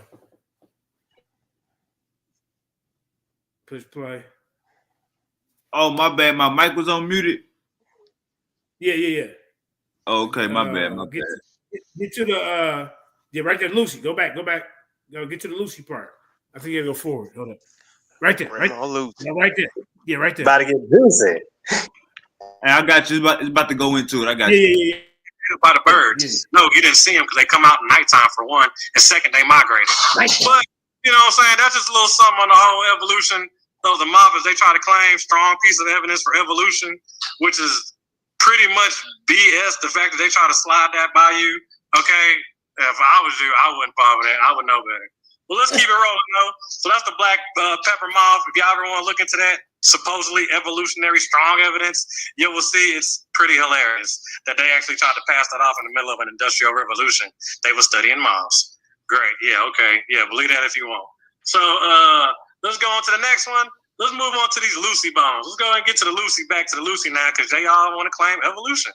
They all say everything's evolving, and we got all this evolution evidence. Well, let's look at all this evolution evidence that they claim they got. So, the Lucy, also known as the Dink Inish, you're a collection of several hundred pieces of fossilized bone comprising 40% of the skeleton of a female hominid species, Australopithecus afarensis. It was discovered in 1974 in Ethiopia at Hadar, a site of Awash Valley, the Afar Triangle, and a paleontologist at the Cleveland Museum of Natural History in November 1973, near the end of the first field season. Jonathan noticed fossils upper end of the shine bone. So once again, 40%. All right, so several hundred pieces compromising of 40% of a fossil. Of one species, right? Okay, let's just get there. Yeah, right, that part. Okay, so which the fossil upper shin bone, which had been sliced slightly at the front, the lower end of the femur was found near it, and when it was fitted them together, and the angle of the knee joint clearly showed that the fossil was referenced. It was an upright walking hominid. The fossil was later dated more than 3 million years old. Much older than older hominid fossils known at the time. The site lay about 2.5 kilometers, 1.6 miles. 1.6 miles from the site. At the site, it is 1.6 miles. So that's this one species, this 40% of bone scattered across 1.6 miles. Yeah, right. Right, y'all need me to, yeah, let's read that. Let's go ahead and bring that one back. So we got 40%. Time. You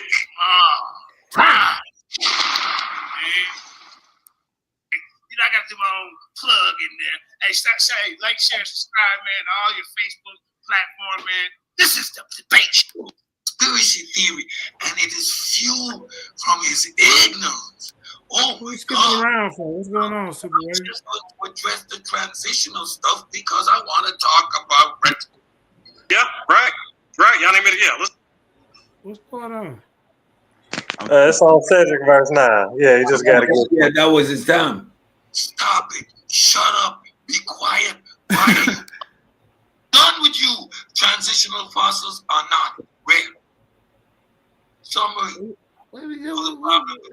Super Wavy? are not rare.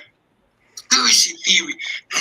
Hey, I'm trying to get to the beginning of his round real quick. And it is fueled. How you gonna cut me out, man? My little. What the hell going on? Yeah, no, You gonna cut me out? Showing you the information the chap is we ain't trying to see you right now. Cut me out, mother. Go ahead, man. Yo, I gotta say, I like Professor. I like Cedric time to shine. I like he going up against the heavy. 5 seconds in the debate. I would just say I like his. Yeah, there you go. Let me get my little part, man. Okay. Hey, stop saying like, share, subscribe, man, all your Facebook platform, man. This is the debate. When the young man continuously demonstrate begging the question over and over, he is on a conspiracy theory, and it is fueled from his ignorance. Oh my God! Now I'm just going to address the transitional stuff because I want to talk about retroviruses. Please tell. Past transitional, not real. Again, look, National Center for Science Education. I'm done with you. Transitional fossils are not rare. Summary of the problem with claims: fossils with transitional morphology are not rare. Fossils illustrating the gradual origins of humans, horses, rhinos, whales, sea cows, mammals, birds, tetrapods, and various major Cambrian phyla have been discovered and are well known to scientists. Stop it! Shut up! Be quiet! Why are you up here making a yourself? And when you talk about that is but one mechanism. It is illustrating natural selection based on environmental pressures. The inability to hide is but one mechanism. And it shows species selection because both species exist, but based on the conditions in the environment, one was more predominant, and when the circumstances changed, it went back. And these animals move in a particular environment. They didn't migrate. Anyway. Explores evolution claims to the contrary are just a rehash of old creationist arguments. Roy, you better sit down and shut up. You're having a scientific debate with me. You bring your creation on this panel. You have no respect for my integrity. Relying on out of context quote confusion over terminology and ignoring inconvenient evidence. Stop being disingenuous at this point. You see, and I didn't even have to look it up. You want me to show you facts? Look here, I pulled it from my slide, from my prepared work, because I know what you would do. Scam, flim, flam. You heard my song. Got no mercy for the grifters. You're up here scamming the people. You know nothing of what you're talking. Ah, say so. He's scamming the people. I got no time to address your nonsense. Endogenous retrovirus, ERV, genetic evidence for evolution. ERVs are other compelling pieces of evidence I said I was going to teach. And these are the 2 points. I addressed the fossils. You come back up with the Moroccan stuff after you got slapped around. Boy, you silly. Supporting the fact of evolution. These are viral sequences that have become embedded in the genome of their host organism. ERVs are not just rallies of the past infection. They are genetic markers that provide crucial insight into the shared ancestry of species. What are ERVs? Retroviruses. Retroviruses are a type of virus that inherits their genetic material into that inserts their genetic material into the host DNA. Now, when we are talking about a group of viruses that give us the common cold, the first one came from the bovine. It is one of the many cold coronas that we still carry with us. It doesn't render us partially dead. When engaging with a new form of the corona groups, that means it evolved. It is within the group. It shares common ancestry. They have heritage. That's a fact of evolution. And you brought that up, you imbecile. Unlike other viruses, retroviruses transcribe their RNA into DNA. Transcribe, you see, into DNA. That's the reverse of the process, because it is very hard to do that, because that means you would have to change out one nucleotide. That's showing you the ingenuity of these RNAs. But what I just said went completely over your head, so I'm not hoping. I know for a fact you don't understand. That's why I'm here teaching. Shut up, learn, pay attention. The last time I saw you weren't paying attention, because you went back and talked about Moroccan finds, illustrating your utter ignorance. Over time, some of these viral DNA sequences become fixed within the host genome, passed down through generations, inherited. Endogenous retroviruses, these are retroviruses that instead of causing disease or being purged by the immune system, become part of the host genetic makeup, trapping it in there, signature, locking it into the spot.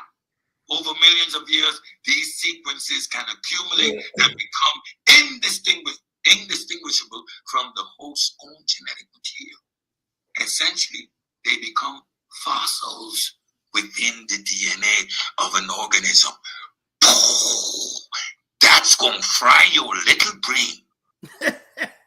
Embedded and inherited as part of the genome. The significance of ERVs in evolutionary science, well-established fact. Science is both a noun and a verb. Shared ERVs across species. One of the most compelling aspects of ERV is that they are shared across species in identical locations. Across species in identical locations. What would that say logically? Now I beg the question. I'm begging the question because I know the answer. Within their genome. This is not a random occurrence. It is a pattern that suggests common ancestry. See the word common ancestry. For example, humans and chimpanzees are our closest living relatives, share hundreds of ERVs in the exact same location in their genome. Why would that be otherwise? It's impossible to explain otherwise.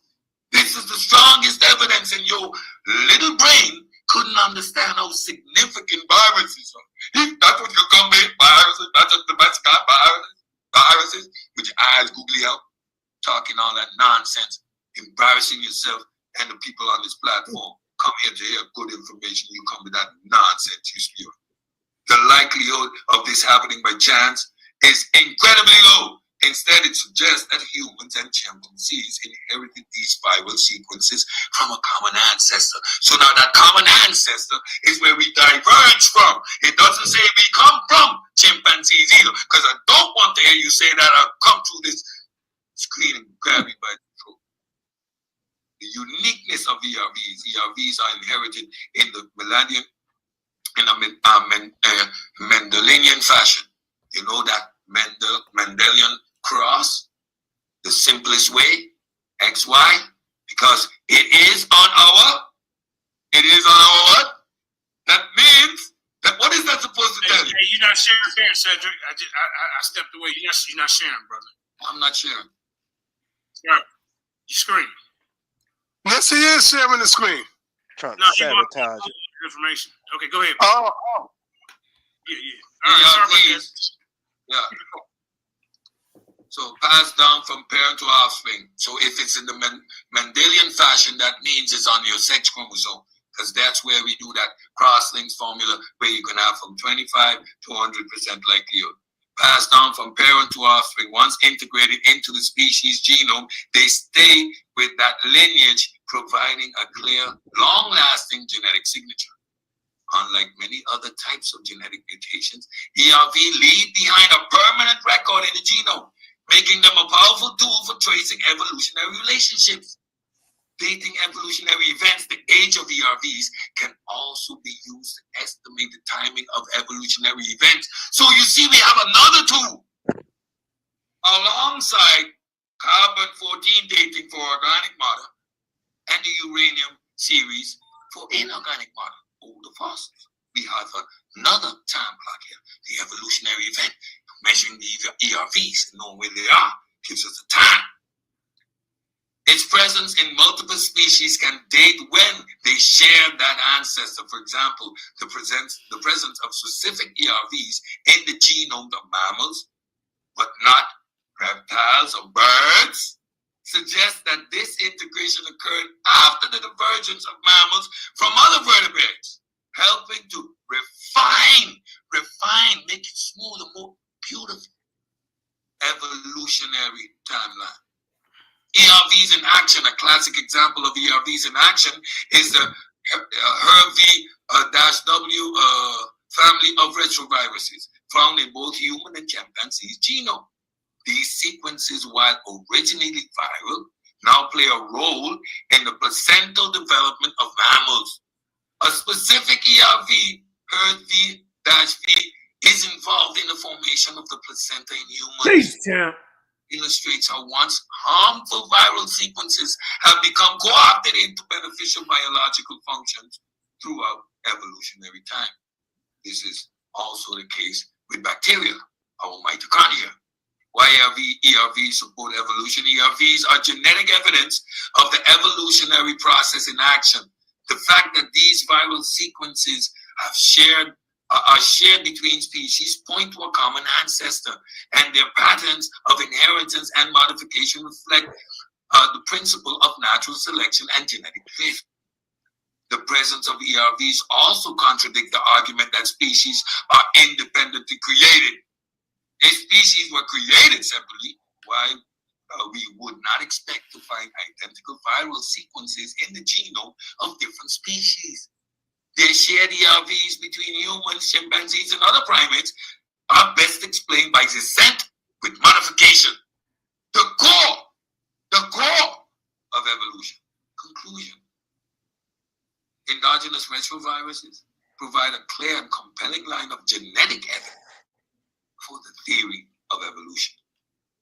They offer insight into evolutionary history of species, supporting the idea of common ancestry and the gradual modification of genome over time. The fact that ERVs are found in specific locations within the genome of different species and the fact that they are inherited across generations make them one of the most striking pieces of evidence for evolution. To dismiss ERVs, one would have to ignore the overwhelming data that show these viral sequences are not only common across species, but essential to understanding our shared biological history. The evidence for evolution is as robust in genetic material as it is in the fossil record. I mean, what more can you say? Do we need to talk about how the endogenous viruses work? I think not. I think that's too much for this young man to handle already. He is in over his head. He's bringing up the same arguments over and over. Dead man walking. I'm gonna yield the floor and just close it up in my conclusion round, because there is nothing more to do here. This is ridiculous at this point. He's not brought a source that actually undermines evolutionary process. He is trying to undermine it with arguments of begging the question, arguments and incredulity. His ignorance of the scientific process is on display. His inability to read the articles in front of him. The young man brings up an article, reads over and over that evolution is a matter of fact, human evolution, and is trying to debunk the Moroccan fossil. How more silly can you get? Like I said, that's why I opened with, I'm here to teach, to talk to the audience, to put some of these conflated, misguided understandings. And he still did it. He still referred to science as just a theory after that long breakdown. And this is also telling me there is a block a mental block, a confirmation bias there, in which he doesn't have the ability to adequately grasp the information that's being presented. That's why, even before he went there, I debunked his position and he could not move his premise. This is infantile. This is embarrassment. Share my screen again if I got some more time.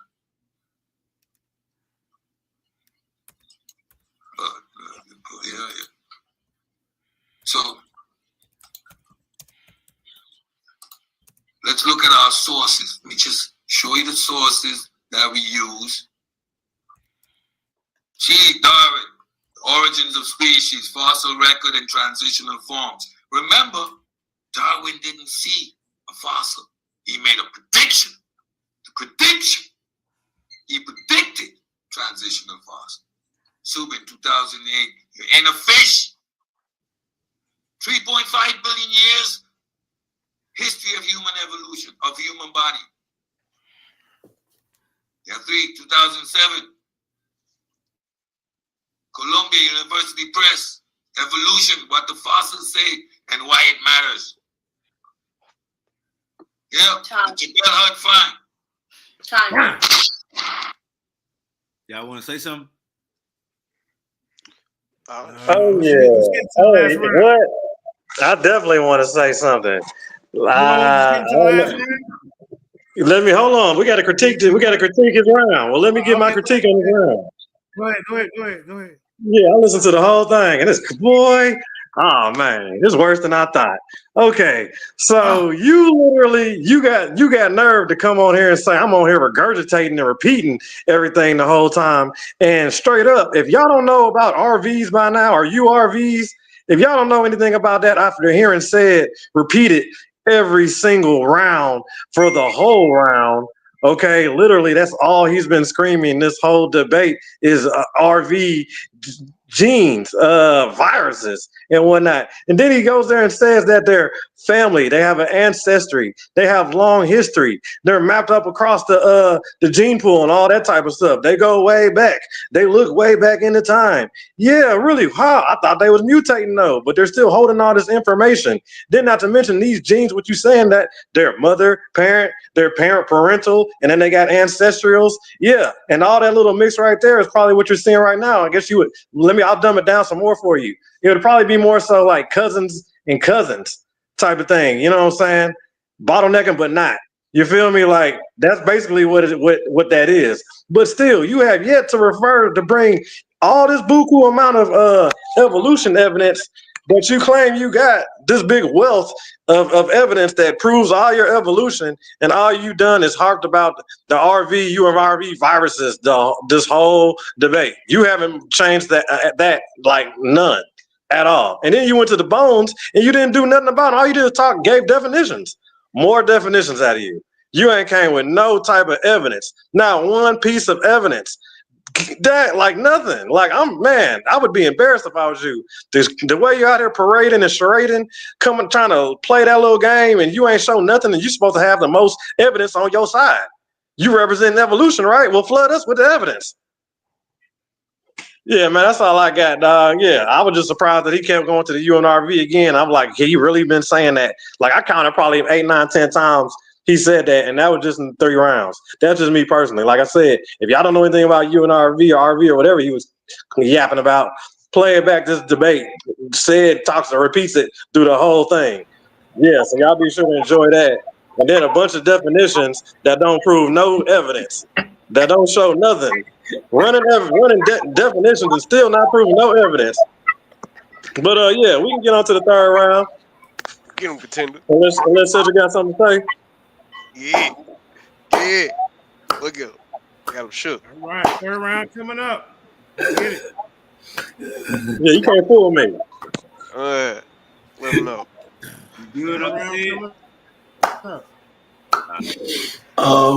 What else is there to say?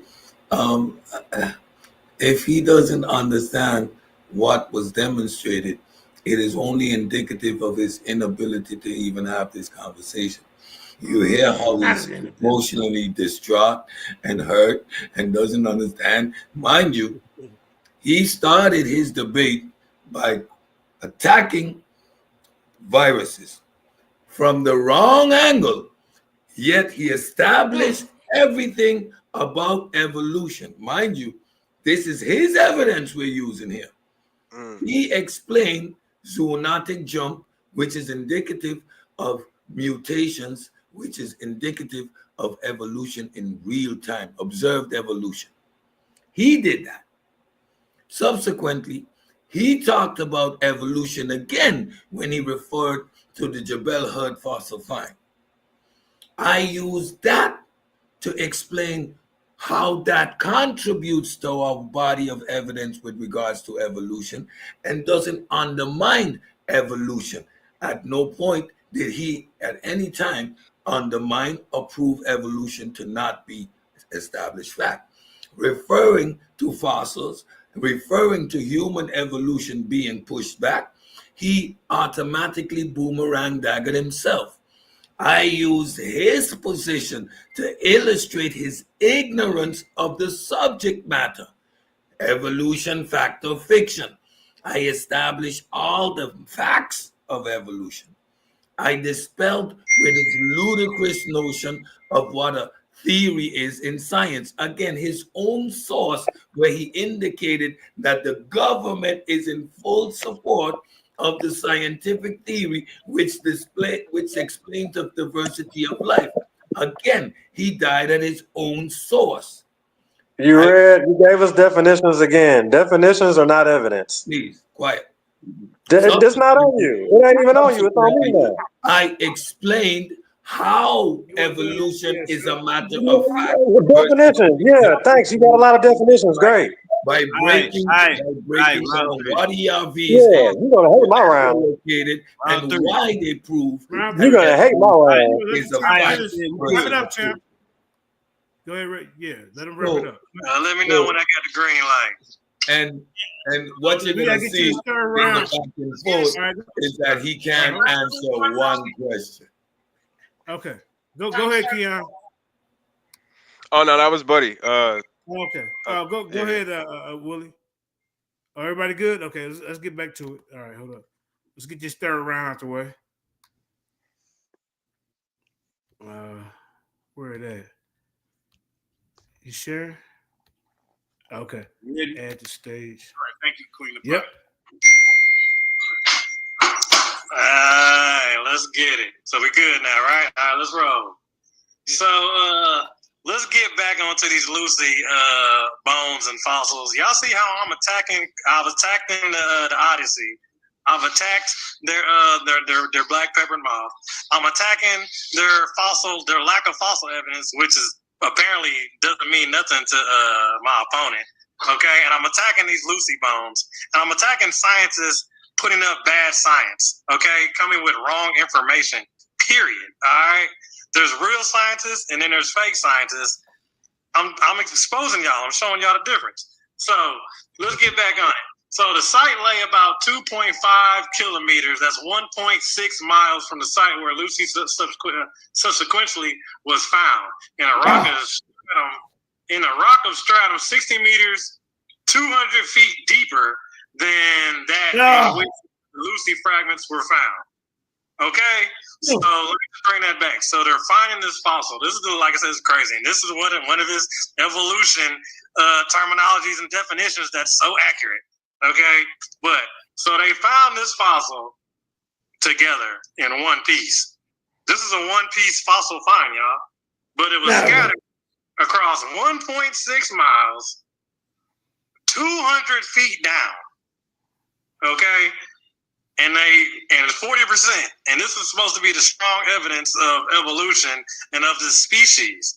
No, it's human race. It's only one human race. Like I said, y'all aren't going to turn into Charizards. Okay, there'll be no Pokemon evolution. It's only one human race. If it's not a human, it's either as an animal. That's it. Point blank period. It's either old humans and newer humans. That's all. No difference. Okay. And when they say archaic, all that means is old. Like I don't even know why they even say that. But anyway, so the following season, so a year later, not to mention this was like a 2-year dig.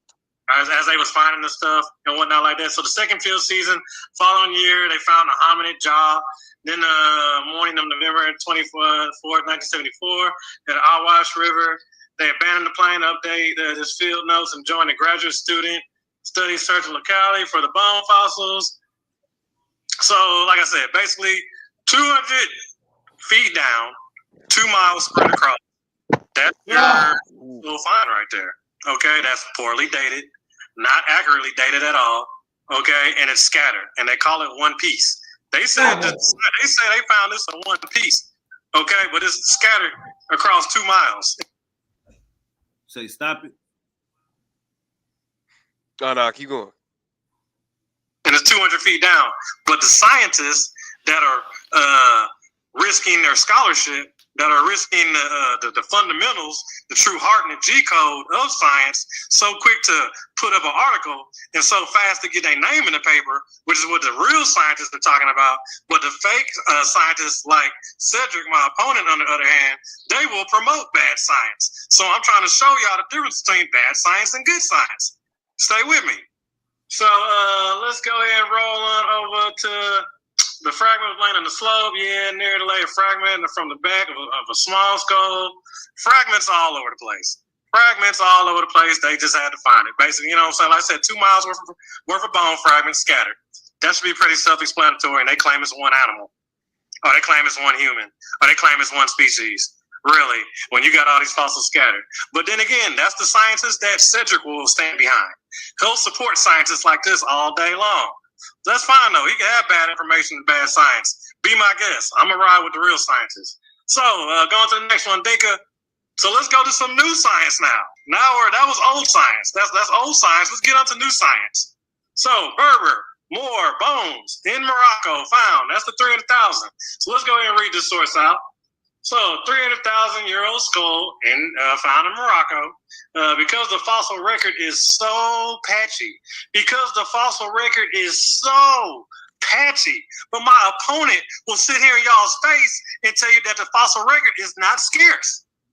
So make it make sense. And this is a 2020 source. So unless he got something that's newer than 2020 with his source, that's case closed if you ask me. But let's keep rolling though.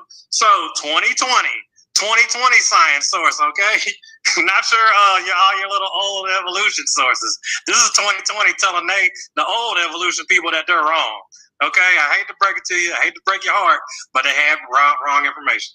So because the fossil record is so patchy, fossils provide only minimum dates. Okay, minimum. So what does that say about all of y'all's fossils that came before this fossil? This published in 2020, found in 2016.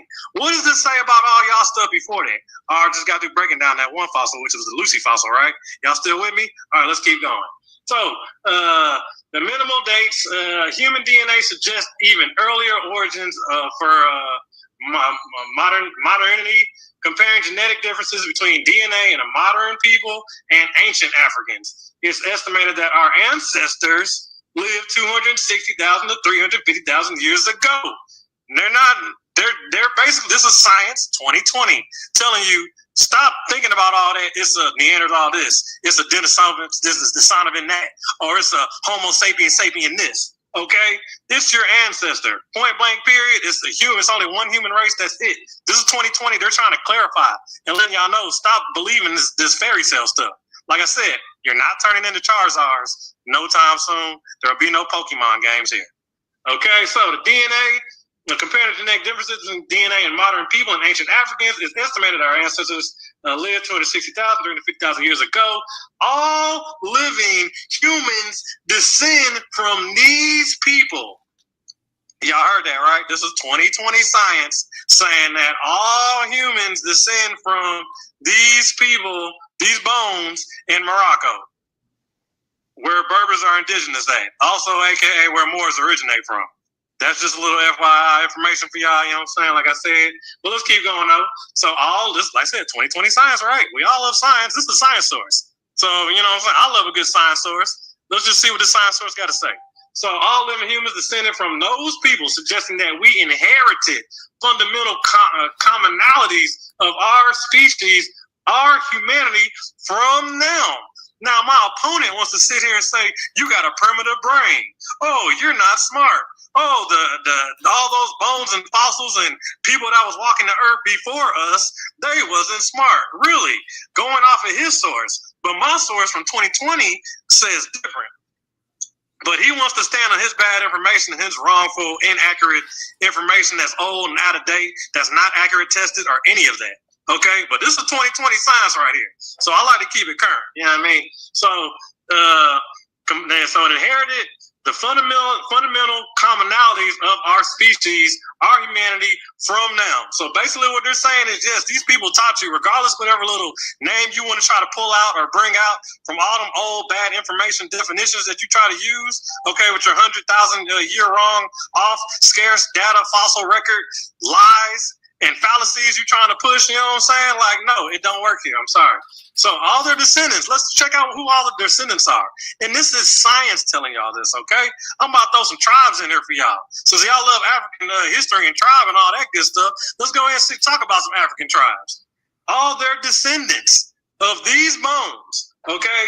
Bantu, Berber, Aztec, Aboriginals, Tamil, San, Han, the Maori, Inuit, Irish, share certain peculiar behaviors absent in other great apes.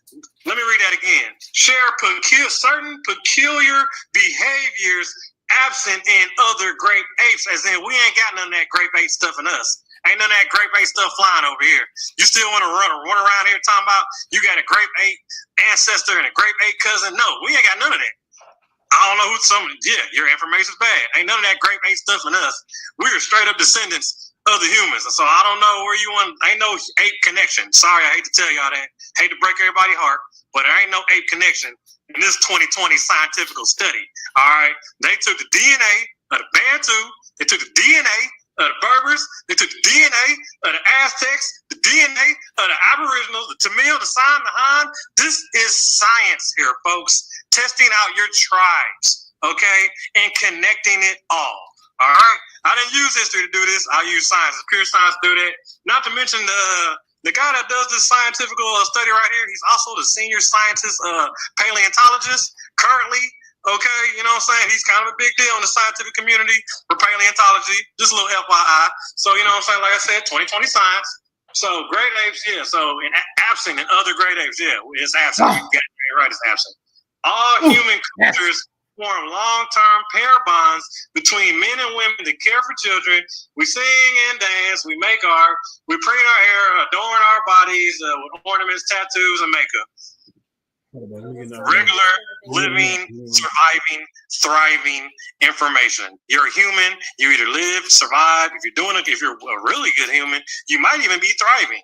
Okay, that goes along with your cells, that goes along with viruses and everything else. It's either surviving or it's thriving. Nothing's growing an extra tail. Like I said, you're not turning the Charizards no time soon. There is no Pokemon catch 'em all. There is no all these little names, Homo sapien, Neanderthal. That I just showed you on the chart. Oh, that's wrong. Okay, so I don't even know why we still bringing out these names in the first place. But yet my opponent here wants to live on this evolution and say that he's proven evolution so seriously and he has all this strong evidence, yet he got reduced to a virus. He keeps running back to a virus. Every time you hear him talk about evolution, they run to a virus. But I thought we were talking about apes and humans and fossils and all this stuff.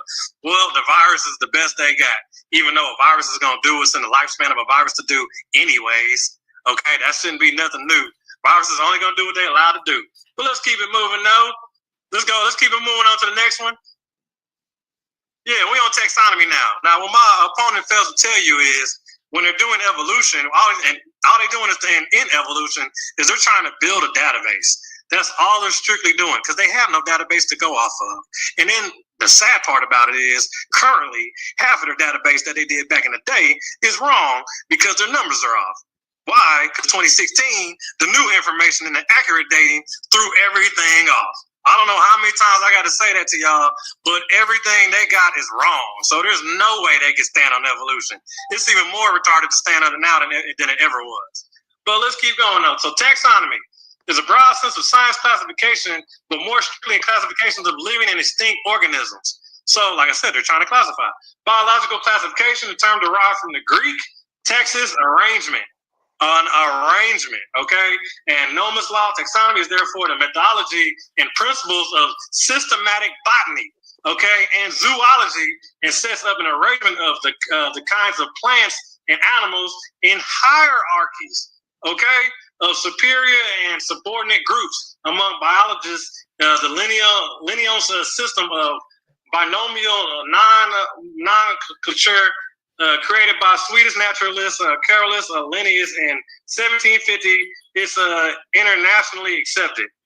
Taxonomy, yeah, they're trying to build a database. They have no database to go off of, so they're trying to build a database. That's all they're literally doing, is trying to put a name on this stuff. So in taxonomy, the organisms are classified by placing them in a hierarchy system of categories, starting from broadest level called a kingdom, and progressing to a most specific level species with intermediate levels in clade, phylum, class, order, family, and genus. Essentially, grouping organisms based on shared characteristics, becoming increasingly specific as you move down the hierarchy. Wow. So let me break this down for y'all in scientific terminology, and I'll dumb this down as easily as possible. So animals with more characteristics compared to ones that don't have, I guess, the most characteristics are on the lower of the chain of the hierarchy of the taxonomy classification. Understand that, right? So they're telling you, if we don't have the characteristics to go off of, we're just going to place that in the we don't have characteristics to go off of classification anyways. Yeah, that's the tub it's going in. Oh, we ain't got much to go off of this, so it's going in that tub. Yeah, and the other things that have a little bit more classification characteristics to go off of, that's your hierarchy. So the ones that have more diversity and more characteristics, those are the ones that are at the top of the chart. And the ones that don't are at the bottom of the chart. And in evolution, that completely makes no sense. Tell me how that makes sense in evolution. You're supposed to be showing us how one, and you're supposed to be showing us the line, the chain of how we got from this to that, and it turned into this, and it turned into that. It evolved into this, it evolved into that. It went on to completely different change. No, you haven't showed that not once. Like I said, the last thing you brought up was a virus, which is pretty pathetic that you've been reduced down to a virus. And you're supposed to be talking about evolution and Homo sapiens sapiens. But let's keep going though. So taxonomy works by classifying living organisms into a group based on the shared characteristics, arranging them from the hierarchy system from broad categories like the kingdoms of most specific levels, species, allowing scientists to identify and understand the relationship between different organisms based on their similarities and differences. Essentially, it's a system of naming organisms' life on Earth using a set of ranked levels like the kingdom. So they're going off of similarities, okay? They're not coming with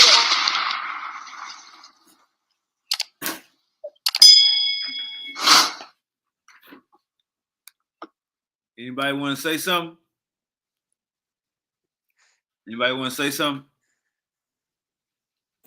Nah. Yeah. To be I like it. I like that. Yes,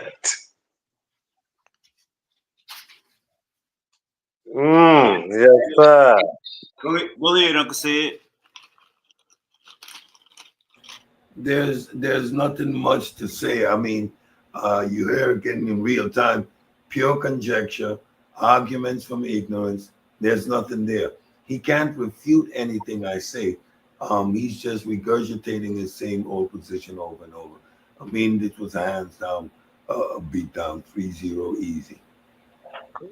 Oh, that's hilarious. Why didn't you show more evidence for evolution if you got so much of it?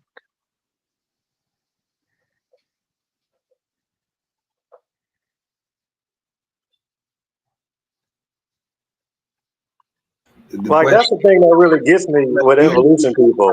Is it's supposed to be so much information. I'll be like, they're supposed to bombard you with information because they got all this evidence.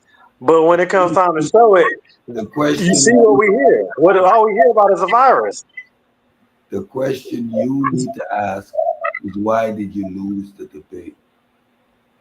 So you had no evidence to bring. Makes plenty of sense to me. But you got the evidence is overwhelming though. Right. That's how you prove that, huh? You prove the evidence is overwhelming.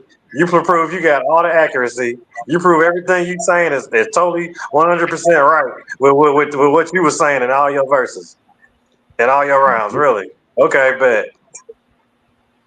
Mm-hmm. Why you lost, Silky D? Why you lost? If you believe that. Explain why you lost. I guess I lost to these dang URVs. I lost to the RVs for real. That's it. Only RVs. For your whole evolution, proving how all this whole evolution stuff happens, works, and examples and whatnot. You did it with the RV single-handedly, repeatedly, and they fell for it. Hey, okay. You know you lost though, right? I know, dog, because I was getting hit up by too much evidence. It was the evidence was too overwhelming. I couldn't fight back. You was scoring every time. You was dropping point after point after point. I couldn't figure out how to get my defense together. You was just destroying me. Every time you came with a new point and concept, I was like, oh man, that hurt real bad. Yeah, dog, good stuff, man. Thank you. I appreciate it. Ah, that's nice. At least you can admit why you got defeated. But Cedric, you still wrong though. That's it. How you look yourself in the mirror? How you sleep at night? Good debate to y'all, man. That was a good debate. I wouldn't even want that if it was me. I know. That's why you lost. How do you sleep at night? Like a baby. You should be ashamed of yourself. Hey, how you sleep at night beating on them like that? How you go to sleep at night beating on them like that, putting them to work like that? Comfortable. He beating himself. On my face.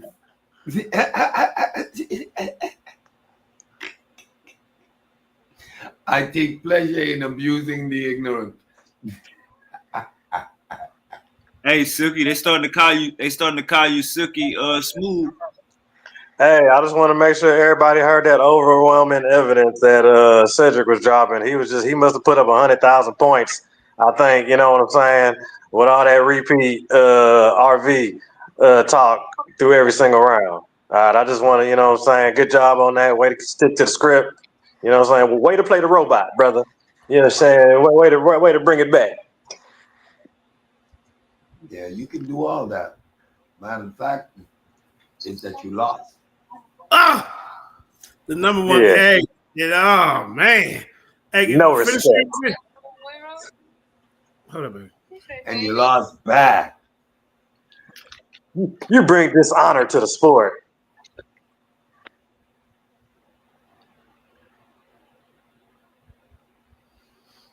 Maybe dishonor. Maybe I bring this honor. Hey, is the debate over? Or was that all 3 rounds or what? Yeah, we. Yeah. Y'all want to see the question part or y'all cool? Nah, we good. Nah, they good on all that. We're gonna wrap it up then. We're gonna wrap it up. I mean, everybody's side. They don't want no more of that. It was no need to rehash what I did tonight was even worse. I proved that he brought even worse. He brought claims to the table that from a creationist source trying to discredit Richard Dawkins' work. He misrepresented what the man does. The man is indeed a zoologist that studied animals in the wild, but he's an evolutionary biologist. And at the end of the day, what he's doing is what I'm doing, communicating accurate science to a ignorant individual. And when I say ignorant, I mean he simply doesn't know. And that was on display. At a certain point, his manner of begging the question, you could see the Lucy bones and what he was presenting it like, would you believe that? However, not a coherent argument or a structural breakdown of why that would be inaccurate. To go to fossils is not undermining evolution. It is establishing and proving evolution. What he's doing, though, is exhibiting his incredulity. So that's why I needed to explain how we can use a small bone fragment to analyze and identify a species. I broke that down concisely and precisely. But again, the terminology that is being used outweighs this young man's ability to understand. When I say genome, he's thinking about genetic information in the cell. When I talk about inheritance, he's talking about embryos. I mean, ladies and gentlemen, I'm sorry that y'all had to sit through this nonsense. Silky D is gonna go down. Silky D is gonna go down to the G League. He's gonna Let me about that. he's gonna get it. He's gonna get his. Oh yeah, we gotta rebut that. He's gonna Yeah, get oh, it. come on, we gotta rebut that. Oh yeah. Shut up. He's gonna get his weight up, and then he's gonna debate a couple of underlings, and maybe if he has a coherent argument someday in the future, I might entertain him again. But this is the last time we're gonna share a platform in this type of manner, because the champ is here. Gave him a bomb, y'all. That's his bomb. All right, now let me rebut that. You know how many Let me rebut this now. Oh my God. How do the debate is over. How do you got the nerve? Can I talk now? Can I talk, bro? The audience has decided. Decorum. Can you have some decorum? The champ gets. Can you have some decorum? So there's no more. Can you have some decorum? There's no more talking. Can you have some decorum? And I've had the final word. Can you have some decorum? Mute your mic. You just talked. There's no rebutting the champ. There's no Yeah. rebutting. Hey, champ, let's let You him hear how terrified they? You hear how spit like you hear this? It's okay. It's okay, brother. Silky Smoove is the number one contender in the LIONSDEN. Let's let him close out. Then we're gonna let the champ close out, and then we're gonna get. Nah, man. Yeah, man. People want to see the rematch, bro. Look what that say right there. Rematch. They say rematch. Hell no. Yeah, Cedric the new champ. You might got to work your way back up to Cedric, man. He got another opponent on the horizon. And so, what you think about this Oashby guy that's coming at you, Cedric? What you got to say to him? You see, I see that these Oashby dudes been making some claims about evolution in their document. And when I examine these so-called evolutionary claims, they're not only fraudulent, they're completely made up, full of nonsense, and rooted in racism. And I think it's disrespectful to bring a document rooted in racism to the Black community. So we're doing our research. We're in the lab. You know how I do. You saw the sources. You see how I present my work. I actually read and work things out, put it down strategically, break stuff down, target my arguments. So be on the lookout, because I'm gonna put this Oashby nonsense to bed, get it out of the community, and dismiss these illiterate chumps for what they are. That's coming. Champ is spoken. We on the lookout. Hey, Selah. Hey, Selah, the rest of you guys. Yeah, we want the head. We want the head. I'm not gonna engage. Let me get that piece, JJ. Another display of arguing with someone of the level intellectual capacity of the Silky D. So bring Let me get that even word. Okay. All right, go ahead. Yeah, so I wanted to point out, you know what I'm saying, because my offense was looking so beautiful. Okay, yeah, you know that part. Okay, so first off, I had literally kicked it off with the coronavirus, breaking that whole thing down, telling you how that. Texas Bama, hold on. Texas Bama, we got to respect Sar, man. That's my new partner now. I didn't even come on. That's how all the new debaters, we gonna get them to the light, bigger platforms. So I know how you might feel about them, but let's be respectful. That's my business partner right now. All right, let's go. Go ahead. Yeah, So yeah, I kicked it off with One the more with time. the Stop. yeah. Just, more people know Silky now just because I took him over there to that bigger platform. That's what I'm saying. So let's respect the platform. All right, go ahead, Silky. Yeah, so I'm showing how cold my offense was. So my offense was, first off, like I said, I kicked it off with that little C Rivers. You know what I'm saying? Just to debunk that and let you know that it's not. It's like I said, it's old. You think it's new, but it's been around. Like you said, these things are ancient. These things are old in the history and whatnot. So I went ahead and knocked that out the way first. You literally harped on it the whole debate, the whole time. You didn't leave viruses. You stayed right there on one cell. And I was like, that's quite hilarious to me. So then I moved over to my second one was, I think I went to the fossil gaps. You know what I'm saying? I hit you with that one. And then not to mention, I hit you again when I pulled out your evolution on Richard Dawkins and started showing you what's the information on that guy. And then I went to the Lucy fossils and I went to breaking that stuff down. Okay, and showing you what's the real on that. And then I went over to the taxonomy and breaking that down and letting you showing and exposing how the stuff is really classified. Everything you're talking about at the end of the day is the simple classification.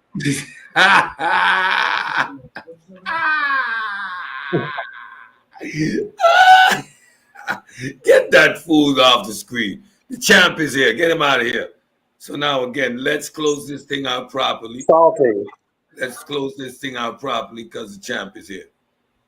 Again, for the final time. Again, I need to do this because this boy is actually all kind of angles on the offense. We was running all kind of offensive plays. Well, I was attacking all kind of angles. Yeah, there wasn't no way he could prepare for that. I guess him running that RV stuff is what he called preparing. But nah, I was all over the place with my offense. We was raining and hitting all over the court. It wasn't. We was putting up threes all over the court. Yeah, you was indeed all over the place. What we're seeing here, folks, is a scarecrow in a hat and ignorant as hell. You had the evidence. You had the abundance of evidence. Dunning-Kruger in full effect. You had the abundance let me give you a sign of a pseudo. You showed none of it. You see the weird hat. Anytime you see the weird hat, you know you're dealing with a pseudo. Come on, mute your mic. You said it's an abundance of evidence, and you showed none of it. Come on, JJ. You are a pseudo. Mute them out. Walking, talking pseudo. Come on, y'all. Hey, we finna get up out of here, man. Cause y'all, you've been on for 5 hours.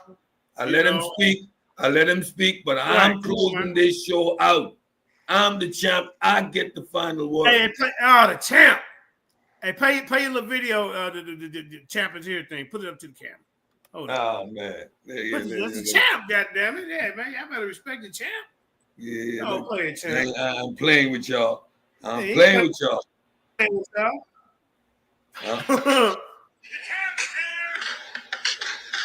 at the champ. Look at the champ. The champ is here. Okay. Hey, show him the fire. So first of all, there's too much glare. First of all, I do it. First of all, this debate, the title of the debate is evolution fact or fiction. So what we're gonna establish during this debate is the preponderance of disciplines, the preponderance of discipline, and the evidence within those disciplines. That's why when we talk about evolution, we talk about the scientific theory of evolution. And when we look around, the diversity of life illustrates that evolution is simply a matter of fact. We can see a diversity of life. Now, during the debate, my opponent boomerang daggered himself from the opening. He started to talk about viruses. He mentioned the zoonotic jump in viruses, which is a clear indication of evolution in real time.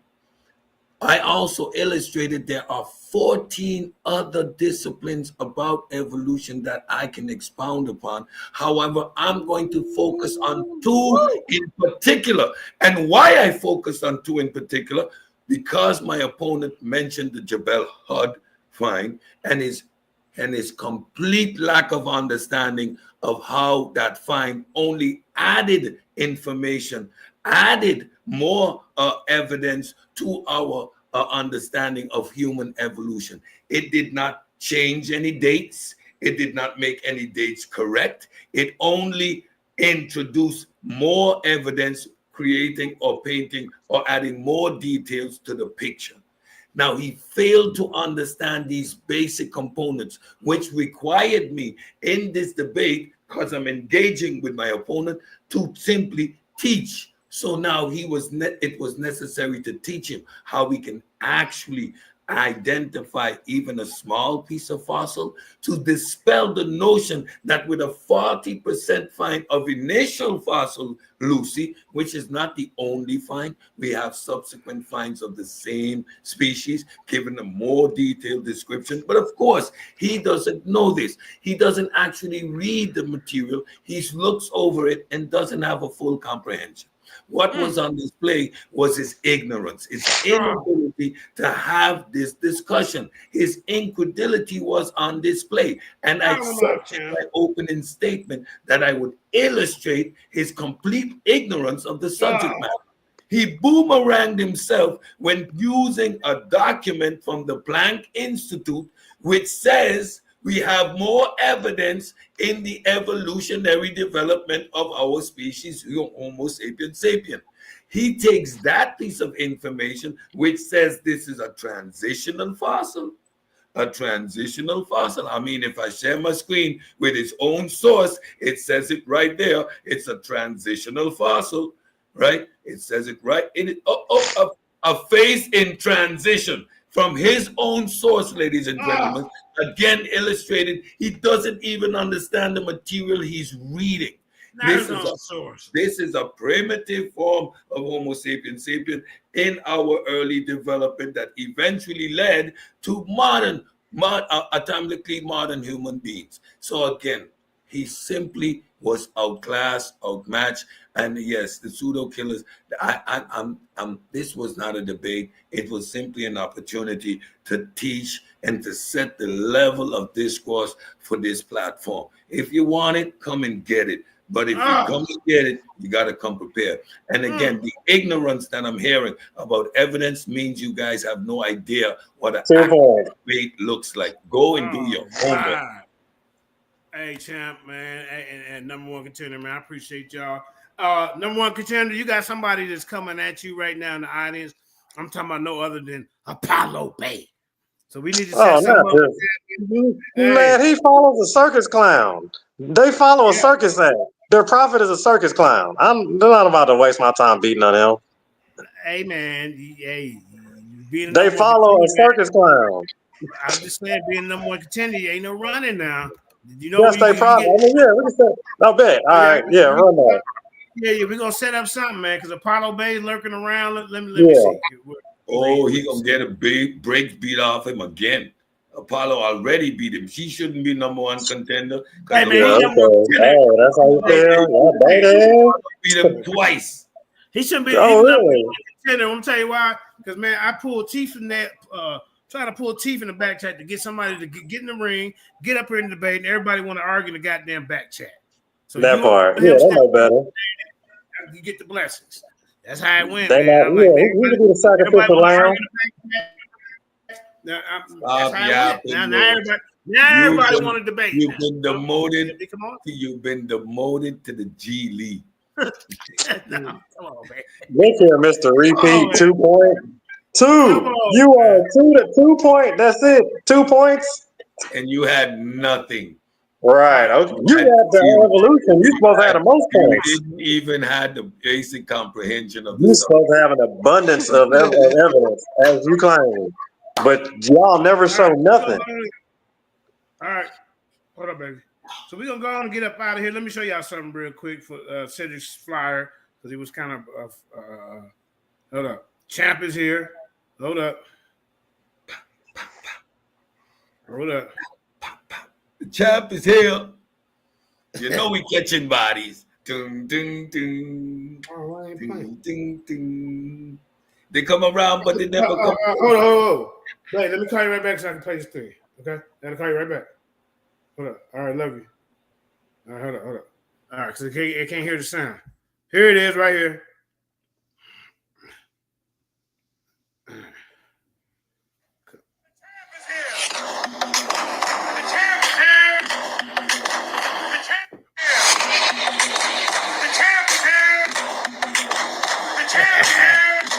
Champ!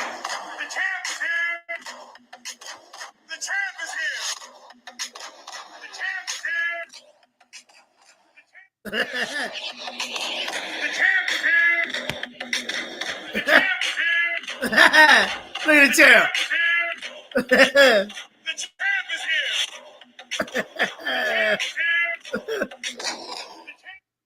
Hey, man.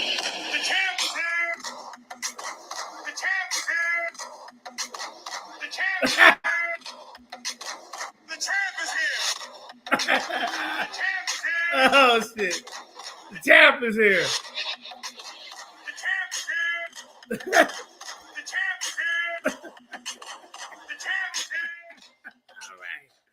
Oh man, boy.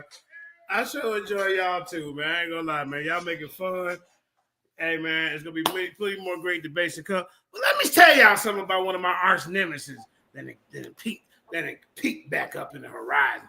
He calls himself Pinkbeard now. You know, hey, he used to call himself Sebastian Cole, but when I sent him for the hills, he dyed his beard pink. You hear me, ladies and gentlemen? He went from rap music to R&B, and I sent him over to the country land with Elvis Presley and them type of Wine Train and all them type of characters. You know what I'm saying? Now he has peeked his head back up in the horizon, and you gonna get it. That's right. So I'm gonna show you a little piece of what I did to him. You know, a little classic. I'll give you one round or two. You know, show him what I did to him when I was a theist. You know, versus atheism. And let me give y'all a little taste of what happened to him in this debate. You know. You know, hey, we will be getting back in the ring, Pinkbeard. You know, I think you smell an ass whooping. I think you'll be thinking what happened. Oh, Pinkbeard. Yeah, that's my guy, though, man. You got to do better than what you did in the last three debates. Let's get into this for a little bit. I'm just gonna play it. Hey, like I said, y'all want to hang around or not? Hey, champ, I got. You like you say, hey, Owaspy. Hey, you done woke a sleeping giant. That's all I can tell you. That's all I can tell you. Because hey, he ain't playing no games. He coming for your science. I'm just gonna let you know about that. So yeah, man, let's check out Pinkbeard versus JJ. A little bit of that. Yeah, I do atheism. All right, man. Hey, I'm about to get up out of here.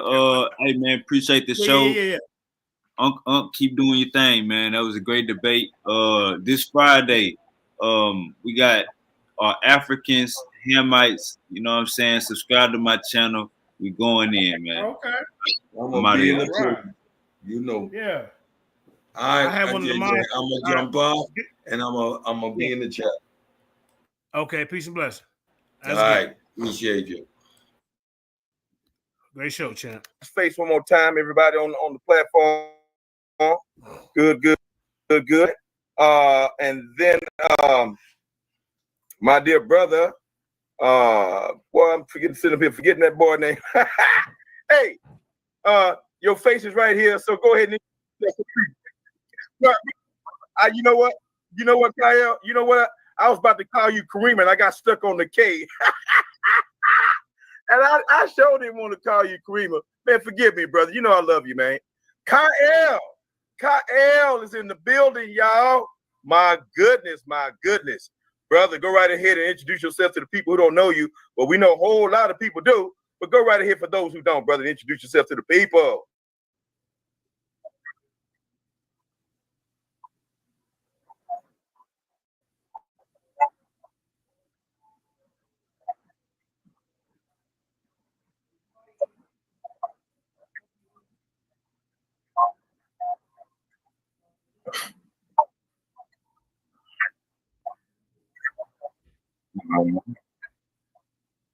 All right. Indeed. For show. And brothers and sisters, the CEO and the people's champ. The people's champ, JJ 7000, Jeremiah Judah, My goodness, brother. In this debate, theism versus atheism. What is best for our people? Theism versus atheism. Which is best for black people, brothers and sisters? And Right. JJ7000 is representing theism, brother. Talk your talk, brother, and walk that walk, bro. Yeah. How about how it's shopping like the atheists running around, running a pork chop lip and gravy hanging off of them. So I gotta sop it up with the truth. You know what I'm saying? That's what I'm coming to do. I'm coming to represent a theist. I'm an open theist. I'm gonna come and let you know who I am. Unlike my competitor, all through the preliminary, he ain't told nobody what he really represents. Are you one of the 4 horsemen type of atheists? What type of atheists are you? You know what I'm saying? It don't even matter because, you know, like The Rock said, it don't even matter. Shut your mouth because the whole thing is nonsense. You understand me? I'm here to prove that there is an intelligent designer. I'm here to prove that religion basically overrides theism, or believing in God overrides atheism. Nothing for nothing. You see what I'm saying? So I'm gonna bring out some science. I'm gonna be in the scriptures. You see what I'm saying? I'm gonna be bringing out some information that y'all probably ain't heard, you know, but that's what I do. You know what I'm saying? So, hey, everybody, man, get your popcorn, man. 7,000 about to go to work like you always do. And if you want one of these 7,000, these LIONSDEN t-shirts, holler at D Weezy. Hey, that's the guy to make the shirts for me, man. This is polyester. You know, it's pretty comfortable, like a sports shirt. But other than that, let's get the Grammy Award-winning Hollywood Cole in the building, and we can get this match on. Shalom.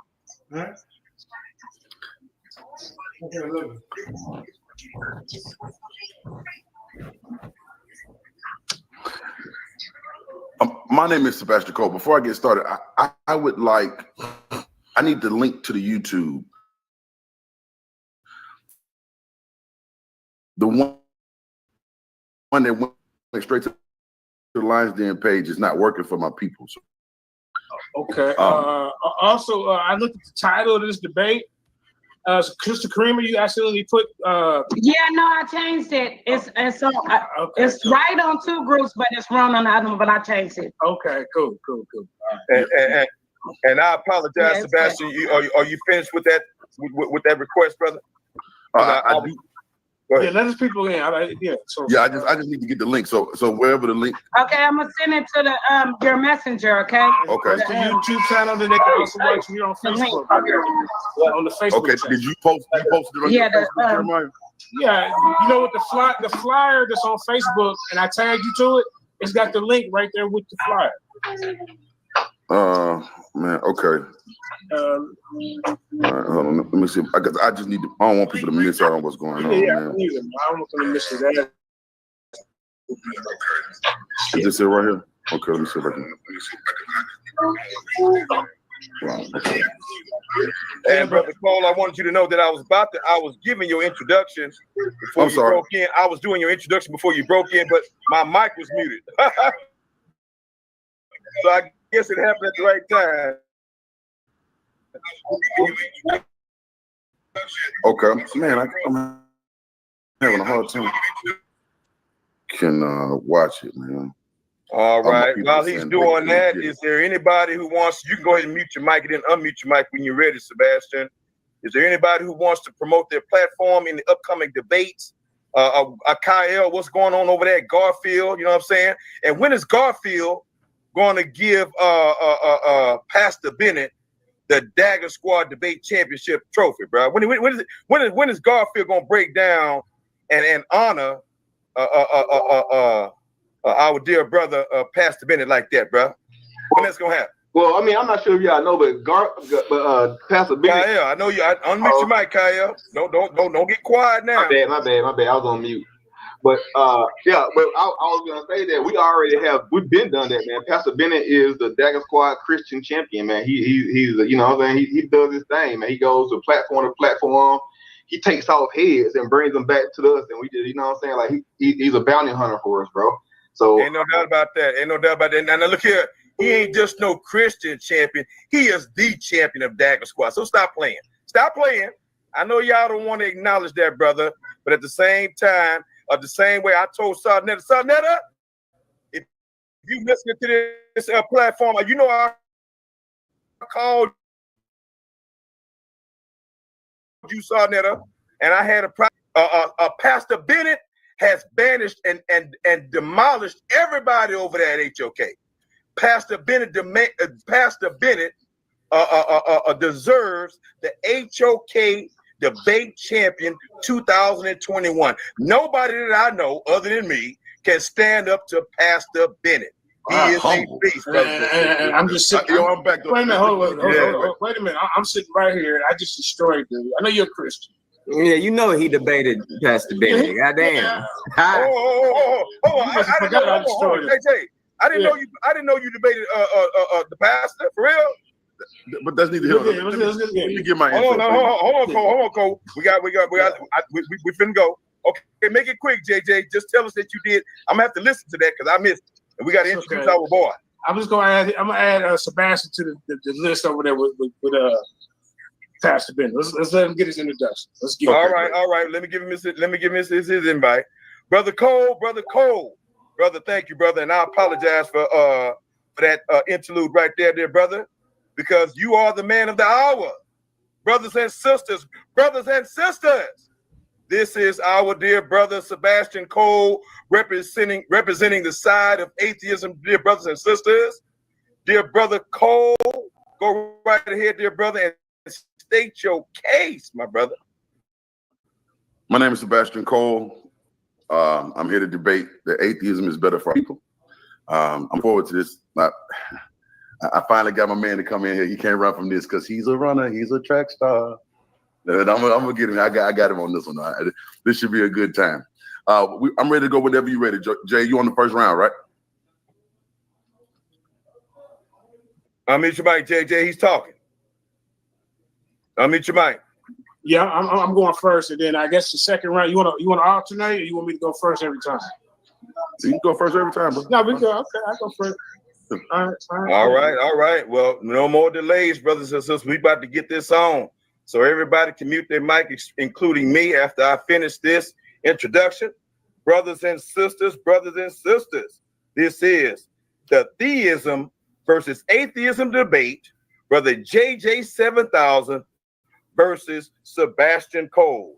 And in the words of Marvin Gaye, brothers and sisters, let's get it on. JJ, unmute your mic, brother. All right. All praises to the Most High. How about Shimmy? How about about to die, man? Hey, this has been a good build up for a month, and I look forward to this debate. I'm just waiting for the timekeeper to, tell me when I can get it in. Kareem, we're gonna because he feels more comfortable. If that's good because I can control the board while he's on the time. It's all family over here. You know how we do. So, Kyle, it's a 15-minute deal, right? Oh yeah. Let me share my screen. Let me get my screen going before you start. Let me share my screen. Get your screen up. Time your screen pops up. I will start the clock, and then you have your 15 minutes. Now I won't interrupt you. I will come in at the 2-minute mark. And then 30 seconds, and I'll stop you, okay? Okay. All right. Let's get my screen up. Hold up. Can y'all see it? Not yet.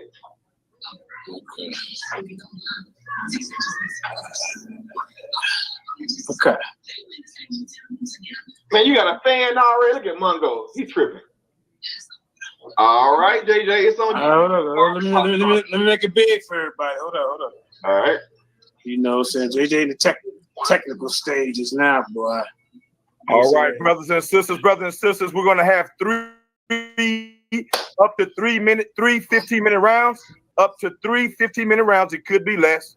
And immediately after that, brothers and sisters, we will have a final 5-minute rebuttal from each of our debaters tonight, and then a 5-minute question round, I believe it is, or 5 questions. And then at the end, we will take questions and comments. So be sure that you guys chime in with get ready your question, your comments that you can pose directly to our debaters tonight, Brother JJ 7000 and Brother Sebastian Cole. All right, JJ, go right ahead, bro. All right, man. All right, this debate right here is theism versus atheism. Which one is best for our people?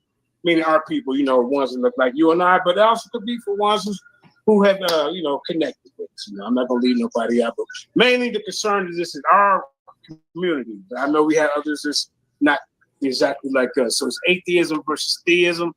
And basically, the overwhelming majority of Americans believe in God. This conviction has existed since the beginning of recorded time, and it's shared by billions around the world. You know what I'm saying? And what I'm gonna do, I'm gonna go ahead and bring Dr. Gene Hammer. I'm gonna go ahead and bring him to the table, the guy Gene. You know what I'm saying? My goal is to point out, like I said, that there is intelligent design. We are hardwired to believe in God. Being just religious and have some kind of morals, it's very important. It actually helps with brain activity. So I'm gonna be that's the angle I'm going. So this ride was 7,000 for a minute. All right. Now, in the guide, Dr. Gene Harmer reveals that this indication towards religious faith is a good measure due to our genes and may even offer an evolutionary advantage by helping us get through difficulties, reducing stress, preventing disease, and extending life. You know what I'm saying? And a lot of, like I told you, man, they've done a lot of articles. Newsweek has done an article. This is your brain on religion. We're gonna be focused on the frontal lobe and things of that nature. You know what I'm saying? Like I said, we are hardwired into believing into the existence of God. You know, the genetic imperative. Dr. Dean Harmer, PhD, a behavioral geneticist, who has worked at the National Cancer Institute and the NHI, took the neurotheologian proposal that religious belief has a neural substrate, another step, and asks, is God in effect embedded in our genes? And if so, which genes? If there were the case, it would mean that people are not only wired to believe in God, but genetically programmed to do so as well. All right, let's keep it moving. All right. Okay. In 2004, Hammer published the guide Gene, How Faith is Hardwired into Our Genes, which was showcased in a Time cover story on neurotheology. Harmer made it clear that he had approached his work with the tools of natural science. The first task for any scientist attempting to link genetics to spirituality is to show that spirituality can be defined and quantified. You know what I'm saying? And this is a little something I'm going to be bringing out right here, signature in the cell, DNA, and the evidence for intelligence design. I told you that's the angle that we're going. You know what I'm saying? We are, like I say, everything, nothing just happened by chance. We ain't going that route. You know what I'm saying? There's a lot of complication in things. But how does one quantify spirituality? A quality that should be seen by the very nature to defy measurement. As part of a study of genetics and personality in cigarette smokers, sponsored by the NCI, Harmer has previously used the temperament and character inventory, which includes a self-transparent scale developed by C. Robert Collinger, MD, professor of psychiatry at Washington University Medical School in St. Louis.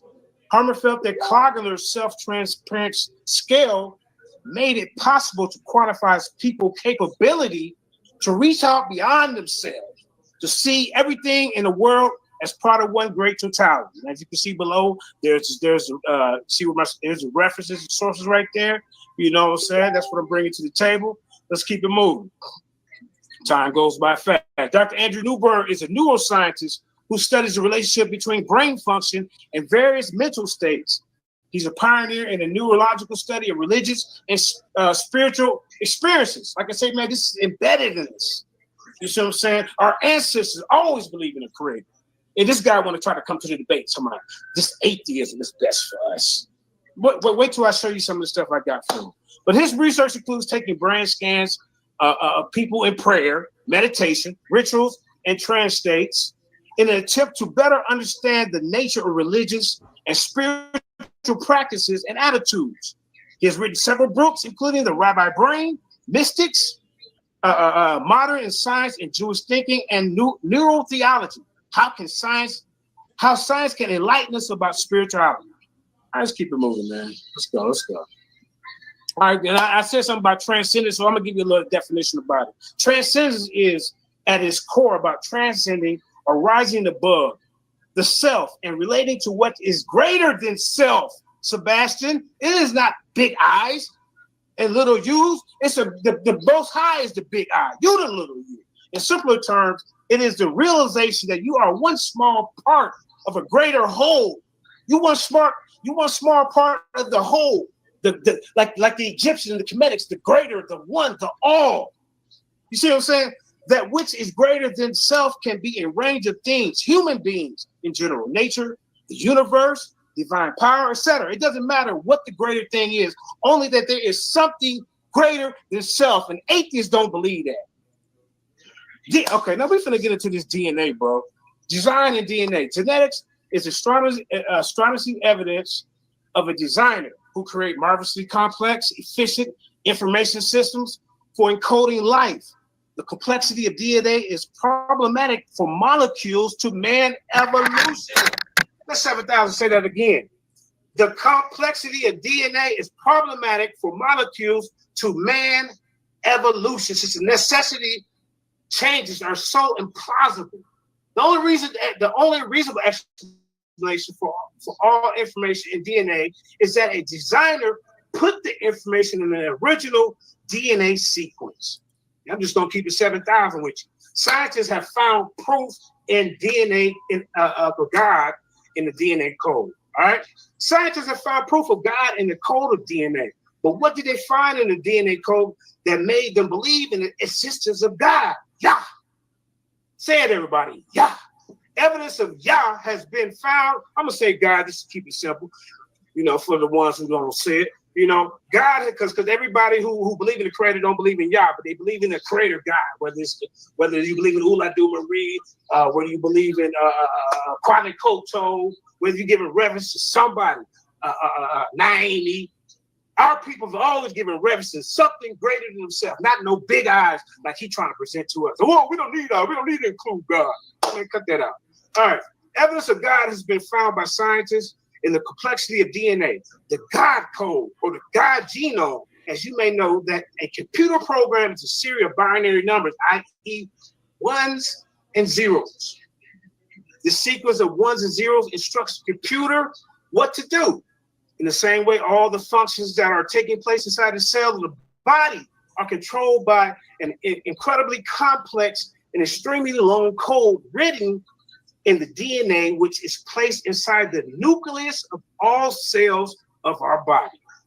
But now the question arises, how this complex code of DNA convinced scientists of the presence of Yah? I'm gonna say Yah. That's what I'm gonna say. Let's go to the next one. Let me make it a little smaller. All right. 3 years old. But now the question arises, Sebastian Cole, Hollywood Cole, how this complex code of DNA convinced scientists of the presence of God, an intelligent designer, the master of the universe, something greater than yourself, transparency. Well, you know, this debate is 3 years old. This is an old debate.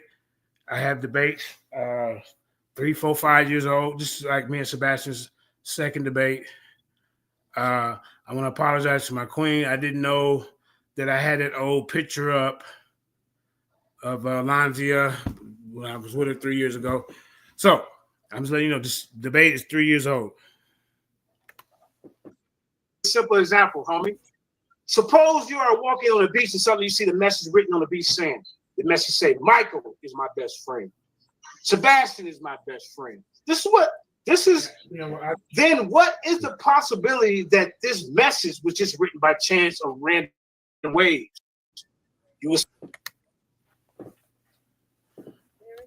I'm finna turn this off because